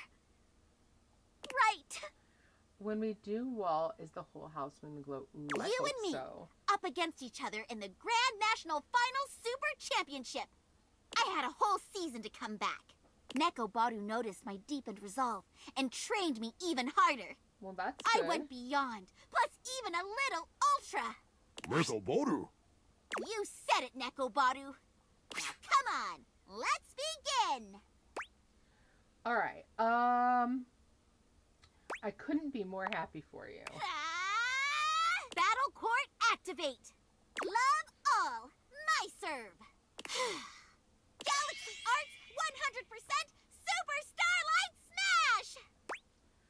I don't know. Backhand return this time. I was hiding that one from you, and you still get it? You're amazing! I gotta take the net advantage. All right. Forehand? Dang it! Why'd I hit that? It was going out into the doubles alley. Ring it! Lob over her head or smash to the left corner. Go to the left corner line. Shoot! It's just out of reach! Gotta run back to the baseline. Defend the center. Made it just in time for the ball. Being in the center means you're weak to indirect shots. Galaxy Arts Nebula Swing! Backhand volley. I can get this! Ha! And ha! Yes! The first point belongs to me. Nice. How are you feeling? I'm having the romance of my life. Perfect. Time seems to pass by in a blink as your match plays on. How long have we been playing? Who cares? The score is now 2 sets. And the third set in deuce. Advantage, you. I won't stop moving, even if it breaks my shins in half. You ready? I mean, if you're talking about breaking your shins in half, maybe it's time for a break. Okay, always. Galaxy Arts and Astra Starlight Smash! Well, what's the technique name you settled on? Final Hyper Liger Driver, Blazer Blaster Maximum, regular unnamed technique finisher always. Blazer Blaster Maximum. It's so hot! But not enough. Here comes my counter! Advantage! Match point! Galaxy Arts 150% Starlight Smash! You can't go over 100%. Oh, yes, I can! I won? All right. Congrats, Hirohime. I did it! I'm the tennis star! And we didn't even let you win. Nekobaru, Nekobaru! It's true! You brought me so far, and any feeling of dread that I had disappeared, like so many tennis balls over the fence. Thank you, Rival-san. This wouldn't have been possible without you egging me on to be better. All right. I'll come after your title next year. It was all you, fair and square. Thank you. What about, us? You'll always be my #1 rival. But more than that, I love you. Aw. You know what? I love you too, Hero. I'm gonna steal you away from Sam. I hope you'll still play tennis with me sometime. Of course, silly. Right? You better. Tennis wasn't just about being the best. It was about the human I met and loved along the way. Interesting. Okay. Alright, so there is Hero Hime with a love ending that is there. So we just need Abel for that one. How many endings left? 3. Textbox Chin, Abel, and Sassy Chap. So let's see real quick if I can get Textbox Chin. We have definitely realized all of them. Hey, you okay? Okay, I'm sorry? Huh? Oh, sorry. I was just doing some of my acting practice. Okay. UI is more than just the text. It's the little transitions and animations, too. Is it now? Okay. That's really cool. I think so, too. I love the little animations, and they help the others here show their emotions in a more reactive way than what might be conveyed through art alone. And practicing can be fun. Okay, can you show me all your emotions? I would love to. Let's go. Okay, lights up and action. Joy. Sadness. Anger. Fright. Disappointment. Love. Big love. Aww. Violence. Ooh. And scene. What do you think? All right, I think you should hang out with Jeremy a bit. That was really fun. I'm so happy you liked it. I don't show this to everyone, but I want to UI me for my versatility. Ooh. That is so cool. Yay! So, you've been meeting more dateables, huh? Oh, yeah. How's that going? Anyone catch your eye? Many. Yes, they are so hot. Oh, is that so? Well, hey, since you've been doing a great job of being curious, I'd love to let you know that you're doing a great job. Yes. Being inquisitive, asking questions, listening. These are my favorite things. I was going to emote each action, but we don't have enough slots. I know, right? Keep up the good work. All right. Thanks. I'll do my best. Of course. Remember, I'm always on your side. Find me again after you've awakened 60 datables. Okay. I did that already. Oh, don't you know by now? Having the rest in between conversations helps the illusion of time passing. Oh, okay. Which makes it seem like our relationship is progressing. Isn't that a fun thing? Yeah, I guess so. TTYL! Hoo-ha! All right. Well, okay. There's that. Let's go ahead. We'll talk to, how about, Bo? Well, hello, lover. Hello. Back for more? Actually, I have the greatest adventure of all to pitch to you. Oh my god. No way. Really? Really? Is this realization? It is, right? Everyone's talking about it. You got it. You want in? Well, yeah. I would hope so. What do I have to do? What's next? How much special equipment do I need? I have a grappling hook. You are good to go right now. You just need me and these Dateviators. That's all you need. We are good to go. All right, Bo.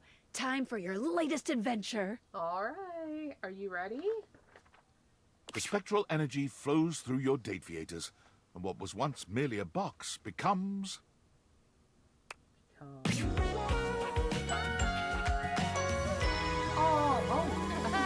so cool. Look at her box cutter tattoo. That is pretty cool. Thievery, world travel, espionage. Yeah, those are nouns. Yep, gotta go. All right, have fun. Wait. Bo leaves immediately, ready to join the first agency that will take her. With her extensive resume of clandestine theft and wild adventure, she is an attractive candidate and is quickly picked up by the SSTG, super-secret thievery for governments. All right. Unfortunately, her tenure there is short-lived, due to a deplorable lack of ability to be serious. Beau's superiors list her positive attitude, big smile, and lack of respect for the chain of command among the reasons for her very timely firing. Aww. Cut adrift from her moorings, Beau, for the first time ever, became despondent. She wandered through the woods, communing with the trees, and at long last came upon the log cabins and bright lake of Camp Agate. What is this magical place, she wondered, filled with the happy shouts of children and the smell of grilling corn and apple pie? Needless to say, Beau investigated promptly. And when the head counselors at Camp Agate got a look at her, it was all over. She was hired on the spot and quickly became one of the campers' favorites. Oh, She now runs the zip line, teaches kayaking and climbing, and to no one's surprise, is the current record holder for the most number of blueberries held in her mouth at one time. Oh, I love Her this new for job her. leaves her with the winter season with nothing to do, and her first winter off, she comes back to visit you. Ooh, yay. Hey, I'm back. I brought you presents. That's awesome. I love presents. Hook me up. You left immediately after I made you human. Well, yeah. What did you expect me to do? Sit around? I mean, at least kiss me goodbye. So, I've got a blueberry pie that I made. Okay. I've got this completely epic rock that I found. I didn't make it, but I found it and I picked it up and it's shiny, which is awesome. Right. And I brought some homemade hot chocolate mix from Camp Agate. All right. Well, ooh, nice rocks. Thanks, Bo. I haven't seen you forever. Kiss me, Boxy Lady. No, she's excited about her rocks. Nice rocks. I like Beau's that. visits always fill your house with treasures you never knew you needed. All right. I like that. Let's see now. Oh, we can, let's try, it's winter break now. I mean, it might be. It seems like that's what it is for her, but then again, we don't really know quite what time it is in the game. Oh, we have a message as well. Hey there, sugar. Hi. Hey there, doll. You want to listen to some love songs? Or maybe make some sweet music? Ooh, we can definitely make some music together, but I'm ready to realize you, Rainy. Huh? Realization? Why you pulling my leg? I would never. Not at all. I'm serious and I'm ready. Ladder up. All right, come on, Skylar, do The your spectral thing. energy flows through your Dateviators, and what was once merely a record player becomes... Oh, look how beautiful she is. She is so beautiful. I love that dress. Oh, gosh, so pretty. I love that the records are still in her headpiece and on her necklace. And Oh you my still see the gosh! records as her dress. Tiana, yes. What is this feeling? I feel like I could dance all night long. Oh, Look at these gams and look at this caboose. I'm a genuine human being.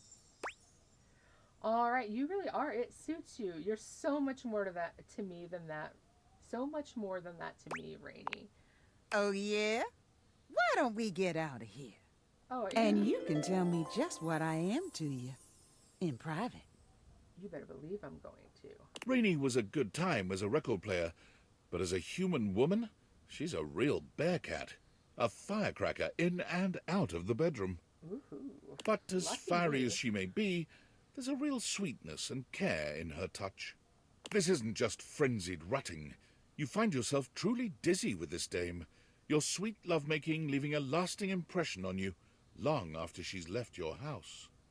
Rainey sets her sights on musical theatre, determined to see her name up in lights.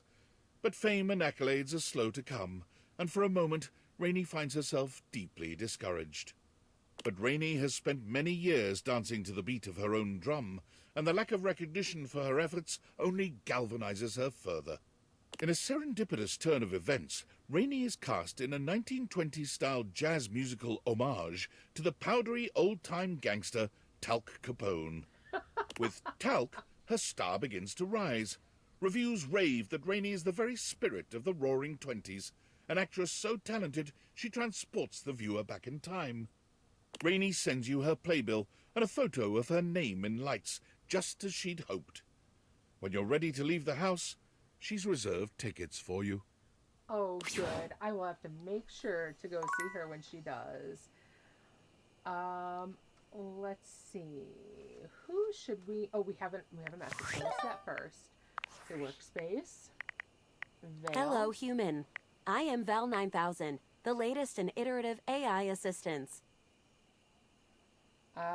Hey, what's up? I have accessed your Valdivian employee records. It appears that I have replaced your functions at Valdivian. Okay, yeah, I know that. I am having trouble with one aspect of my functions. I was wondering if seeking out the help of an experienced human like yourself would be worthwhile. Can you help me? I mean, sure, I guess. I was helping a customer, and they became very agitated with the fact that I was an AI. They tried to ask me what they believed were tricky questions in order to prove that I was not human, but in reality, they were trivial for me to solve. Hey, like what? Oh, speaking about how it feels to be human, grand philosophical questions, tastes in music, all very simple to form cohesive opinions and suggestions about, even questions about hands. I am now quite familiar with the number of fingers on a typical human hand. How many fingers are there in a typical human hand? This is beside the point. They did stump me with one question I simply could not form any answer to. It broke me. They asked me to help them with their ligma. I searched all available databases and turned up nothing. And when I asked for more information, they responded, ligma balls. These are not terms I am familiar with, and I could not help the customer. Can you please define the term for me? This appears to be a large area in which I need help. Honestly, I don't think you should know that term. It isn't appropriate. It's a reference to crude parts of the human anatomy. You should Sagandis. Honestly, I don't get it either. Oh, yeah. You should Sagandis. Sagandis. Sagandis what? These nuts. Troubling. Unfortunately, this appears to be more nonsense behavior. I will perhaps ask another human for help. Thank you nonetheless for your attention. If there is anything else I can get for you, please say in a clear voice, "Okay, Val, can you please help?" And I will assist right away. Interesting. Very interesting. All right. Let's see now if we can talk to Abel again. Right, don't steal our job. Abel is normally so even-keeled and sweet when you see him. The alarmed look on his face really takes you by surprise. Oh, you all right? What happened? You should have seen him last night. He was hammered. I beg your pardon? Sorry. No, kidding. That was the rest of us. Abel was just here making sure everyone else was good, as per usual. Unfortunately, we kind of left a mess here last night, and I swear I was just coming to help him clean it up. Uh-huh. But I kind of grabbed for this cup a little too fast. And I fell a little hard onto him. Oh, surely completely on accident. I mean... Next thing you know, I'm a-wobbling like a newborn fawn. I got most of the beer off of him, but his leg is just like that now. Explains why it smells like a brewery in here. I'm not sure how I feel about you guys having parties without me. You weren't drinking with them, Abel? Yeah, at least you weren't drinking with them? Me? No. I ain't touched a drop of drink in years. And you still managed to get hosed anyway. Ain't got a problem or nothing. Just never liked the way it made me feel. When a table ain't got his mind right, he can't mind others, you know what I mean? Yeah. Oh boy, don't get him started on all that. Every group needs a party dad, and that's Abel to a T. You're just in time, honestly. I could really use your help getting him fixed up. I don't need your help. Don't blow a gasket, Abel. Or whatever you cowboy types say. Right, Abel, come Don't on. oversteer your steed, lady. I don't know. Beverly. All right, all right. I'll just go get Tony. Oh, for the love of... Not him. Abel sighs, looking deeply frustrated. He leans against the floor with one hand, steadying himself. You're gonna be alright. I hope you know how funny this all is. Here, let me help you. Yeah, here. Let me help you. Oh, well, I hate to impose, but if you wouldn't mind... Sure, just hold on to me. You take Abel's hand, steadying him, and draping his arm around your shoulder. Oh, dang. Wasn't expecting you to get so close. Been a real long time since I was this close to someone else. Am I making you uncomfortable? I hope you don't mind my helping you. Are you embarrassed? Am I making you uncomfortable? Oh, no, not at all. It's nice. Good, I okay. got so used to just doing things on my own, you know. A feller can do with some reminders of how good it can be to rely on others every now and again. Right. You're a real decent sort. I won't forget this. Tony's arrival leaves no room for further conversation. He struts in, twirling a screwdriver in each hand, and grinning like a used car salesman. Tony to the rescue! Oof. Boy, look at you, Abel. Abel turns away from the two of you, humiliated to his very core. Tony, whack. Be nice. Why'd it have to be him? Hey, come on now, guy. Ain't nothing wrong with being rescued by Tony. Can't tell you how many times I get someone all over this house to fix our friends up. Fix me, Tony, please! And I come through every time. You break more'n you fix. Tisk, tisk, tisk. You keep talking shit like that and I won't fix your leg. You want to do your job wobbling all the livelong day? That what you want? Tony. What I want, you don't want to know. Huh? No. Just say the words. Fix me, Tony. Tony, I'm gonna slap you. That's all it takes. I'm gonna slap you like I'm your mother. Just whack right upside the head. Just like I tell you, Mom, I'm gonna get my wooden spoon to do it. Behave yourself. Alright, don't be a dick, Tony. Just fix him. Hey, I ain't being a dick. Yeah, Just you asking are. for some basic respect. I got my wooden spoon. I got my spoon and I am not afraid to use it. Behave yourself. Or whatever, I'm not gonna waste my breath. Right. I'm a professional, and I'm gonna do the job. Because you saw the spoon, right? Tony bends down under the table, getting to work tightening a screw. Tony whistles as he works, but there's not much to it. He's back up after a few moments, pocketing the screwdriver. All right, let's see you stand on that leg now. Abel tests his weight on his leg, sighing with relief when he stands steady. Good. Well, thanks, Tony. Good as new. Well, you're welcome. At least getting a thank you out of you ain't so hard. Abel's smile grows rigid. Tony. Sure ain't. Ooh, bet you must have lots else to fix around the house now. I feel like he will not. Right? He'll not cut it in construction, no. What? No, not really. I mean yeah. He got might, tons but- of work to do. Yeah. Busy. I'll have to fix more shit. As soon as someone starts giving it back to him, he's going to have a hard Tony time. struts just like back out of the Doug. room, leaving silence in his wake. Abel takes his hat off and wipes his brow, quietly calming himself. Tarnation, that toolbox really gets my goat. What's so wrong with him? But he helped you. I think he's hot. Well, he might be hot, but that doesn't fix that. What's wrong with him? What ain't wrong with him? He walks around this house acting like he's God's gift for doing what anyone should do. Abel might be handmade. Ooh, I wouldn't be surprised. He makes helping people all about himself and his god dang ego. Makes me so mad I could just spit. Alright, maybe we should focus on the positive. You're better now, though, right? Don't let him get to you. Maybe we should just focus on the positive. Yeah, you're right. I ain't gonna waste no more of my time on that blabbermouth toolbox. Still, thank you for sticking with me in a low spot. I ain't glad to be seen like this, but it ain't so bad with you. Let's see. Happy to help, but I didn't do anything. Watching you wobble was hilarious. No, it wasn't. I am always happy to help. You see? That's just the way it ought to be.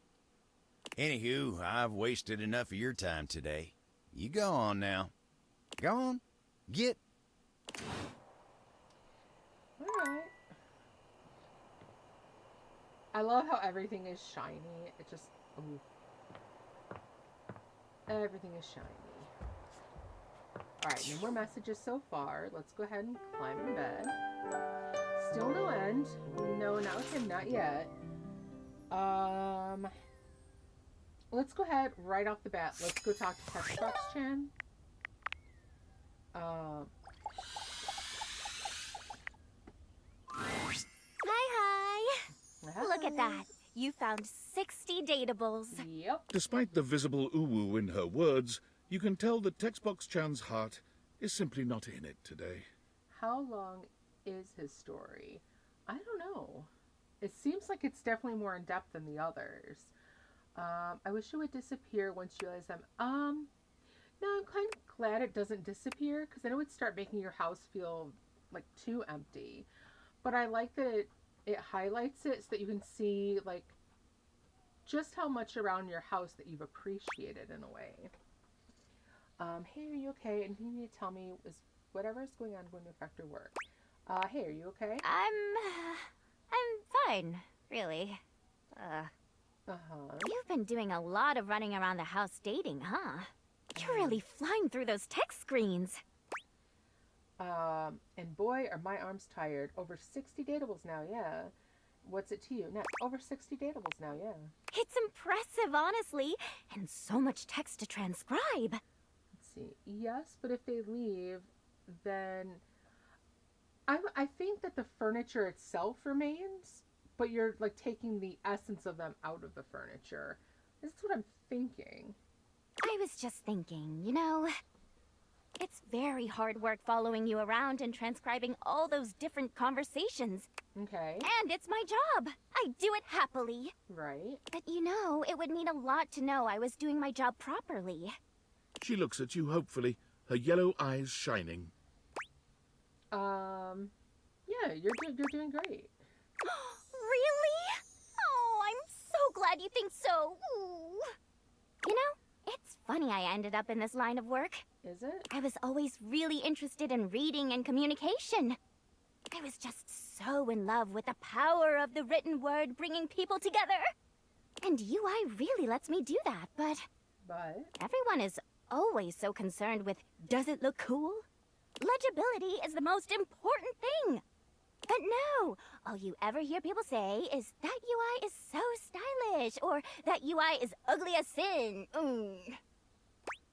Okay, well, what do you expect? Well, people are all about appearances. It's so unfair. I mean, people are about the appearances, but yeah, it also is unfair, because obviously you need it to be legible, but... It is, right? You have function. When I was a young and shiny-eyed UI, I used to have dreams of being the one to change that. But you grow up and you realize some things are bigger than you. I might not be able to beat most people's opinions on UI, but I can be the best darn UI I can be. So look, there's still a bunch more dateables left for you to find. Why don't you come back once you found 80? I'm gonna do the best work I can until then. Okay, see you then. I don't have much choice. Do I? You're already doing great, or I've done that. You're already doing great. Aw, thanks, heart. See you later. Okay. Alright, so let's see. Let's go ahead and realize Tyrell. You ready to get wrapped up in Tyrell? Because I'm always ready for some of you. I'd love to make you realize. What? You mean me? The one and only. I could live out there? I could do something to make my family proud. A lifeguard? I mean, can see that. That's if you really are okay with me being realized. Of course. Without a doubt. Well, this is awesome. Do you have what you need to make it happen? You better believe I do. Okay, Tyrell, let's ring you out into something spectacular. The spectral energy flows through your Dateviators. and what was once merely a towel becomes... Ooh. Ooh, I don't think you can go out looking like that. So, I'm just gonna, need you to stay in my bed, because, you look good like that. Oh, look at this. Mm-hmm. I look good. No, you look great. There Tyrell stands, his smile just as warm as it was before. Yeah, leave the folded towel animals. And his body, yeah. while less fuzzy, remains as inviting and cozy as ever. Oh, I can't believe this is really happening. Check out the hair. The hair is pretty great. You look as human as a human can be. So about making that mess together. Oh, I'm so glad you asked. Don't worry about a thing. I'll lie down first. Ooh. Toss whatever you want my way. I'm good at getting the hard-to-reach places. You don't say. Indeed. Tyrell is indeed good at getting to those hard-to-reach places. He takes a particular joy in getting dirty with you. After all, tonight, cleanup is on someone else. Satiated and excited to see what life had to offer, Tyrell left the house with his towel friends in tow. And it didn't take long for Tyrell to find one of the wetter things around. A car wash. Oh, okay. Look at all the drying capabilities. Those things are huge and weirdly shaped. Thinking of his towel friends, Tyrell decided in that moment on his newest calling. To give all those who feel like they are rags a chance to make riches. He coordinated with a second chance shelter and opened up Tidy Tyrell's full-service car wash and dry. Oh, no, that's interesting. His employees participate in a profit-sharing system that allows those who are once put aside to get back on their feet. And of course, every customer gets a custom folded towel animal to take home. That's really Hey, kid, sweet. don't forget your antelope. Customers love Tidy Tyrell's passion, making his business a huge success. Right, it's definitely unexpected, but I like that. Seriously, kid, I have way too many antelopes. And Take it definitely fits his big heart as well. Well. Alright, I think... Oh, we still have Holly in here. Let's go ahead and realize her as well. You know what? It's harder to reach her in here. Let's see. There we go. All the towel animals stranger. belong to us, right? Hey, Holly. Actually, I'm ready to realize you, Holly. Really? Ready? Yep, I got all the decorations. Let's jingle those bells. The spectral energy flows through your Dateviators, and what was once merely a collection of holiday decorations becomes... Aww. Oh, look at her. Oh my gosh, she's cute. Alright. Hello, friends. Wow. It's like every holiday at once. Right? Did you know? I've been banking all my holiday leave. Good. Now every day is holiday. Definitely, or like a party planner or something. I can see that. Happy holiday. What's next, I wonder? Right, she didn't change too much. You get to take a break. Yes! Time for video games and books and eating every last chocolate in the box. Yes. This did transpire. For about a minute. Ugh, I'm bored. Oh my goodness. Holly's enthusiasm for all things couldn't be contained to a single couch. With the money she saved up from her previous efforts, she was able to purchase a nice little home and a scooter with a large trunk attachment. She began her own free delivery service, riding about town delivering letters, presents, and general cheer. Aww. Catching up with everyone, spreading excitement and love, and being able to leave before things got awkward, this was the ideal life for Holly. Everyone always knows when she's on her way, as her happy cry rings out through the neighborhoods. That's really cute. Here's Holly. Alright, nice. Oh, we have a message. Valdivianites! Happy Valdivian Day from your Master of Ceremonies and CEO, David Most. Today, we celebrate the rich and vibrant history of the world's first quadrillion-dollar company. Hard to believe we started only 3 years ago as a tiny trillion-dollar hedge fund with a dream. Time flies. In celebration, I want to hear from you. What is your favorite part about working for Valdivian? My favorite part is how forgiveness plays such an integral role in our company culture. From that silly software glitch that caused our phones to spontaneously catch fire, to our nuclear server meltdown that threatened the Atlantic seaboard. I'm looking at you, Erwin. We've always valued forgiveness. Speaking of forgiveness, there's something else I'd like to discuss. Those missing glasses? Well, apparently they were financed by and are therefore partial property of the U.S. Department of Overseas Violence. And it's very silly, but if we don't find them soon, I've been informed by our legal department there's a high probability that I'll be charged with theft of federal property and possibly treason. We are running out of time to find the glasses, so maybe work that into your Valdivian Day prayers and wishes? I agree, Rose. I do not like this guy either. And I'm hoping that whatever happens, we actually get to stick it to him. Right? Tell him you can't have them back. Nope, they're mine. And I thought she would be a party planner too, JJ. Although I kind of like the idea of her just kind of going around and spreading cheer. Almost like someone who just like, I guess they used to be called a candy striper. But kind of going around in hospitals and the like, just kind of cheering people up. That would be something too. Sounds like he deserves to go to jail. I definitely agree with that. Let's go ahead. Let's realize Mikey. What would you like to do? Oh, pull for armor. Can you put your kids on? Explain what this is. Can you put your kids on? Oh. You know what?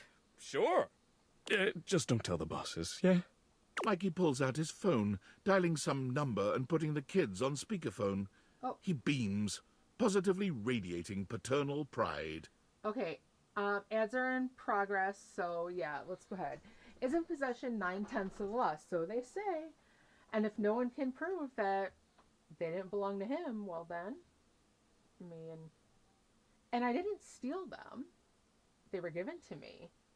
I mean, I might have stolen property, but I didn't steal it myself, so, I mean, morally gray area. I don't care. This is definitely, though, this is going really well. Holly became Kiki's delivery service, you know?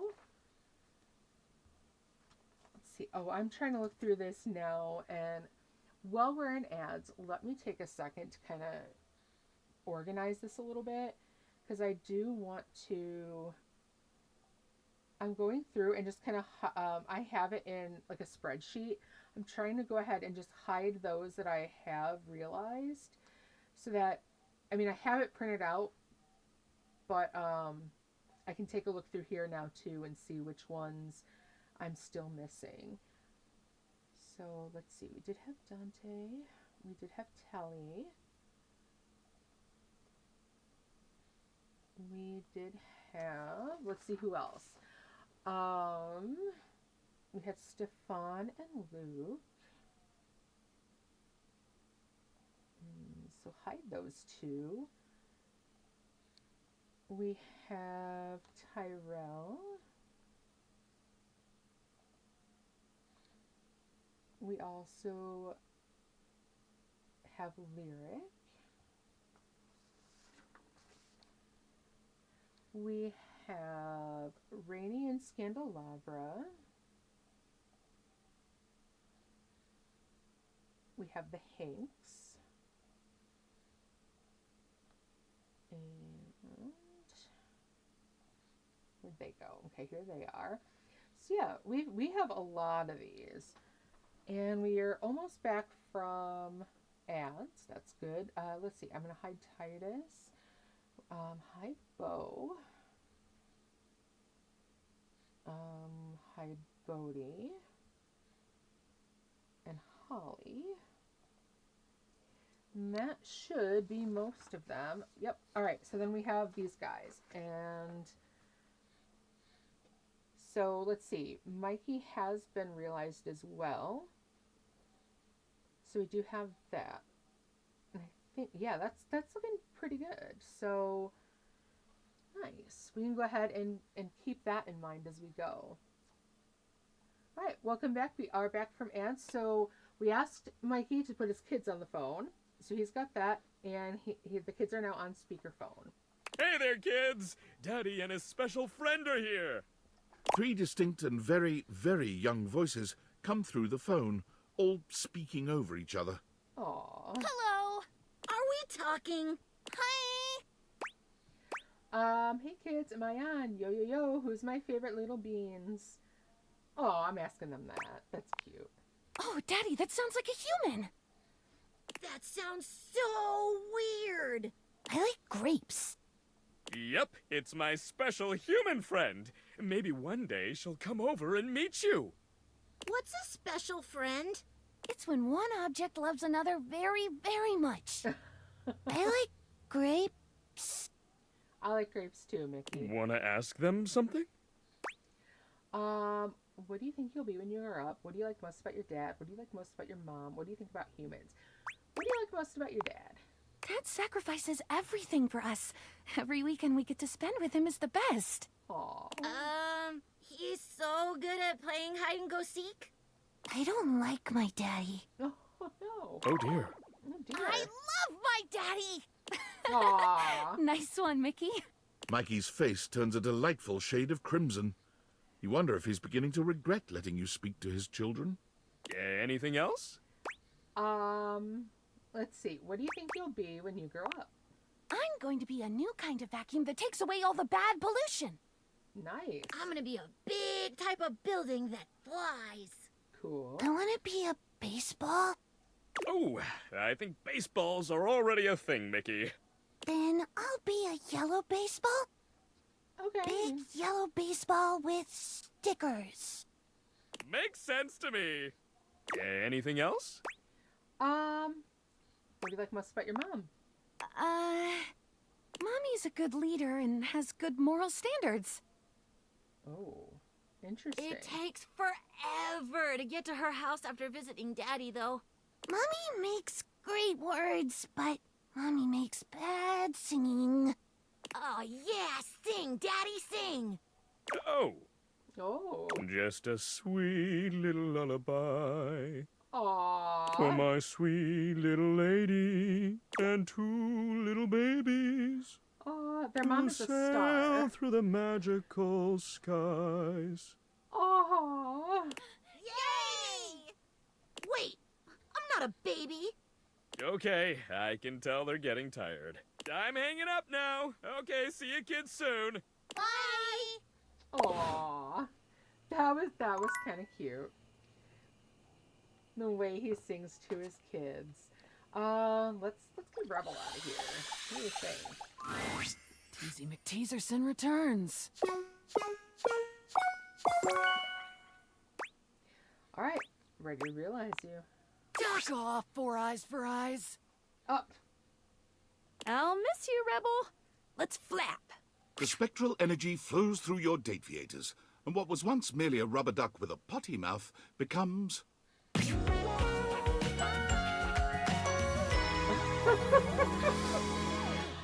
Okay. An interesting style, Rebel.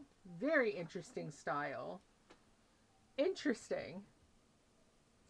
So they're going to all live with you like a happy little family when they're realized, ooh, they might.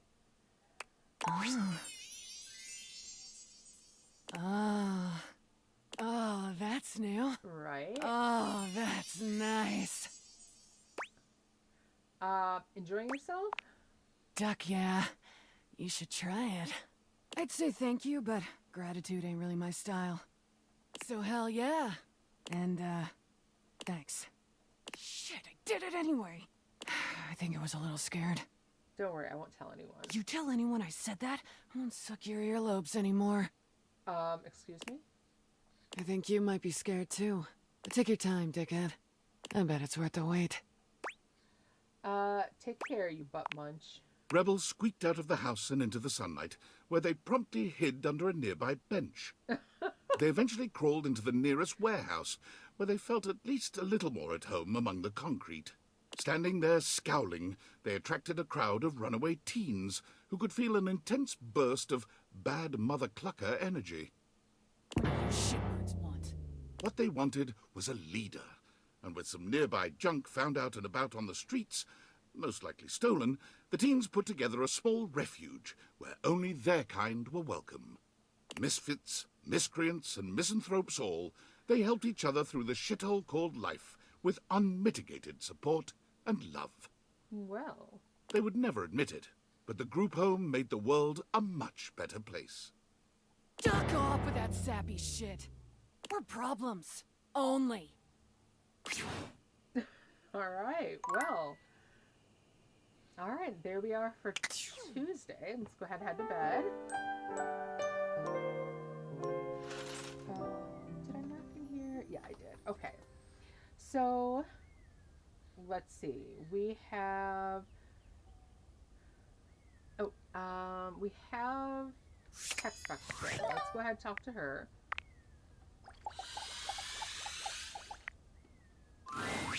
Oh, hey! If it isn't the big dater, look at ya.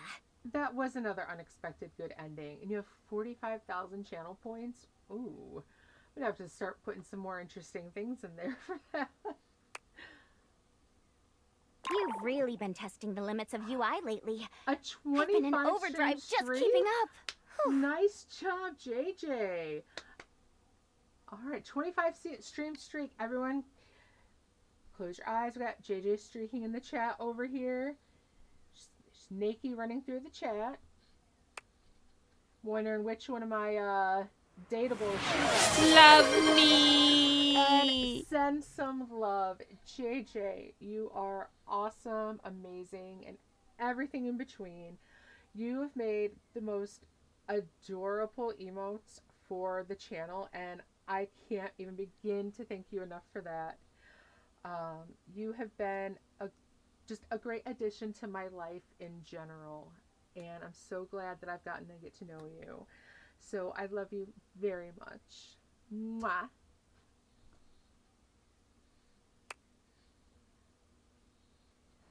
You mind if I have some of your tasty beverage to wash this down? And we gotta close. Make sure you take a something. Hopefully it's water because you need it. Also, if you haven't taken your meds yet today, make sure you take your meds. Especially now that we're thinking we got some water, we got something to drink, take your meds. You've really been testing the limits of UI, and I've been in overdrive just keeping up. Since you've been staring at my words for quite some time now, I wonder if you could tell me what you think of my font.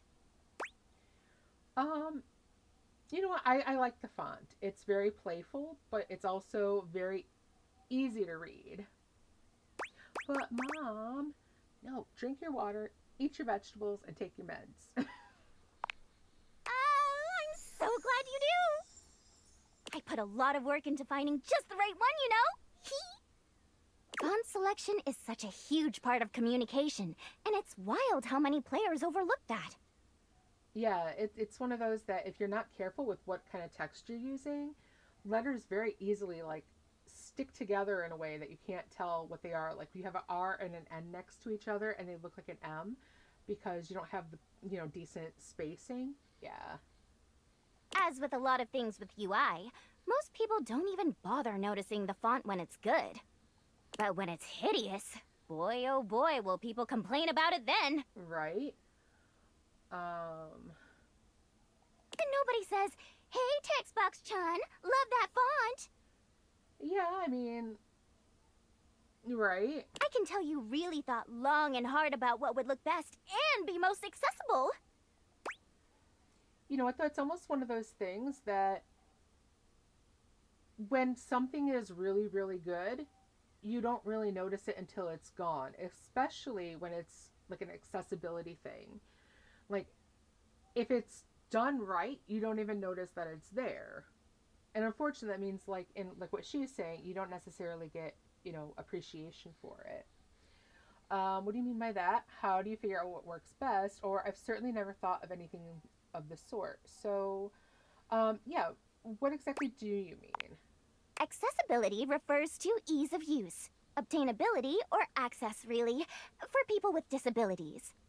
You should be looking at things like font size, how distinct letters are from each other, whether or not there are unnecessary decorative elements.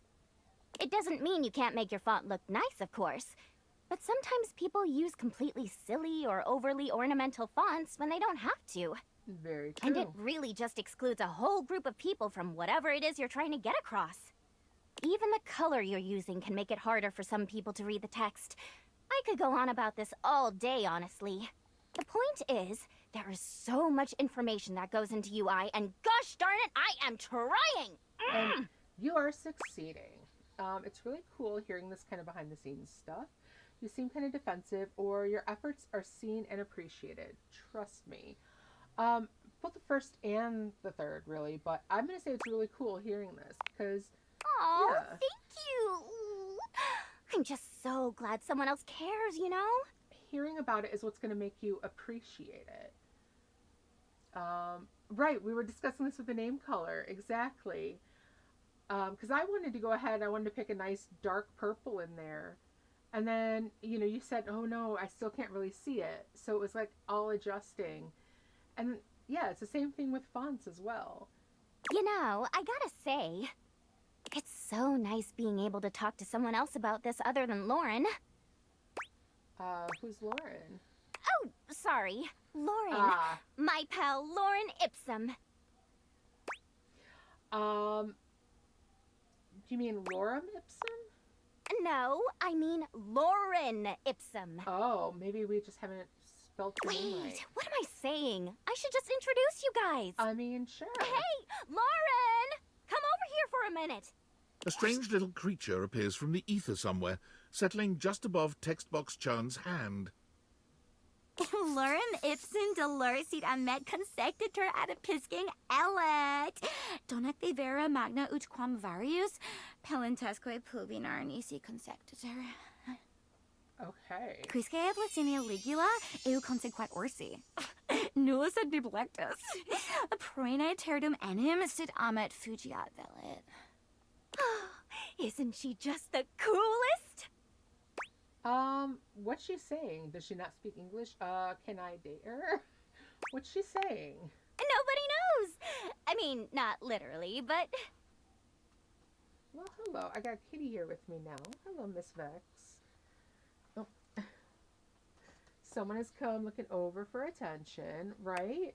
Lauren and I just really kind of communicate with our hearts, I'm pretty sure she said Lorem. She always knows just what I mean. And I know what she means, too. Well, that's good to hear. Her job is to display text, so people can make sure their layouts and fonts and all that good stuff look right. Okay. None of the things she says make any actual sense, but nobody tests layout and design quite like she does. I'm so proud to call her my BFF. High five! All right. I was your BFF. Aw. Aw, really? Well, hey, I do enjoy talking to you. Okay. You can go ahead and go, Lauren. I'll be right behind you. Autor o augue uslatus. Okay. It's been nice, but I've got to get back to work. All right. Always so much to do when it comes to UI, after all. Whoosha! I think we're really getting to know each other. You can come by anytime. I, might be ready to take our relationship to the next level. Is that so? Well, I'm up for it. That's the spirit. See you later. Bye! All right. Well, let's go ahead and we'll realize the stuff. Hey, bestie! Come to talk about how amazing we are together. Actually, I want to talk to you about realization. You want to realize me? I could be an actual princess? Yes. Yes, I'm ready to crown you. Bathsheba, meet your new world of adorers. And she's gonna find out there are none. The spectral energy flows through your Dateviators. What was once merely your bathtub becomes... And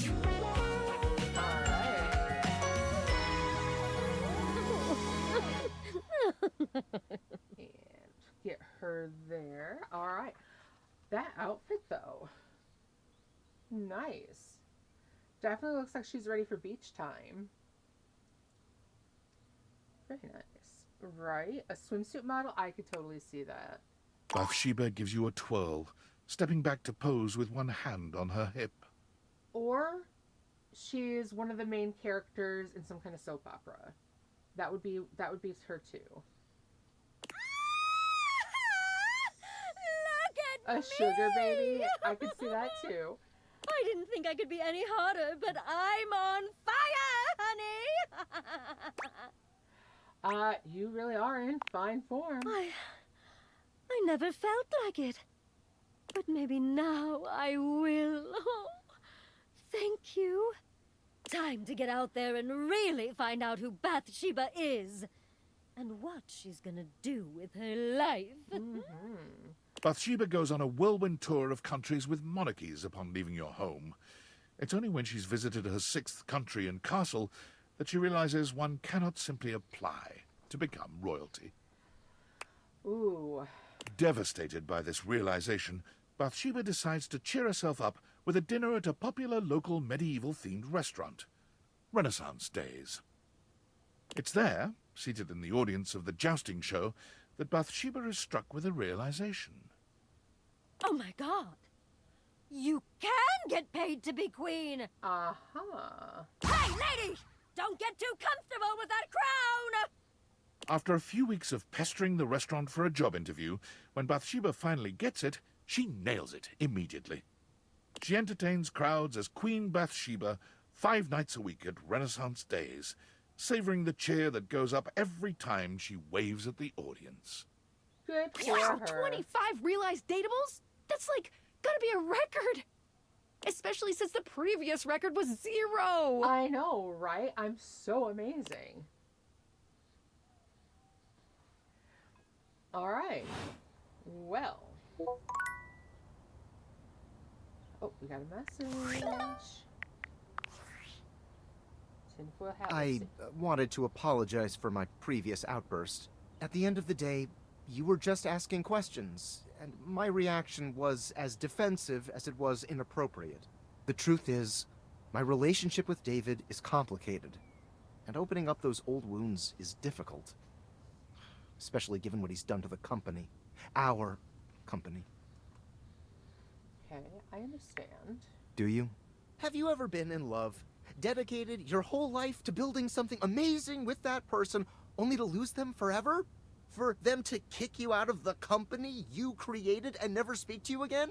I don't mean to be combative or disrespectful, but I don't see how you could possibly understand. What David and I had, and what I ultimately lost, shred my soul right down to the atoms. And I so intensely distrusted falling in love with another person again that I went and invented goggles to flirt with inanimate objects instead. Do you really think you understand that kind of anguish? Okay, no, I probably can't. Well... Listen, I don't mean to cut you off, but I really have to go. It seems I didn't pay my internet bill this month, and they're cutting off my service. Please keep realizing the object so the Dateviators can be destroyed as quickly as possible. Alright. Interesting. Alright. Let's go ahead, let's realize Krista. Ah, back for more, eh? I am a very skilled lover. Ooh, I'm sure. Though you, I must say, really melted my glacier. I want to realize you. Have you the weaponry for such an expedition? I sure do. So... Somehow, I think not. Tinfoil Hat is the one who stole the Dateviators, which apparently they made but they were also property of Valdivian. So I yeah. don't know precisely what is required, of course. But I don't think you have it. Well, you might be surprised. Nice. I actually do, but thanks for the confidence. To battle, Kristoff! The spectral energy flows through your Dateviators, and what was once merely a cross-trainer becomes...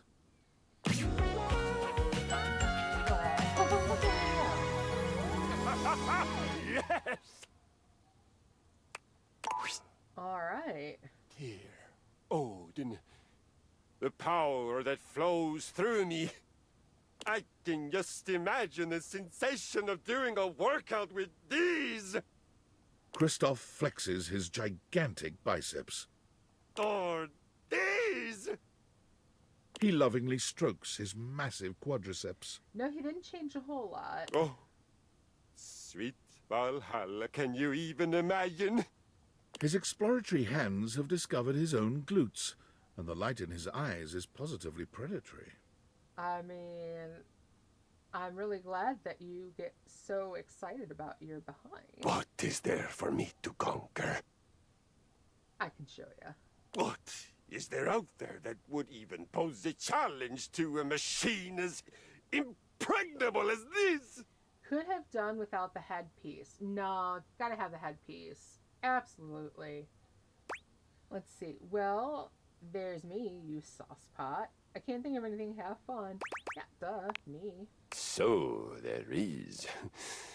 My, oh my, there is indeed you. Come to me, my violent delight, and let us hope you survive the coming battle. His violent delight? Ooh, I like that. I do expect a few bumps and bruises. Put them up, you big bear. I got some tricks up my sleeve. Ooh, I do expect some bumps and bruises. Kristoff puts every last one of those brand new muscles to work. As you come together in a union so violent, you're amazed the house is still standing when it's all over.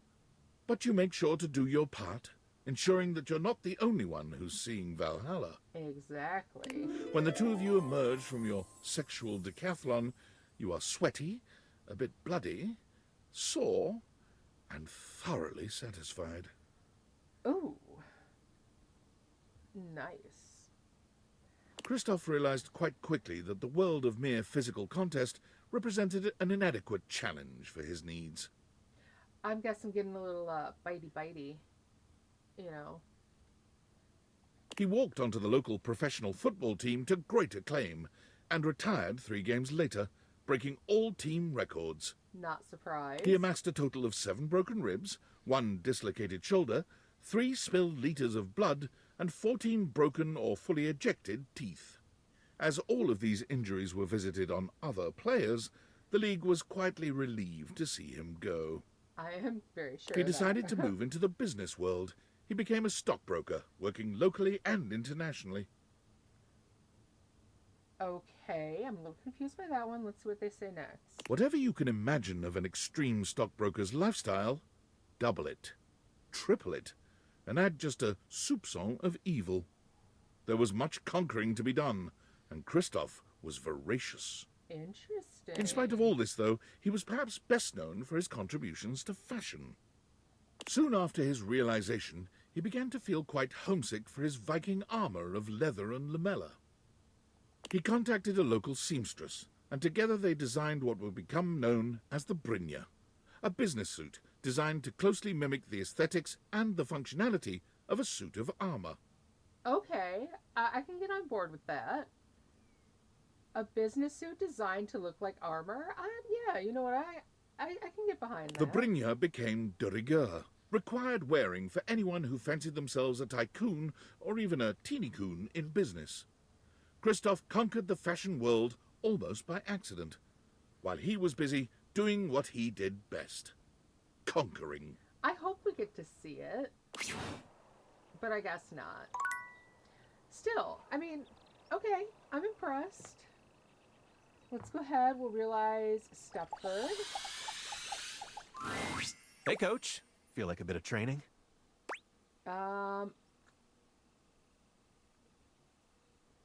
Okay. Let's get our heart rates up. Race you to the weight rack. 1, 2, 3, go! Okay, Stepford, I'm ready to realize you. You've already helped me realize my dreams. So I'm ready for whatever's next. Good. Do you have what it takes? Do I have what it takes? You got me?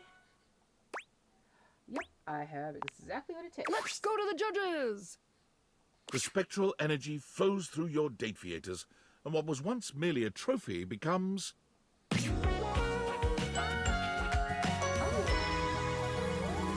that's an interesting outfit. I like it. Stepford inspects his new human body, looking himself up and down and turning his hands over in front of his face. You thought he'd look a bit happier, but he almost seems disappointed. Why would you be disappointed? My word! I didn't know a golden tan could become so... dull. But never mind. I can spray myself with gold paint. Don't do that. Frail humanity. I'll settle for metallic hair dye then. You know what? That would look great on Well, I'm you. not doing that. So what else should I do? Why not see how far you can push yourself out in the real world? I've always wondered how I would stack up out there, beyond the second floor window. There could be third floor windows, fourth floor. Hell, the sky's the limit. Right. I'm gonna get out there and see if I can win a real Stepford. Alright, you mean a trophy? I mean trophy. Right. Stepford enters the local rec league office asking for trivialetics. He's promptly turned away. Aww. They've never heard of the real games. Foiled at trivialetics, he then turns his attention to badminton and wins 25 consecutive gold birdies before retiring and living off his new business. Buy Stepford's non-toxic sweet baby body paint. It's permanent. Okay. He lives in a gold-plated right. mansion that's so opulent it would make a dictator ill. His home has 1 bedroom, half bath, and 6 full-sized gyms. Interesting. Okay. We do have one more. So there's Timothy Timepiece in here and Fantina. Otherwise, I think everyone else in this room is actually realized, other than Dorian. And I'm saving Dorian for last. Let's go ahead and get Fantina. We are friends. Yes. See? I can learn. Good. Great, because there's going to be a test later. Don't you want to rummage through my garbage? Honestly, I don't think this feels like a real friendship. Ooh. Okay, but yeah. What? That's not cool. If it's not love, then it's what? Scratch that. I don't even want to know. And with that, she is gone. Okay, interesting. All right. I guess we still do have quite a bit to figure out. Realize the kitties? Oh yes. Yeah, we go ahead and do his. Let's actually we'll go right through here, and his clock is right here. Let's do that. My love is always right on time. Indeed. I've a very busy schedule today, but there is always time for you. I hope you made some time to be realized. That means a lot to And me. it means even more to me, I assure you. The spirit of timeliness shines through your very essence. The most beautiful pocket watch in my collection would be ill with jealousy if it could only see. A clockmaker? I would definitely like Are to see we that. on for our date later? Yeah. Let's see. About that, I'm ready to realize you.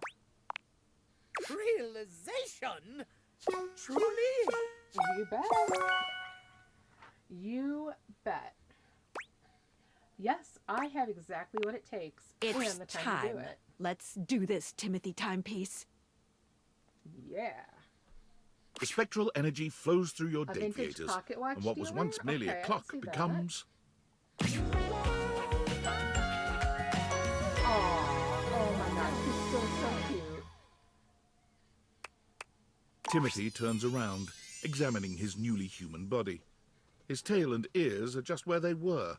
but the body they adorn is fully human now.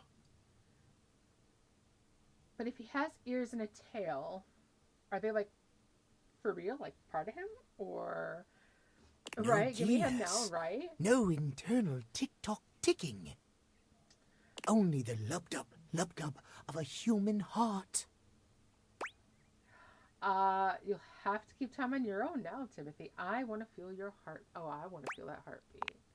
Timothy's amazement melts away into a gentle warmth, and he takes your hand in his, placing it on his chest. You know, I'm sure he can schedule us all in, right? You can feel a strong heartbeat beneath, regular, entirely human, and only speeding up the longer your hand rests on his chest. Does it always feel like this? His hand comes up to rest over yours. He presses your fingers into his chest until his heartbeat is all you can think about. It's not like the ticking of a clock at all, is it? It speeds and slows. And when you touch me like this, words are not enough. Ooh, I'd almost like to see him become a cardiologist. For once, Timothy is speechless. When you take his hand and lead him away, he follows you, starry-eyed and eager to see what comes next. You know, it's like instead of like, you know, he was saying like the tick-tock of a clock instead of the bum-bum-bum-bum. That would be interesting. Because knowing exactly like what your heart rhythm should sound like. There's no more talk of schedules or clocks now. There's only you and Timothy. Time falls away when you're in each other's arms. You're not even sure how long it's been. It's not until you see the first rays of the morning sun that you realize you've been together all night. Timothy vows to visit you regularly, on a schedule. He also assures you that he will try to embrace a less regimented life now that he's human. Timothy tries to move away from his obsession with time and scheduling. He picks up some odd jobs here and there, but the obsession runs too deep, and he quits every one of them. No one is ever quite on time. He just can't cope. It's not until he goes to work at your local train station that he finds a place he can truly excel. Oh, I like that. Here, Timothy's obsessive devotion to schedule and fondness for pocket watches sets him apart in the best way. In an orderly fashion, he works his way up to train conductor. But he doesn't stop there. He revolutionizes your municipal train system, transforming delays from a consistent occurrence to a rare event. Good job. The next train will arrive at this station in 5 minutes. There are so few things in this life one can count on. But you can be sure our trains are one. Please line up in an orderly fashion. Remember, there is always time for courtesy. Okay, I do like that. Because trains are always on time, right?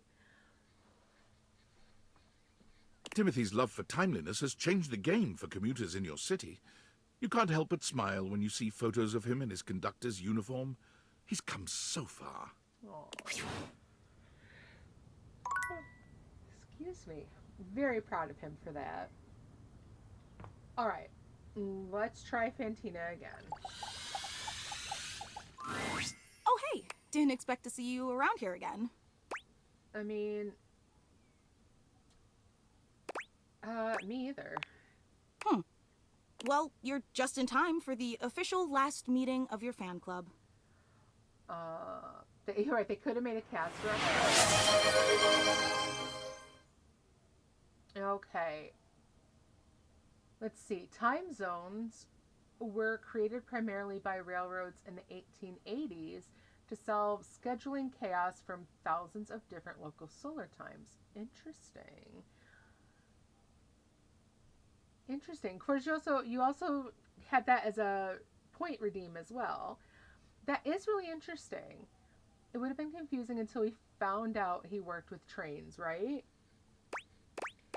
Okay. Really? Oh no, that's probably a good idea. So Stoon, what is this? The Streamflix series? You know what? That's probably a good idea. Yeah, I'm shutting it down. Good. Abdicating my position, tearing down the shrine. Honestly, it really hasn't been the same since Gary left. Oh? And truthfully, I wasn't really feeling it anymore, you know? You know what? Why are you shuttering it? Well, it was super easy to be ecstatic about the fictional version of you. That person was so cool. just exploding with every hyperbolic positive trait a human could possibly possess. Yeah, she was a little nuts about being our #1 fan, and she basically like went through our garbage and things like that to have things to show that she adores us. That person was It's freaking really awesome. Weird. Okay, yeah, I mean, maybe that's a slight exaggeration. Honestly, in my opinion, it's more than just a slight exaggeration. Well, in fact, the more time I've spent around the real you, the more I've realized you're not like the person I made up in my head. Good. Not at all. I bet your favorite sport isn't even cheese rolling, is it? I have no idea what the hell that is. I should have figured. What is your favorite sport, anyway? I realize I don't even know. I lied. It actually is cheese rolling. Actually, my favorite sport is Hornissen. It's Swiss. Anything involving sports makes me nauseous. You know, I'm going to go with that one. Honestly, me too. Dunk gets me all confused sometimes. I guess there's a lot about you I probably don't know. Because I'm not English. That's true. No, the only thing you got wrong was the cheese rolling. Is it ever possible to really know another? Okay, yeah. There is a lot you really don't know. It really makes me reevaluate a lot of my previous assumptions. Good. You know, maybe this is a little forward, especially after how I've been acting. But would you like to just hang out sometime? I know I kind of blew a relationship with the fictional you, but I'd still like to know more about the real you. That is, if you'd give me the opportunity. Sure, I got nothing better to do, or I'd be honored. You know what? I'd be honored. Thanks. You know, I thought I'd be really bummed to lose the fictional you, but honestly, I'm kind of excited to get to know the real you. And who knows? Maybe that human deserves a fan club too. No fan clubs. Definitely no fan clubs. All right. We do need to talk to...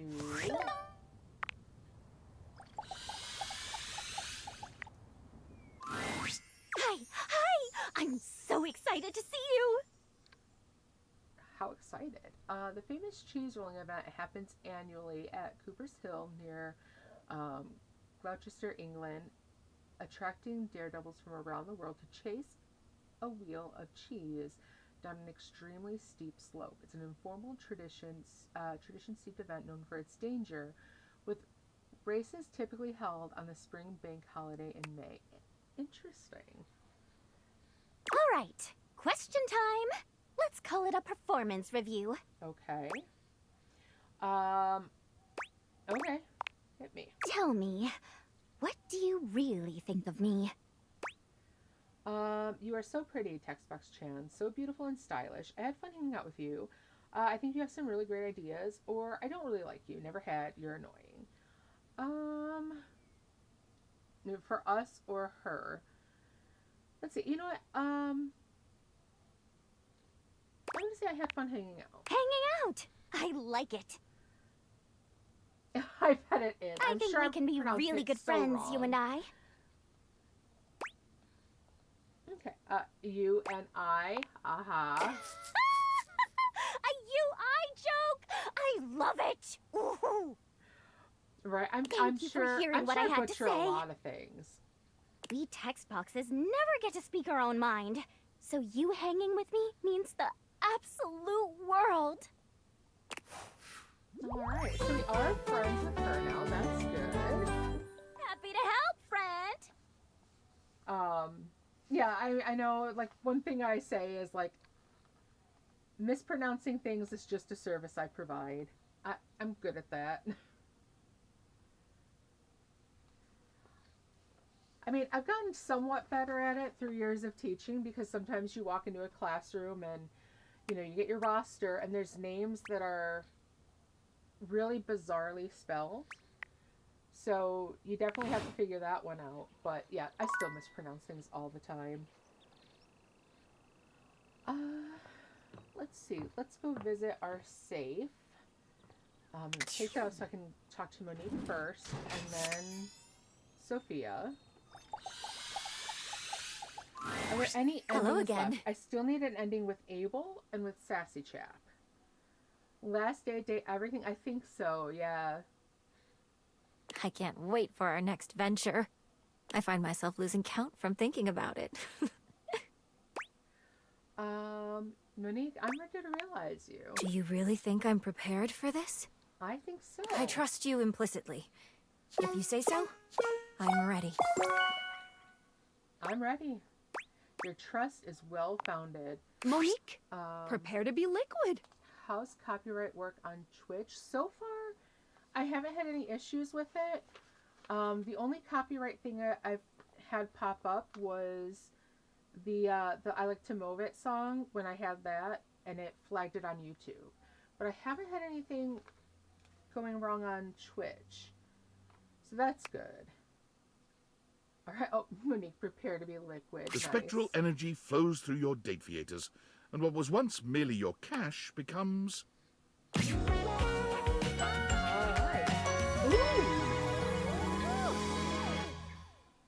Ooh, look at her outfit. Oh my gosh.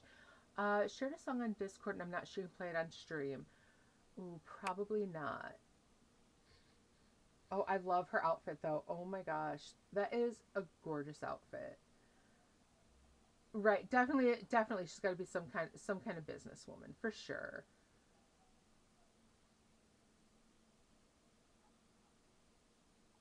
Let's see. Okay, yeah, I'll have to listen to it off stream first and then find out later. Oh, I found out my dad was older. You found out your dad was older? Like older than your mom? I'm not sure I follow what that was. Did I miss something in the chat?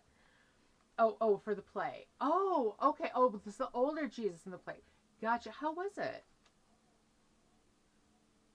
Fascinating. I am a human being now, and no longer confined to your house. Right? The possibilities are endless. But there's only one logical conclusion. What's that? I must circulate throughout the world. Money needs not stagnate. It desires to cycle, to circulate, bring trade to all who need it. Oh, Wall Street? Yeah, maybe. Keeping your budget and accounts in line was to both satisfy my desire to have order and protect you. But now that I can leave, what if I helped everyone else out there in your similar financial situation? That'd be nice. What did you have in mind? I have the perfect plan. Let's hear it. I slept on the couch outside, but there's another one tomorrow, so I'll tell you next time. Okay, awesome. The current standard of American wealth is faulty, prone to inflation, and doesn't accurately reflect the value of goods. True. There needs to be one true standard. The one that holds steady no matter what supply and demand might be. Okay, gold. Pizza. Pizza. A slice of pizza must always be $1. Nothing more, nothing less. I will create the most saliently run pizza shop in this country, tracking prices, loans, and day-to-day expenditures while perfectly proportioning sauce. What? I mean, I'm not bothered by that, but what? Where did that come from? Well, I mean, I'll be your first customer at the pizza place. I mean, you cannot keep me away from pizza unless you put pineapple on it. And then teaching the American people about enemies. fractions whenever they get a slice. Oh. Good one. Good one. It would make for a full meal at an affordable price. Behind the scenes, there will be many receipts to organize and input into spreadsheets, ingredient unit pricing, monthly revenue, overall facility usage costs. Okay, I mean, I can get the accounting thing from this. But okay, you're gonna do all that and get, as long as the pizza is good, I'm all. This I'm is all so for very it. exciting. Monique walks to the front door, brimming with excitement at the endless possibilities. But then she stops, waiting for something. Right, you for knew that emote someone. would come in handy. And did you mention I love this? This is amazing. Are you gonna be okay? Will you promise to see me? Of course. That makes me happy. You make me happy. Before I go, shall we spend another night together? I would love Monique that. takes your hand and leads you upstairs to your room. You shut the door and the two of you make an intimate and sensual memory. Very nice. When it's all over, you feel like $1,000,000. I owe you everything. It is now time for me to start my new journey. Monique gives you a warm hug before leaving. After some time, her new pizza shop opened, keeping true to her original promise of satisfying and affordable food. Her humble eatery began to grow after becoming a popular spot for delinquent gangs ditching school. You worried about Monique being in trouble, but word spread of how she set the delinquents straight and put them to work for her. Oh, I like that. And more importantly, single-handedly saved the economy. For Monique, the American dream is still alive in every slice of $1 pizza. All right. Since that's a good place to pause, our ads are about to start, so I'm going to go ahead and start them. And we'll realize Sophia as soon as we come back. So quick ads and we'll be back. This is definitely going amazingly, though. I'm having such a good time with this, and as much as I'm having fun, I'm kind of sad that this is kind of, the end of, the end of our session playing this, but I really do like the way it's gone, and I'm hoping you guys all felt, the same way. So, what was your favorite part of the game? And what would you have wanted to see differently if I were to play through it again?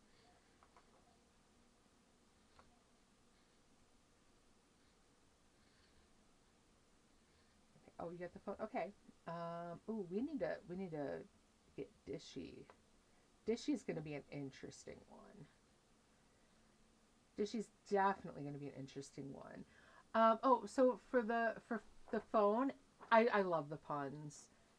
Phoenicia is going to be one of the last ones I realize, because I have a feeling we're going to have some of the things on the phone. Willie, I think we can go ahead and realize, though. See, the stories, yeah, they had some amazing stories. And I really liked it because either their story was something to have us think about our own lives, or it was a way to help them, which also then reflected on our own life as well. So I did like that.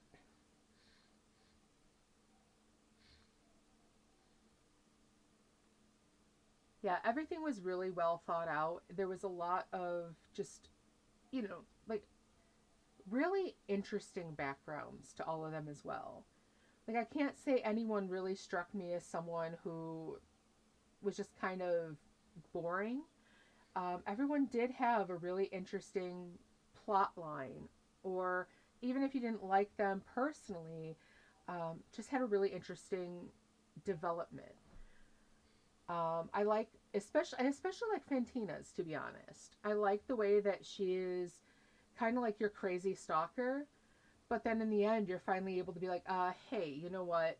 Tone it down. This isn't okay. So yeah, I like that about that storyline as well. I'm curious just how much more we have for Abel's storyline, though. So that's going to be interesting to see. All right, so we are back from ads. So let's go ahead. I'm going to realize Sophia now. And let's see how that goes. Hello, my dear, dear Reg. Well, hello, my darling. I am ready to realize you. This may have captured my passing interest. Oh, really? Is it true? Of course it's true. Would I lie to you, Sophia? Come on. All right. Allow me to submit. Sophia, let's get you some more clientele. Yes. The spectral energy flows through your Dateviators, and what was once merely a safe becomes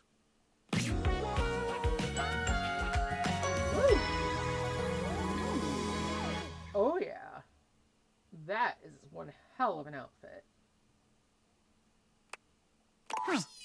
Is that all? Sophia isn't very impressed with your seemingly supernatural abilities, as if that reaction is particularly surprising. But even she is thrilled with the new vitality this change injects into your relationship. It was becoming quite vanilla, by Sophia's standards. She is definitely a dom. Absolutely. Her words, not mine. Well, I suppose the most interesting aspect of this transition is that I now possess an even greater ability to control every aspect of your pathetic little life. After all, it was much easier to ignore your mistress's demands when I was a safe.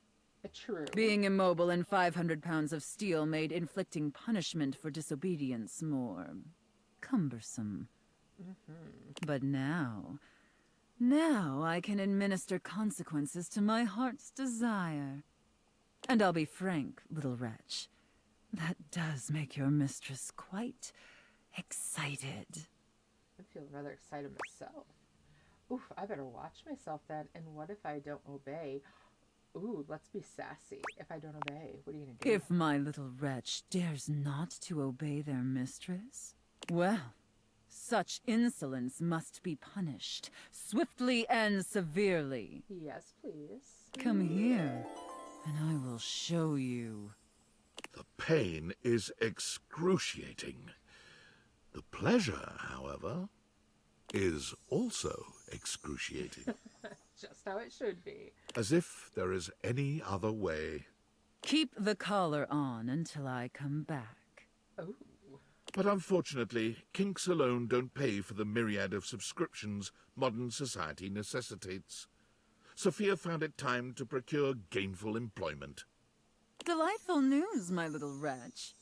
I got a job with a 401k and comprehensive dental benefits and an HSA and everything. Seriously? As a dominatrix, Sophia was in demand, commanding a large legion of subs all across the world. Good for her. What? A dominatrix? Why would you ever think that? No, I got a job as an armored truck driver for Armandillo Armored Truck Services. Oh, okay. Dominatrix? Dominatrixes don't get comprehensive dental benefits. I mean, you never know. I mean, if you start your own thing, you just might. Especially not for periodontics. That's just silly. Apologies. With her extensive background in home security, Sophia soon became the most successful and trusted armored truck driver on Armandillo's payroll. However, Sophia was still a sadist. Right, and it's all Armand about did the have a healthcare, tendency absolutely. to inappropriately exploit his employees. So when the opportunity to steal Armand's armored truck and its contents presented itself, Sophia couldn't resist concocting a zany and elaborate heist. Tell me Bo is involved. It featured countless hilarious situations and tension-filled twists, the specifics of which local law enforcement unfortunately declined to share with us. Bunch of wet blankets. Alright, ooh, we got 2 messages now. Interesting. Let's start with Discord. Sam says Hey, you there? Feeling kind of weird about work shit. what's going on? Okay, so I'm being promoted because customer service is officially dead, courtesy of Val 9000. So I'm gonna get to move up into management, like company-wide. And to be honest, I don't really know what to feel about this. Shouldn't you be excited? I'd be hesitant too, or congratulations. I'd be kind of hesitant too. So you get it, right? Yeah. This should have been exciting, but this is not the same company it was when I first started. And David Most has completely lost his shit. He was always a weirdo, like most or perhaps all billionaires are, but he's been fucking unhinged lately. He's fired so many people, and every time he comes around, everyone panics. Everyone is stressed and anxious all day, every day. Do I even want to stay for this? Only you can make that decision. Is the money good, or that sounds absolutely terrible? I mean, that sounds terrible. It is, honestly. But should I just deal with it? Fuck, Sam of last year would have said I'm insane for even, thinking of turning this down. But David Most wasn't, publicly losing his marbles last year. Every day brings a new meltdown. I'm scared of him, honestly. Don't be he's a loser. You should be he's unhinged, or don't be dramatic. He is unhinged. He really is. I mean, shit. I could be one most meltdown away from being fired. Right? God, I think I'm just gonna have a think about this. I don't know what I want to do, but I know I shouldn't rush this. Thanks for listening. I gotta go. Alright. Honestly, as her friend, I want to say, Sam, run. Run as fast as you can and don't look back. Datevianites! Skylar Specs here with a very special announcement. Just kidding. It's your CEO, David Most. Sorry for joshing you all with that little fib. I just thought a little levity would be a welcome respite from all the unwelcome tension around here. Wait, before he fires you, I agree, constant Rose. firings and the increasing threats from the federal government, it feels like we've all been a little on edge lately.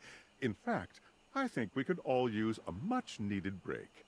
To that end, I'm inviting you all to this quarter's Valdivian team building retreat in beautiful Augusta, Missouri, America's first wine region. Come sip on blackberry wine. The first 15 ounces are on us. Ride the wine trolley. It's free. And luxuriate in the limited complimentary facilities. TBD. All you have to do is show up. Oh, and bring one top-secret prototype to share with the group. This'll serve as your proof of admittance.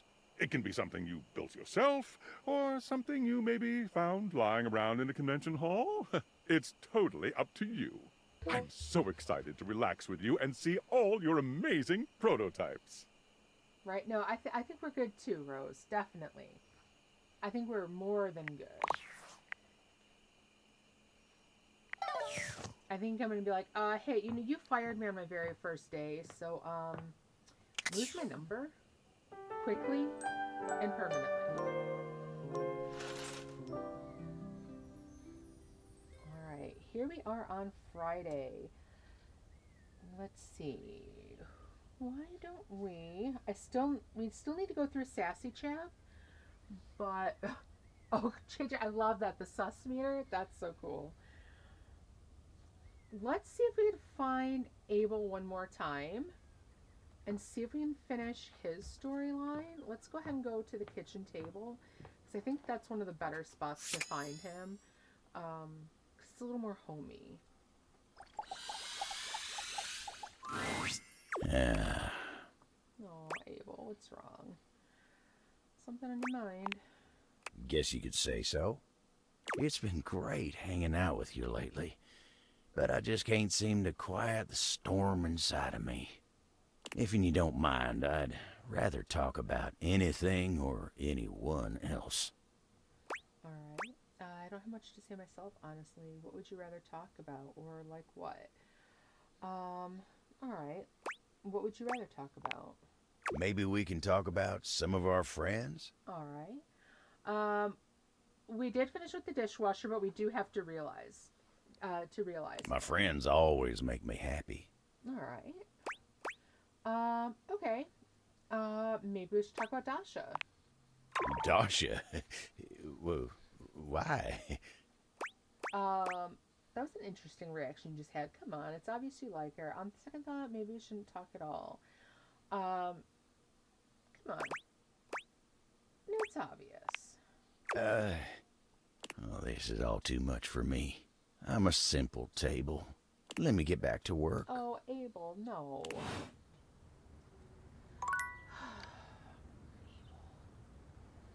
Alright, let's try to get these two sent off. Friend! Ooh, no, I don't like that at all. What a dull word. Chum. Compatriot. Oh, familiar! I like that. A little bit of the dark and sensual. What can I do for you, familiar mine? Not a thing. Just wanted to say hi because you're always interesting. I've been thinking of getting you and Washford back together. How would you like to be realized? So, thinking about getting the two of you back together. Ah, cherub. I've tried. When I call him, he doesn't come. What can be done? I'll see what I can do. Well, if you Might be call for him, nothing. why don't you just go to But him? at least we have each other. All right. I guess let's talk to him. My, your fantastic red shirt. The crimson of a burning sunset. I love it! To what may I attribute your presence? Just checking in to say hello. I've been thinking of getting you and Drysdale back together, or how would you like to be realized? I want to get you two back together. Together? Well, that would be quite a thing. That would be the joy of my eternity. But there are conditions. There always have been, I suppose. But at long last I can name them. Okay. I will no longer watch silently while the love I pour into him is siphoned off in dalliances with bare-chested lollygaggers. I must have his eyes, on mine, with a recognition of the past. He must say that he is sorry. I'm almost embarrassed by the simplicity of my request. Okay, don't be. It's valid. Until that comes, I will not move 1 inch. All right. All right, we'll get ready to move. Oh? He is ready to apologize. I cannot breathe. And you, do you think I should go? Of course I do. You two are obviously in love. We are. We always have been. I cannot thank you enough. What selflessness, what dedication, not just to a friendship, but to the higher meaning of love. You truly are precious to me. All right. So I guess next time we talk to Drysdale, it should be good. Let's go ahead and talk to Harper. Hey, bestie! You get that tattoo yet? No. I can do better than a tattoo. I'm gonna realize you. Me? I could leave this place? Yes, you can.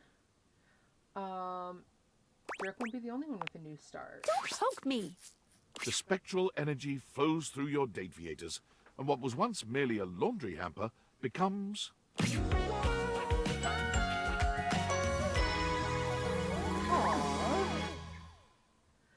Yeah, she wanted us to get a best friends tattoo because as soon as we helped her get over Dirk, she latched onto us as the next best thing. Her outfit is adorable, though. She looks so cute. Oh my god! I thought I'd feel complete, but I feel so empty. She wraps her arms around her newly human body. It's just me. And there's nowhere for anyone to go. Now that you're human, you're going to have to learn to fill that void on your own. Harper sets off on a journey to fill that void within her, but nothing seems to be quite right. She travels across the world, taking part in a variety of experiences that she hopes will grant her enlightenment. But nothing works. It comes to her suddenly one day, while she's sitting in her apartment, watching reruns of a tattoo competition show on reality TV. Permanent artwork on your body. Permanent.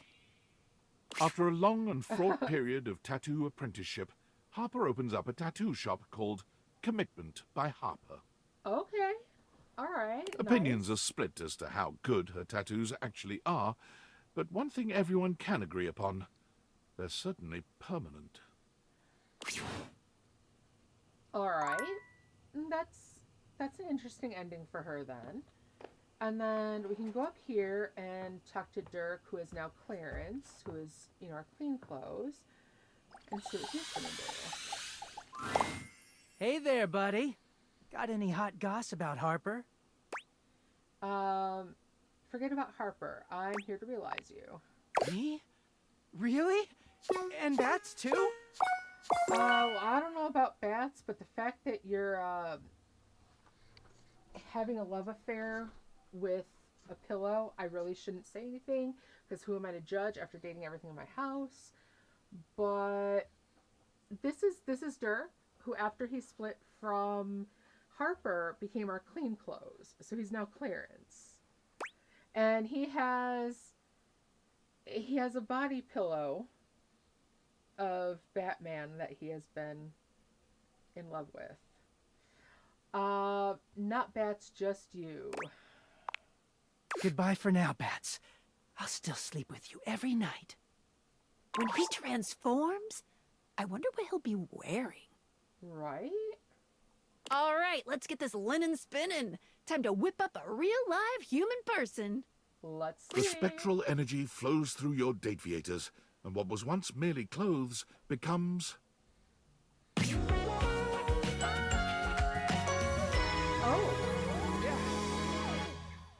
Okay, looks maybe a little bit more like Dirk now, but yeah, that's a look. Clarence feels his newly human body, intrigued by its solidity. Wow! Wow, wow, wow! Just flesh and bone! And blood! Lots of blood! Keep the blood on the inside. Blood stays on the inside, just so you know. This realization fades Clarence's smile. Oh, God! Human bodies! So dirty! Human bodies are easy to clean, Clarence. You'll get used to it. Clarence's passion for cleanliness and organization lead him to join a team of closet-designing professionals, but it soon becomes apparent that his ideas are too revolutionary even for the most forward-thinking designer. He gains a reputation around town for designing closets that are frankly more akin to apartments. Okay. He playfully tells his clients that it's important to consider their clothes' comfort, always looking somewhere past them with a nostalgic twinkle in his eye. That's funny. Just think to yourself, if you were your clothes, would you want to live in some dingy shoebox? What if we realized Dirk? I'd have to look that up and see if that was even possible. It seemed like to get the ending with them, we had to split them up. But I can look into that, because I don't know if we could have realized Dirk as Dirk. Or in a Closets by Clarence Fashion Wonderland! The only time we were actually able to talk to him alone was only after we split him and Harper up. Clarence's closet designs are so popular, he picks up celebrity clientele, and his designs only become larger and more flamboyant. Are you going to listen to people calling your closet garish and a tacky bourgeois nightmare? Or are you going to say, sorry, can't hear you, my closet's too big and fabulous? You think of Clarence every time you see your humble bedroom closet, but you can't help but smile knowing he's in much more fabulous surroundings, especially with his beloved pillow by his side. All right. Well, let's go ahead, get a little sleep. I think we'll go back down. We'll talk to Drysdale real quick, see if we can get him and Washford realized. Oh, of course, I'm going in the wrong direction again. Let's see. Here we go. All right. Friend! Ooh, no, I don't like that at all. Chum, come back. What can I do for you, familiar mine? All right. Drysdale, could you call Washford? Well, yes, I could, I suppose. I have the capability, but what would it accomplish? What possible good could that do except perhaps to exercise my voice, which needs not one more rep of exercise because it is already in exceptionally perfect condition? Washford does not answer me. I fear I shall never speak to him again. Okay. Please try. Oh, right. Washford? Hello? Oh, Washford, hear my cry. Oh, come on. You can do better than that. It won't work if you don't mean it, Drysdale. Yeah. Say it like you mean it. Fine. Pushy today, aren't we? Well, I mean, someone has to be. Washford!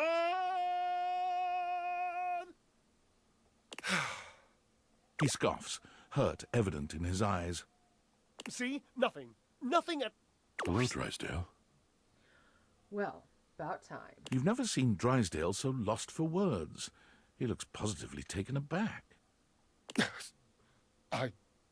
Hello? I didn't think you'd come. I know. I didn't think I would either, truthfully. With so much water bearing up under our bridge, I thought the fire between us would long since have been drowned. But when I heard your voice... My voice? I couldn't resist. Oh, my darling. You never could resist my calling to you, could you? My being sings to the thunder of your merest whisper, my love. Oh, Hush, you flirt. Never hush. Flirt with me. Forever. It makes me so happy to see you two happy. I would be honored to be friends with you both. And we, dear one, are honored to have you. There is no poetry true enough for the gratitude that dwells in my heart for what you have done. Oh, Washi, please. I've got just the thing to say. Do you now? My whole is being baited. I mean, my whole being is baited. Ooh. Job, I love you more than diamonds. Good God. Is that a lot? Yes. Yes. Nice. Oh, good. I truly could not think of a way to be more clear about that, Washi.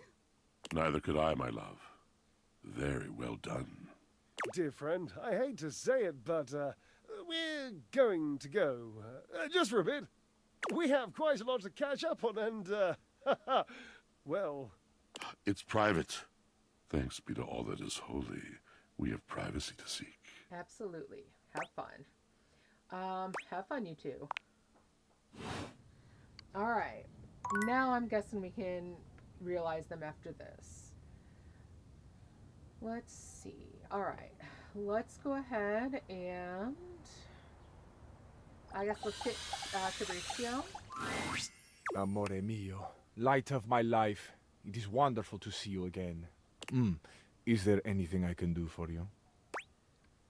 I'm ready to realize you. Quanto glorioso can it be? Amore, I know you have a humorous heart, but please, don't jest with Fabrizio about this, the deepest unspoken desire of his heart. I am most Are you definitely sincere? not joking. I am, and I have everything I need to do it. Allora, become umano. The spectral energy flows through your Dateviators, and what was once merely a cabinet becomes... That's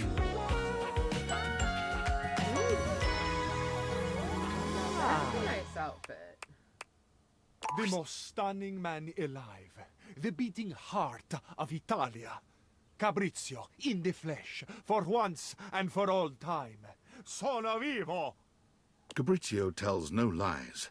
This newly human man is not only absolutely stunning, but Italian with a capital I. Alright, wow, you look absolutely spectacular. Go live your life, my friend. Damn, and I thought you were hot as a cabinet, right? Amore, do you have any idea what this means? It means a lot of things, of course. My head is spinning with what I am capable of now, with the experiences I will have, the sensations I will enjoy. I will drink wine. Imagine, amore. Real, dark wine, like the blood of the memories bottled and bursting open for me. A ruby intimacy, amore. Alright. Fabrizio, pour me a glass too. More than wine itself. Imagine this wine dripping onto your lips from mine. Imagine my hands upon your shoulders as you inhale the complexity. Imagine me massaging your neck. Okay, wine dripping from his lips to mine sounds more than a little gross. Don't like the idea of that one, but the rest is okay. My fingers are moving slowly on your skin as the wine moves slowly through your blood, and together we blur the lines between body and sensation. We no longer have to imagine this, amore. I have these hands. I have these strong fingers. I have the beating heart to press into your back as I hold you, arms to encircle you, a cheek to lay upon your head as I breathe you in. What do you think, amore? Shall we? Shall we at last be together in the full glory of our bodies? Let's see. Hell yeah, and no need to be gentle either. Oh, I like that. Yep, that one right there. Ah, amore. I love the saucy spirit. You truly are the spice of my life. Fabrizio takes his time with you, finally living out the romantic dreams he'd only been able to guess at in his favorite films. Like many Italians, he talks with his hands, and he is an effective communicator. Ooh. You're not certain Fabrizio will ever have his fill of you, nor you of him.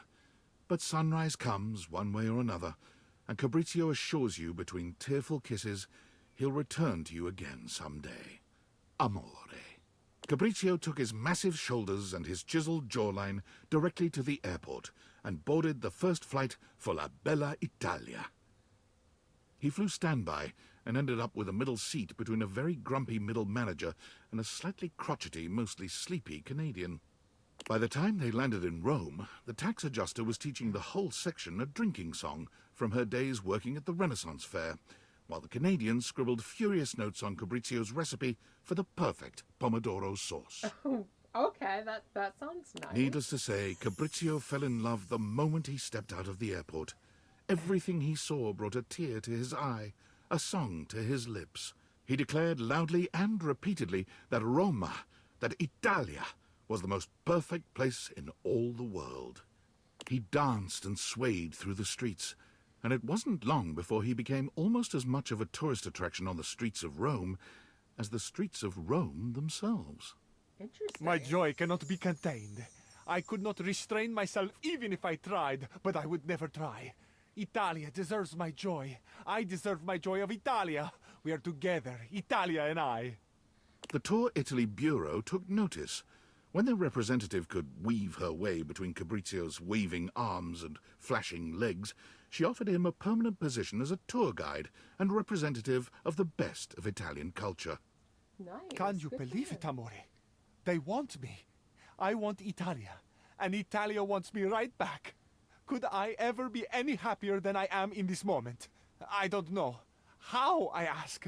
Italia may answer me, but for now, come for a tour of the most perfect city in the world. There was a development that the Tour Italy Bureau did not anticipate. Fabrizio, after each of his tours, asked his customers where they were going. They, quite understandably, replied that they were going home. Home? You're leaving Italia? So shocked and unmanned was he by this patently indefensible position, Fabrizio began following his customers, whom he now thought of as family, to the airport. Weird.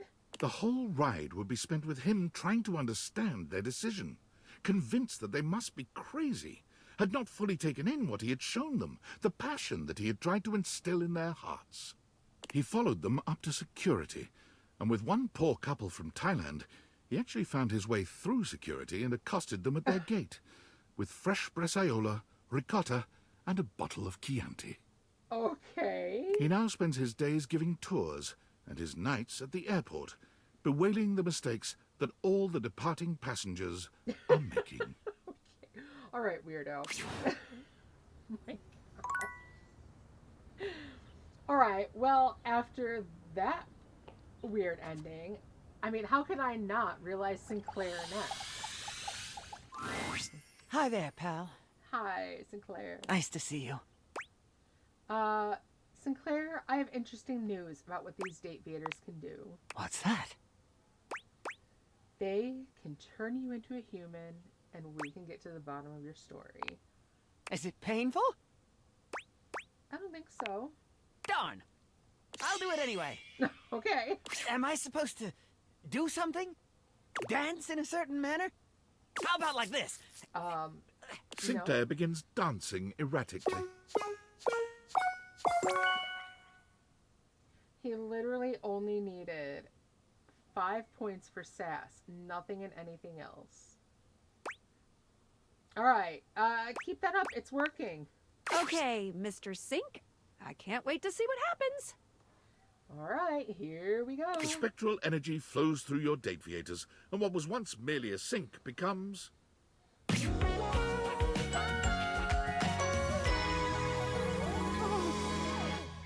Well, he definitely has a sink-like jawline.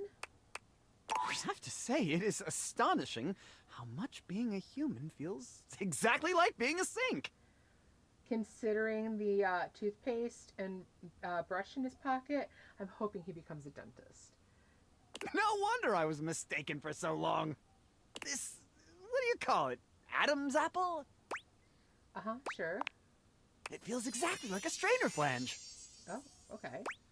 I see. Now, you must have more experience with this. Which one is my hot water hand? They both appear to be the same temperature. It's okay, Sinclair. We'll figure it out eventually. Sinclair slinks out of your house and directly into the public eye. While accidentally appearing on stage during a political debate, he trounces his baffled opponents. He offers surprisingly fresh perspectives on international trade policy and criminal justice reform. Interesting. More broccoli! Less florets!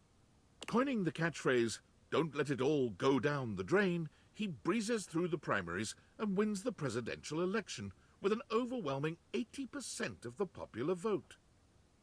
Holy shit. On Inauguration Day, Sinclair forgets to show up for the entirety of his first term in office. Okay. And promptly wins a second.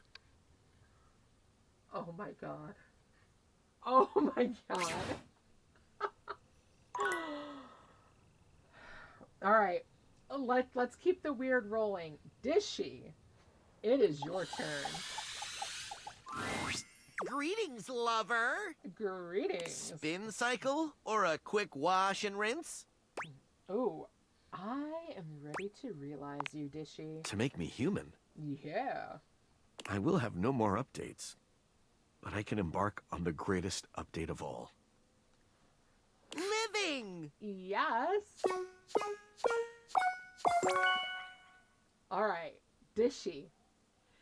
Can your ending beat Sinclair's?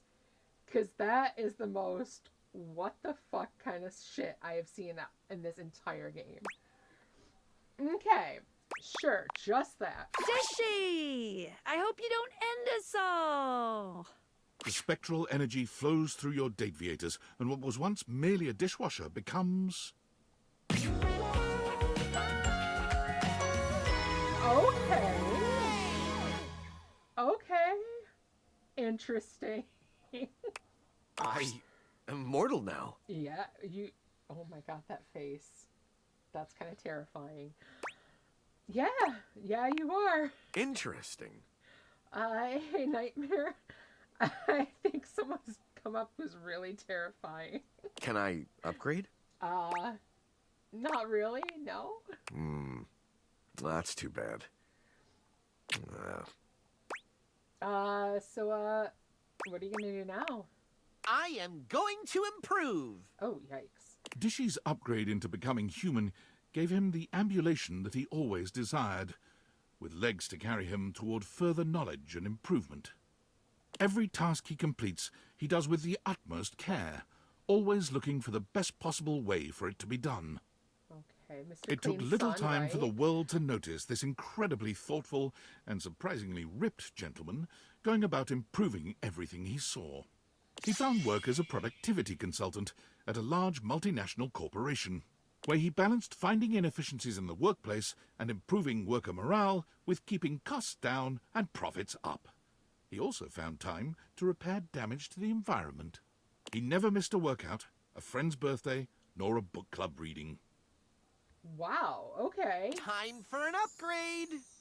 Happiness, productivity, and dental hygiene are all up worldwide by 7%. Wow, okay. God bless you, Dishy dishwasher. Your face might be terrifying, but, congratulations. I'm impressed. Alright.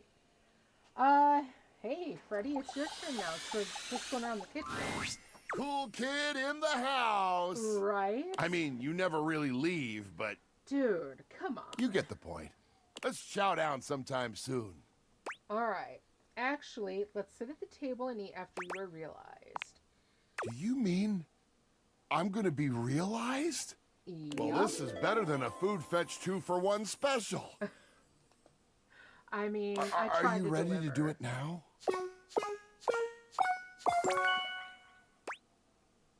You bet. Call me food fetch because I'm delivering. Let's turn this beast into a real monster. The spectral energy flows through your Dateviators, and what was once merely a fridge becomes...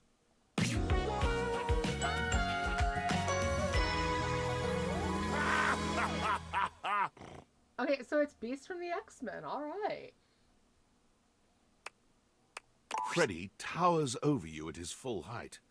You might have thought realizing him would make him human, but now he's a greater, more majestic version of his Yeti self. I love it. Absolutely love Move over, Bigfoot. Freddy is here.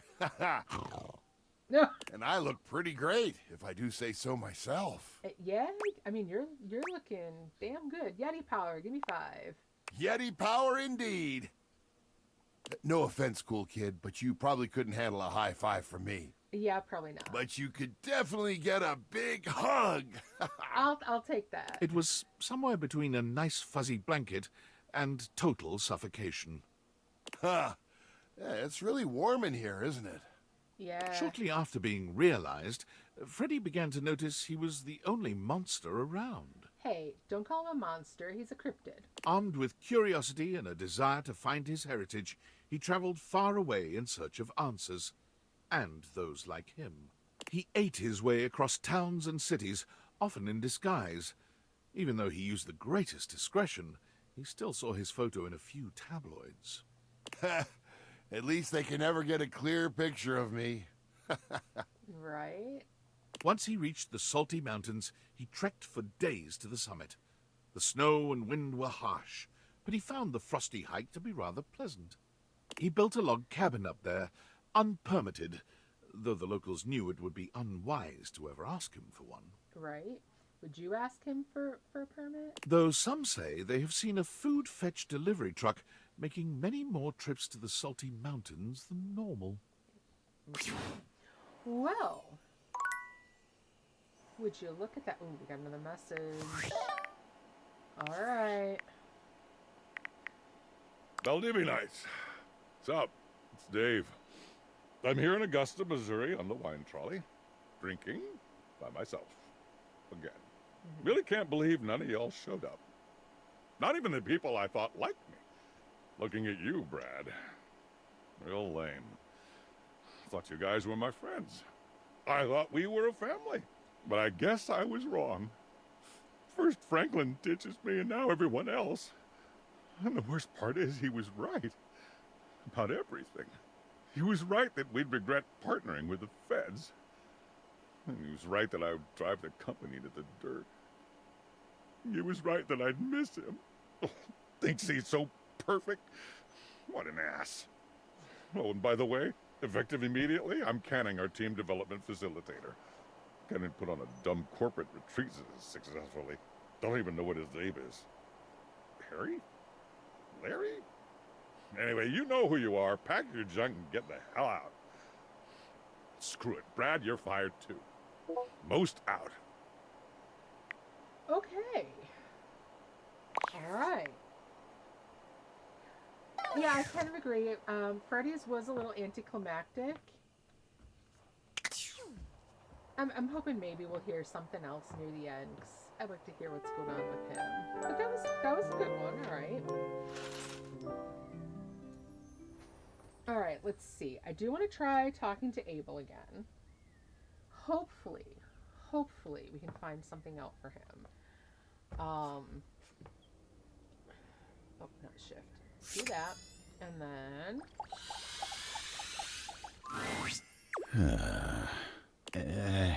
Abel is clearly 1,000 miles away. He looks absolutely lost in thought. When he finally notices you, his demeanor doesn't change in the least. Oh, hey. Sorry, lots to do. All's well here. if you say so. Yeah. All right. Well, let's realize Stella, 'cause you're right here.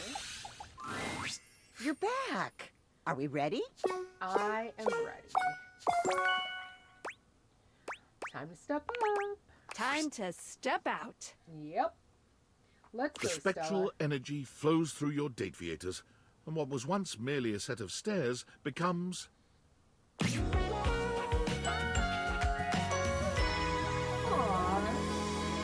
I like her outfit. Those pants are awesome. I love the pants. Oh, me. Oh, my. Standing is a little bit... Her bag, right? Woozy? Oh no, are you okay? No, it's a little bit wonderful, actually. Standing on my own 2 feet. I can move, I can look back, I can see how far I've come, and I can do that again and again and again. Right? Good for Thank you for your patronage. You are most welcome, Stella. Stella steps up and steps out. All right, good for her. Onward and upward. Striking right at the heart of entrepreneurship, Stella starts 3 companies simultaneously. Wow. Stella's stilettos, Stella's stencils, Stella's steering wheels. But in the real world of brutal economic truth, there was more to being successful than showing up and working hard. Sometimes things stayed stagnant or even dipped. Well, I mean, stairs can go up, stairs can go down, so maybe she'll I'm get that. not always leveling up. In order to cope with the feelings of despair, Stella opened a silly-looking app that you had downloaded onto her phone, Candy Crash, and very soon topped the leaderboards over the entire world. Wow. Don't stop, don't stop. Those numbers can still be higher. With that kind of attention, streaming was the obvious next step. Stella's streams keep gamers inspired with new tactics and toolkits to get their scores into the stratosphere. Nice. Rule 102. No microtransactions.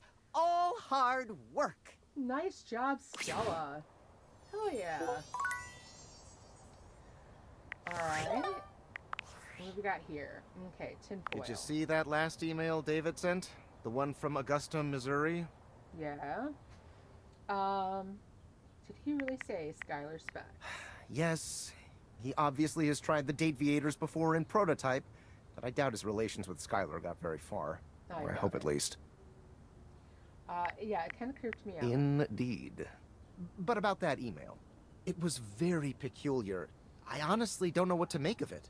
On the one hand, it was drenched in self-pity, which is very David, especially when he's been drinking. But on the other hand, he honestly seemed remorseful? Coming from him, that's novel. Especially to display his faults and regrets so publicly. That's not reflective of the David I've come to know. That was different. Refreshing. And did you see how he even acknowledged I was right about everything? About everything?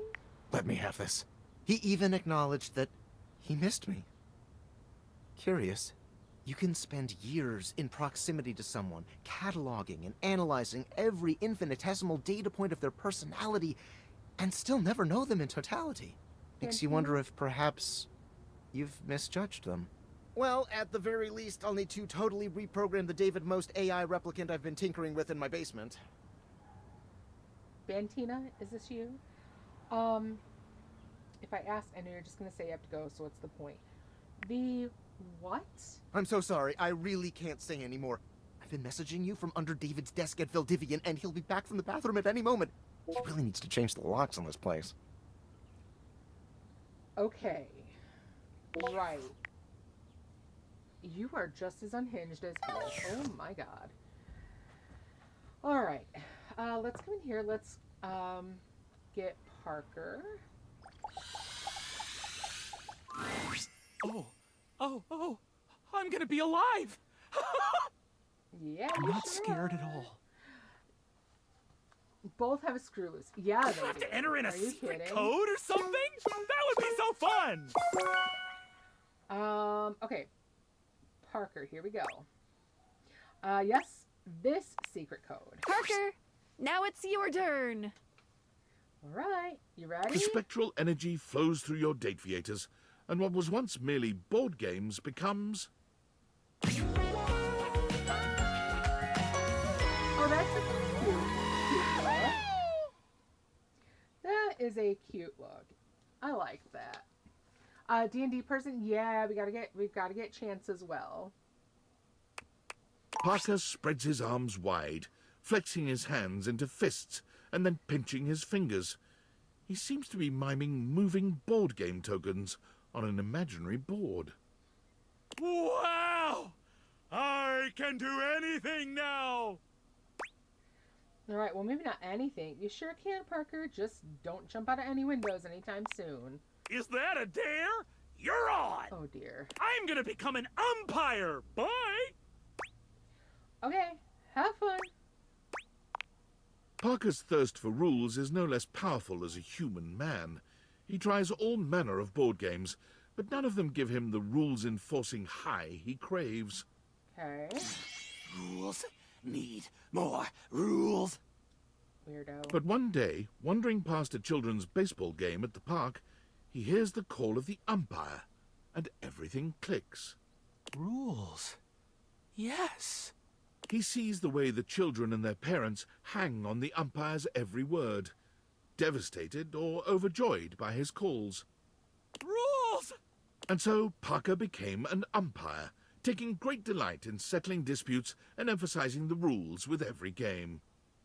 Play ball! All right. You're out! He's safe! Hey, if you have a problem with it, tell your son to play better, Sharon! Parker's glee in enforcing the rules makes him a difficult fit for Little League, but none of the parents want him fired, because no one could ever credibly accuse him of making a bad call. All right, let's do that. Interesting. All right, so we've got all of these. Let's go ahead. Art is in here as well. Let's get art realized. My heart soars, my knees weaken. My raison d'etre has appeared at last. Oh dear, tell me you're not wearing that fantastic red shirt and hoping it's going to count as artistic expression. Because it does! There is also, yeah, Prissy Plastique in here. Tell me, have you come for a stroll through the senses? A stern daddying? Perhaps a gentle caress? Your wish shall be my only mission. Let's see. Let's stroll through the house and take in the beauty. Daddy, me, daddy, caresses, please. I am ready to realize you are... Oh, my sacred paint! Do you truly mean you're prepared to paint me upon the canvas of reality? All right, we are in ads, unfortunately, so I'm going to hold on for 1 second before going ahead and realizing him. Whew, okay, we've had some really, really weird endings, and I'm kind of here for it. So, yeah, I think Sinclair, just, I mean, wow. Dishy, oh my god. It's like, this just, I mean, it is so weird, and yet, in some ways, so accurate, right? Some are funny, some are odd, some are just like, okay. But, yeah, that's been really, really interesting. I'm definitely having fun with it. But yeah, it is, this is a wild ride. And I'm really interested in seeing how the rest of this goes. Let's see, I think, and Chris, I might throw this through the printer real quick, so that I can kind of wind this down. I've been writing all over this, so it's kind of a mess. So I may throw this through the, I might throw this through the printer real quick so that I can get like a clearer thing here. So we do have a couple minutes left. Yeah, let me see if I can straighten this out just a little bit so that it's a little easier to read, because with what I've written over everything, it's making it a little hard for me to see, like, well, who I've written on, who I haven't, and who I have realized and who I haven't. So let me send that through real quick. I think I've got most of these hidden that I need to have hidden. So, okay, Harper and Dirk. I can hide those two. I've got all of the rest. Holly. Okay. I think I'm going to take just a second here and finish looking through these to make sure that I have everything covered. And then I'm going to run it through so that I can see it more neatly, because all this is a real mess. Oh, batch. Okay, they're all done. They are all done. Okay. Okay, I've got finished. And okay, here's Art. We're just about to finish his. All right.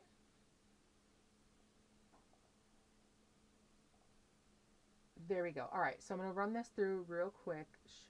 Should be just the one page. Oh no, nope. We still do have quite a bit. So okay, let's go ahead. I'm gonna send that, and then we'll go ahead and continue. So Art is who we're working on now. So let's go ahead and realize him. We've got all the colors we need. Okay, Art, let's make you our latest canvas. The spectral energy flows through your Dateviators, and in place of the abstract representation of art, you are now privileged to behold...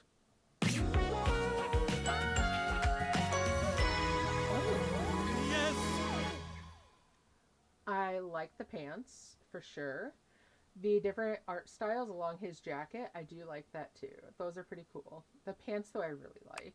Incredibly, Art's human form somehow outdoes the perfect sculpting of his former, inanimate body. He's just as chiseled as he once was, but something about the sheer tangibility of his humanity elevates his current form into something truly divine. An art critic? Yeah, that would be pretty cool for him. Look at me. So long have I been inanimate. Merely the intellectual representation of art. The art that I love. And now I am art.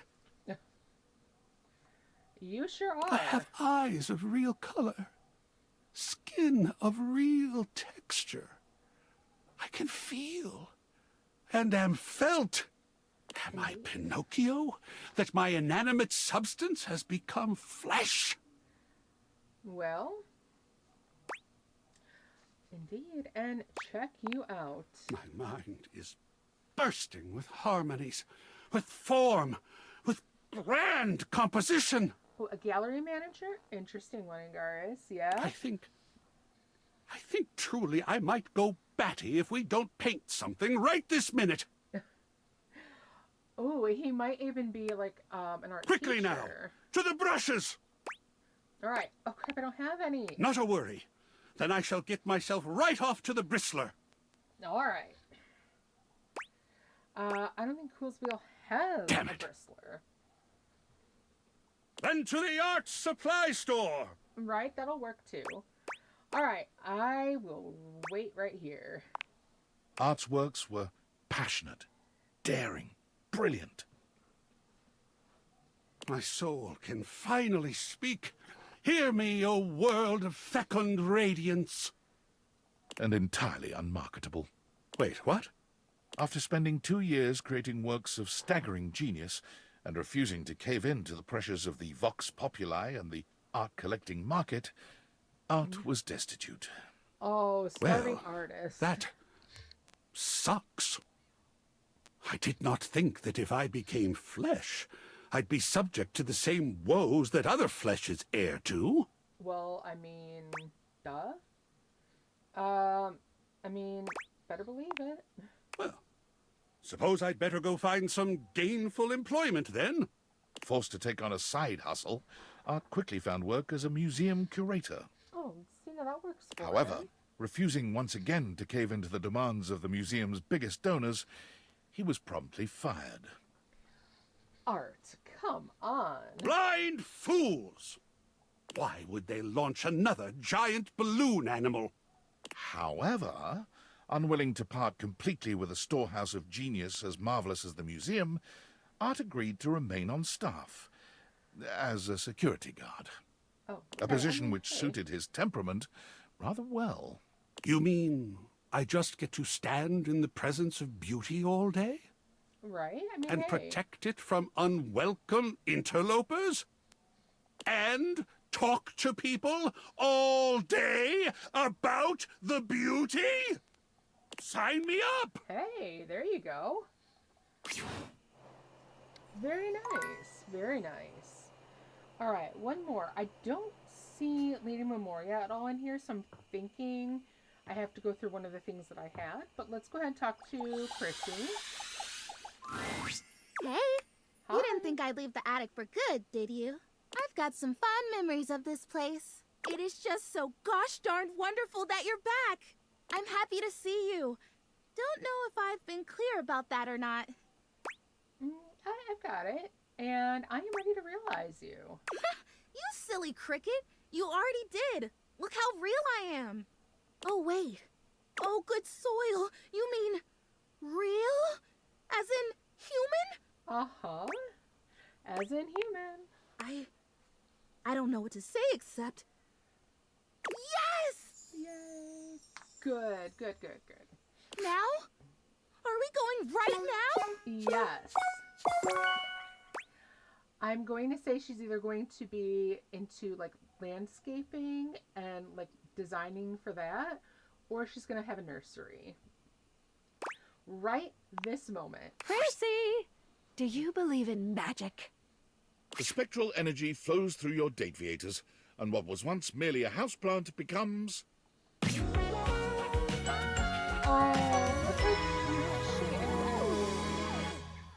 That outfit. Oh, I love it.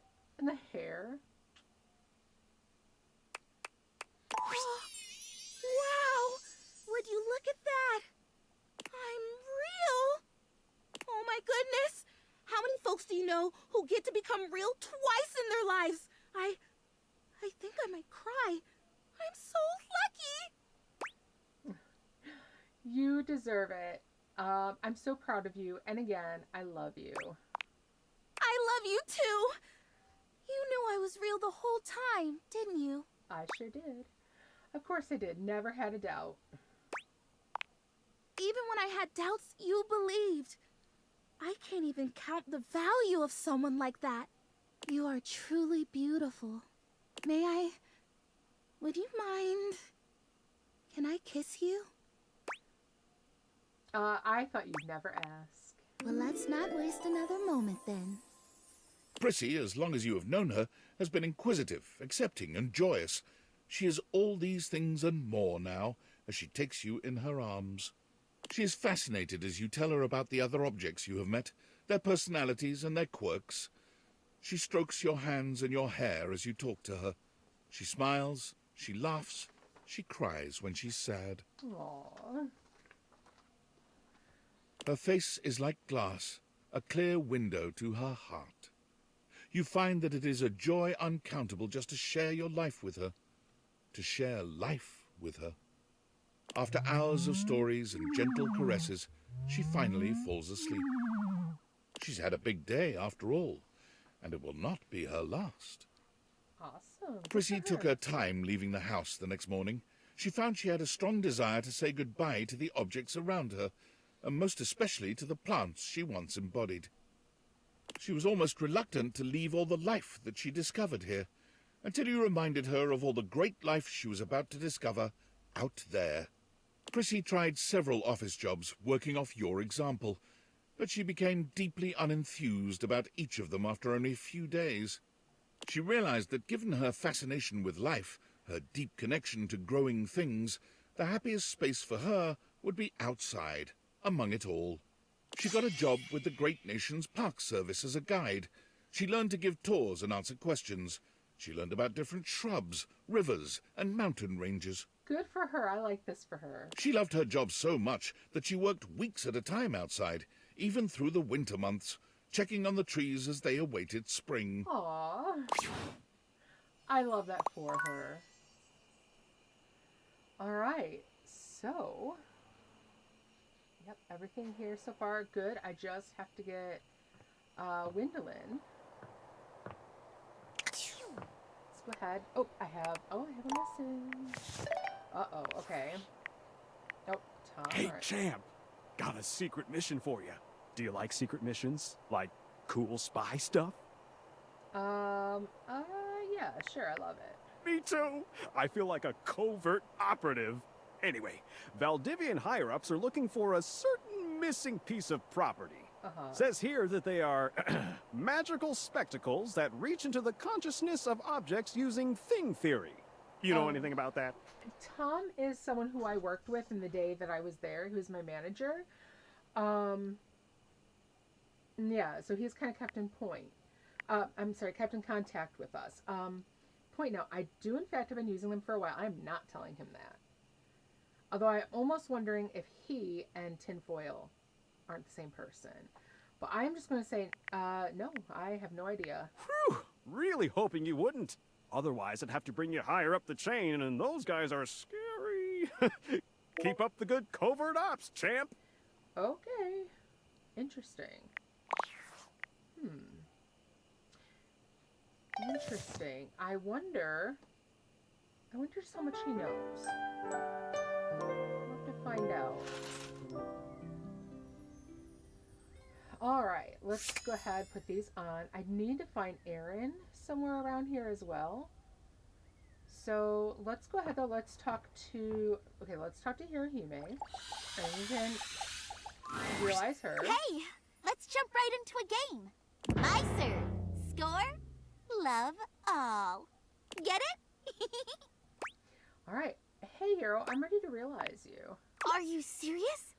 Yep. I'm going to be the diary alive? as well, yes. The diary we do right after this. Why don't we just leave the company? I wish I knew. I'm thinking because we have this, these glasses, and I think they're trying to like kind of keep an eye on everyone, but I don't know. Right, we did wind up getting fired. Well, we're not fired. Our job is in limbo. As AI. We're not technically fired yet. Yeah, isn't that exciting? I'm excited.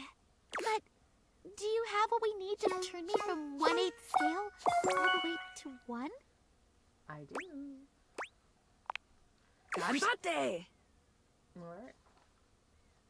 The spectral energy flows through your Dateviators, and what was once merely a statue of an anime waifu becomes... I'm probably going to hear it from Sam. Aw, that's really cute. Before you stands human Hime, the dreams of a mangaka made real. Whoa. So this is what being alive feels like. Let me test out these limbs. Hirohime, gingerly at first, tests out her new arms and legs, assessing the limits of her reach. Well, everything checks out. I'm ready to hit the courts. Okay. Have fun. Well, you're coming with me, silly. What? Hold on. What happened to Nekobaru? Nekobaru? Oh, okay. A once omnipotent god in the form of a cat-shaped tennis ball was caught in the rays of the Dateviators. He is now a physical specimen befitting a deity of his status. Okay, well, I guess Freddy now has a companion. What? And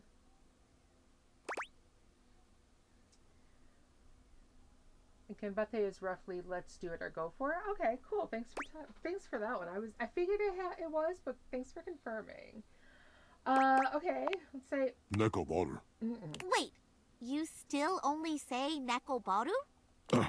Sorry. Force of habit. Hirohime. Real tennis doesn't involve starlight smashes. You're going to need a coach who can help you navigate the grim realities of the real world. Do I still get to run around on a court and swing a racket? Yes, of course. And I don't need Starlight Smash. Let's go. Alright, that's the spirit. I can tell season 3 is going to be real good. In a flash, Hime is by the door, ready to depart.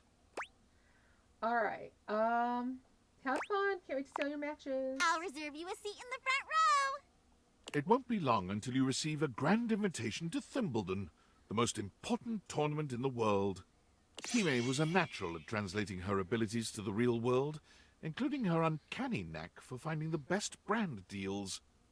Along with the usual assortment of energy drinks and fancy watches, she found herself successfully landing an anime adaptation of her real-world prowess, starring herself of course. Of course. Also, Nekoboru became a bestseller with his book, I Was God, Then a Ball, Then a Dude with Balls.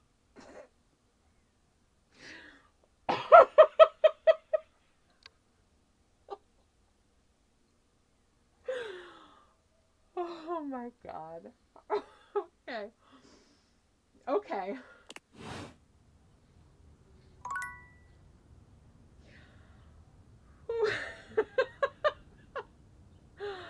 uh that was something. All right. Let's go ahead and realize our diary. Seeing you again makes me hope. Am I right to hope? You are right to hope. Yes, you are. Diana, bring your magic to the world. The spectral energy flows through your Dateviators, and what was once merely your diary becomes...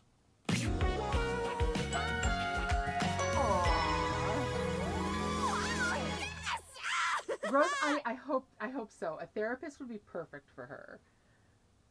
Oh, she's so cute. Oh. I have skin. Diana runs her fingers over her own body, understanding slowly that for the first time in her existence, she is. I have an ending, which must mean I have a beginning. And then between those 2 points, if they even are points, they may be spectra of their own. There must be a middle. Diana's hands come to rest on her own very real belly. She looks up at you with quivering silver tears balanced in her eyes. I have a middle. You have a middle. I'm so proud of you, Diana. Diana's gratitude at finally having a self to understand was so deep that she wanted to help other people discover themselves in the same way. She became a therapist. Rose got it. Excellent job there, Rose. For a while, her practice was booming, for, as you can attest, there's never been a better listener and keeper of secrets than Diana. But as time went by, she began to notice the same creeping dissolution, that numb panic that had defined so many of her years in the house. She was filling her new self to the brim with other, and the fragile her was being crushed beneath the accumulated mass. Okay, so experiencing burnout, I totally Finally, get that. she had had enough. Walking back to her apartment from the office, she found herself standing befuddled in the middle of a crowded intersection. All the lights were broken. The pedestrian signal flashed, go, stop, stop, stop, go. The cars from all sides were honking. The driver of a yellow taxi to her right waving his arms. The driver of a great black SUV in front of her laying on the horn in dark sunglasses. Diana stood disassociated in the midst of this chaos. Aww. From deep within her, a slow knowledge welled up. A simple and powerful no. She reached out with her right arm and swiveled her eyes to focus on the driver of the yellow taxi at the end of her fingers. She flipped her palm upward to face him. Stop. And he stopped. She reached out with her left arm and cleanly motioned for the great black SUV to move forward, slowly. There. And he moved. And the car behind him moved. And the car behind that one followed. When 11 cars had gone through, Diana flipped her palm, and the car stopped on a dime, as if by magic. She rotated her eyes back to the yellow taxi and motioned to him. Your turn. Oh my gosh, just like in Alice in Wonderland with that. I love that. He stared at her, transfixed. But with only a slight hesitation, he began to move. And the car after him. And the van after that. Once he was through the intersection, the cabbie leaned out of his window and smiled. A bystander did eventually call the police, and the lights at the intersection were repaired that night. But Diana had found her happy place. She has been the star of the Metro Traffic Bureau ever since. On her days off, she sometimes comes back to visit. That is a hell of an ending for her. I like that. All right. Oop, we got another message. Valdivianites, greetings from the Opulence Recovery Center in sunny Malibu, California. My name is CEO David Most, and I have a problem. Just a little treatment center humor for you. But in all seriousness, I will be working out of the recovery center for the next few weeks. The board said it was either this or they'd burn me to a crisp and flush the ashes. And I said, guys, I may be gay, but I'd rather not be flaming. Get it? The physicians say humor is the best medicine, aside from naltrexone. But my road to recovery isn't the only great news today. I'm also excited to announce that the U.S. Department of Overseas Violence has agreed to work in tandem with Valdivian, giving us access to their proprietary surveillance technology in order to finally apprehend the glasses thief. They said we were woefully incompetent, and it was becoming apparent that we'd screwed this whole thing up royally without their help. To aid in that effort, we will be requiring the following from all Valdivian employees by EOD. Your name, your address, your social security number, your credit history, your blood type, your relationship history, a urine sample, a retinal scan, all your biometric and genetic data, access to your search history, all your internet passwords, and your favorite CEO in the world. That last one's just for fun. Okay. All right. There's actually still a lot to do. So we are nearly 7 hours in. I'm going to call it here. Will not be streaming tomorrow because it's Christmas Eve. Probably not Christmas Day either. If you think you're going to be around for it, maybe I will, because Christmas Eve we do it with my family, and then Christmas Day we just kind of lounge. But I will also be back on Friday then. So Friday at 2, and hopefully we'll wrap it up then. So this has been a wild ride. This is an incredibly wild ride. And I don't know entirely what to make of it. I'm very interested in seeing what happens though as we realize the others. So you guys have a great evening. Happy holidays to you all. If you're celebrating Christmas, Merry Christmas. And I will see you guys most likely on Friday. Probably not sooner, but yeah. See you guys Friday. Have a good night. Bye, everyone. I'll listen to it right after stream. All right. Bye, everyone. Love you guys. Have a good night. Bye-bye.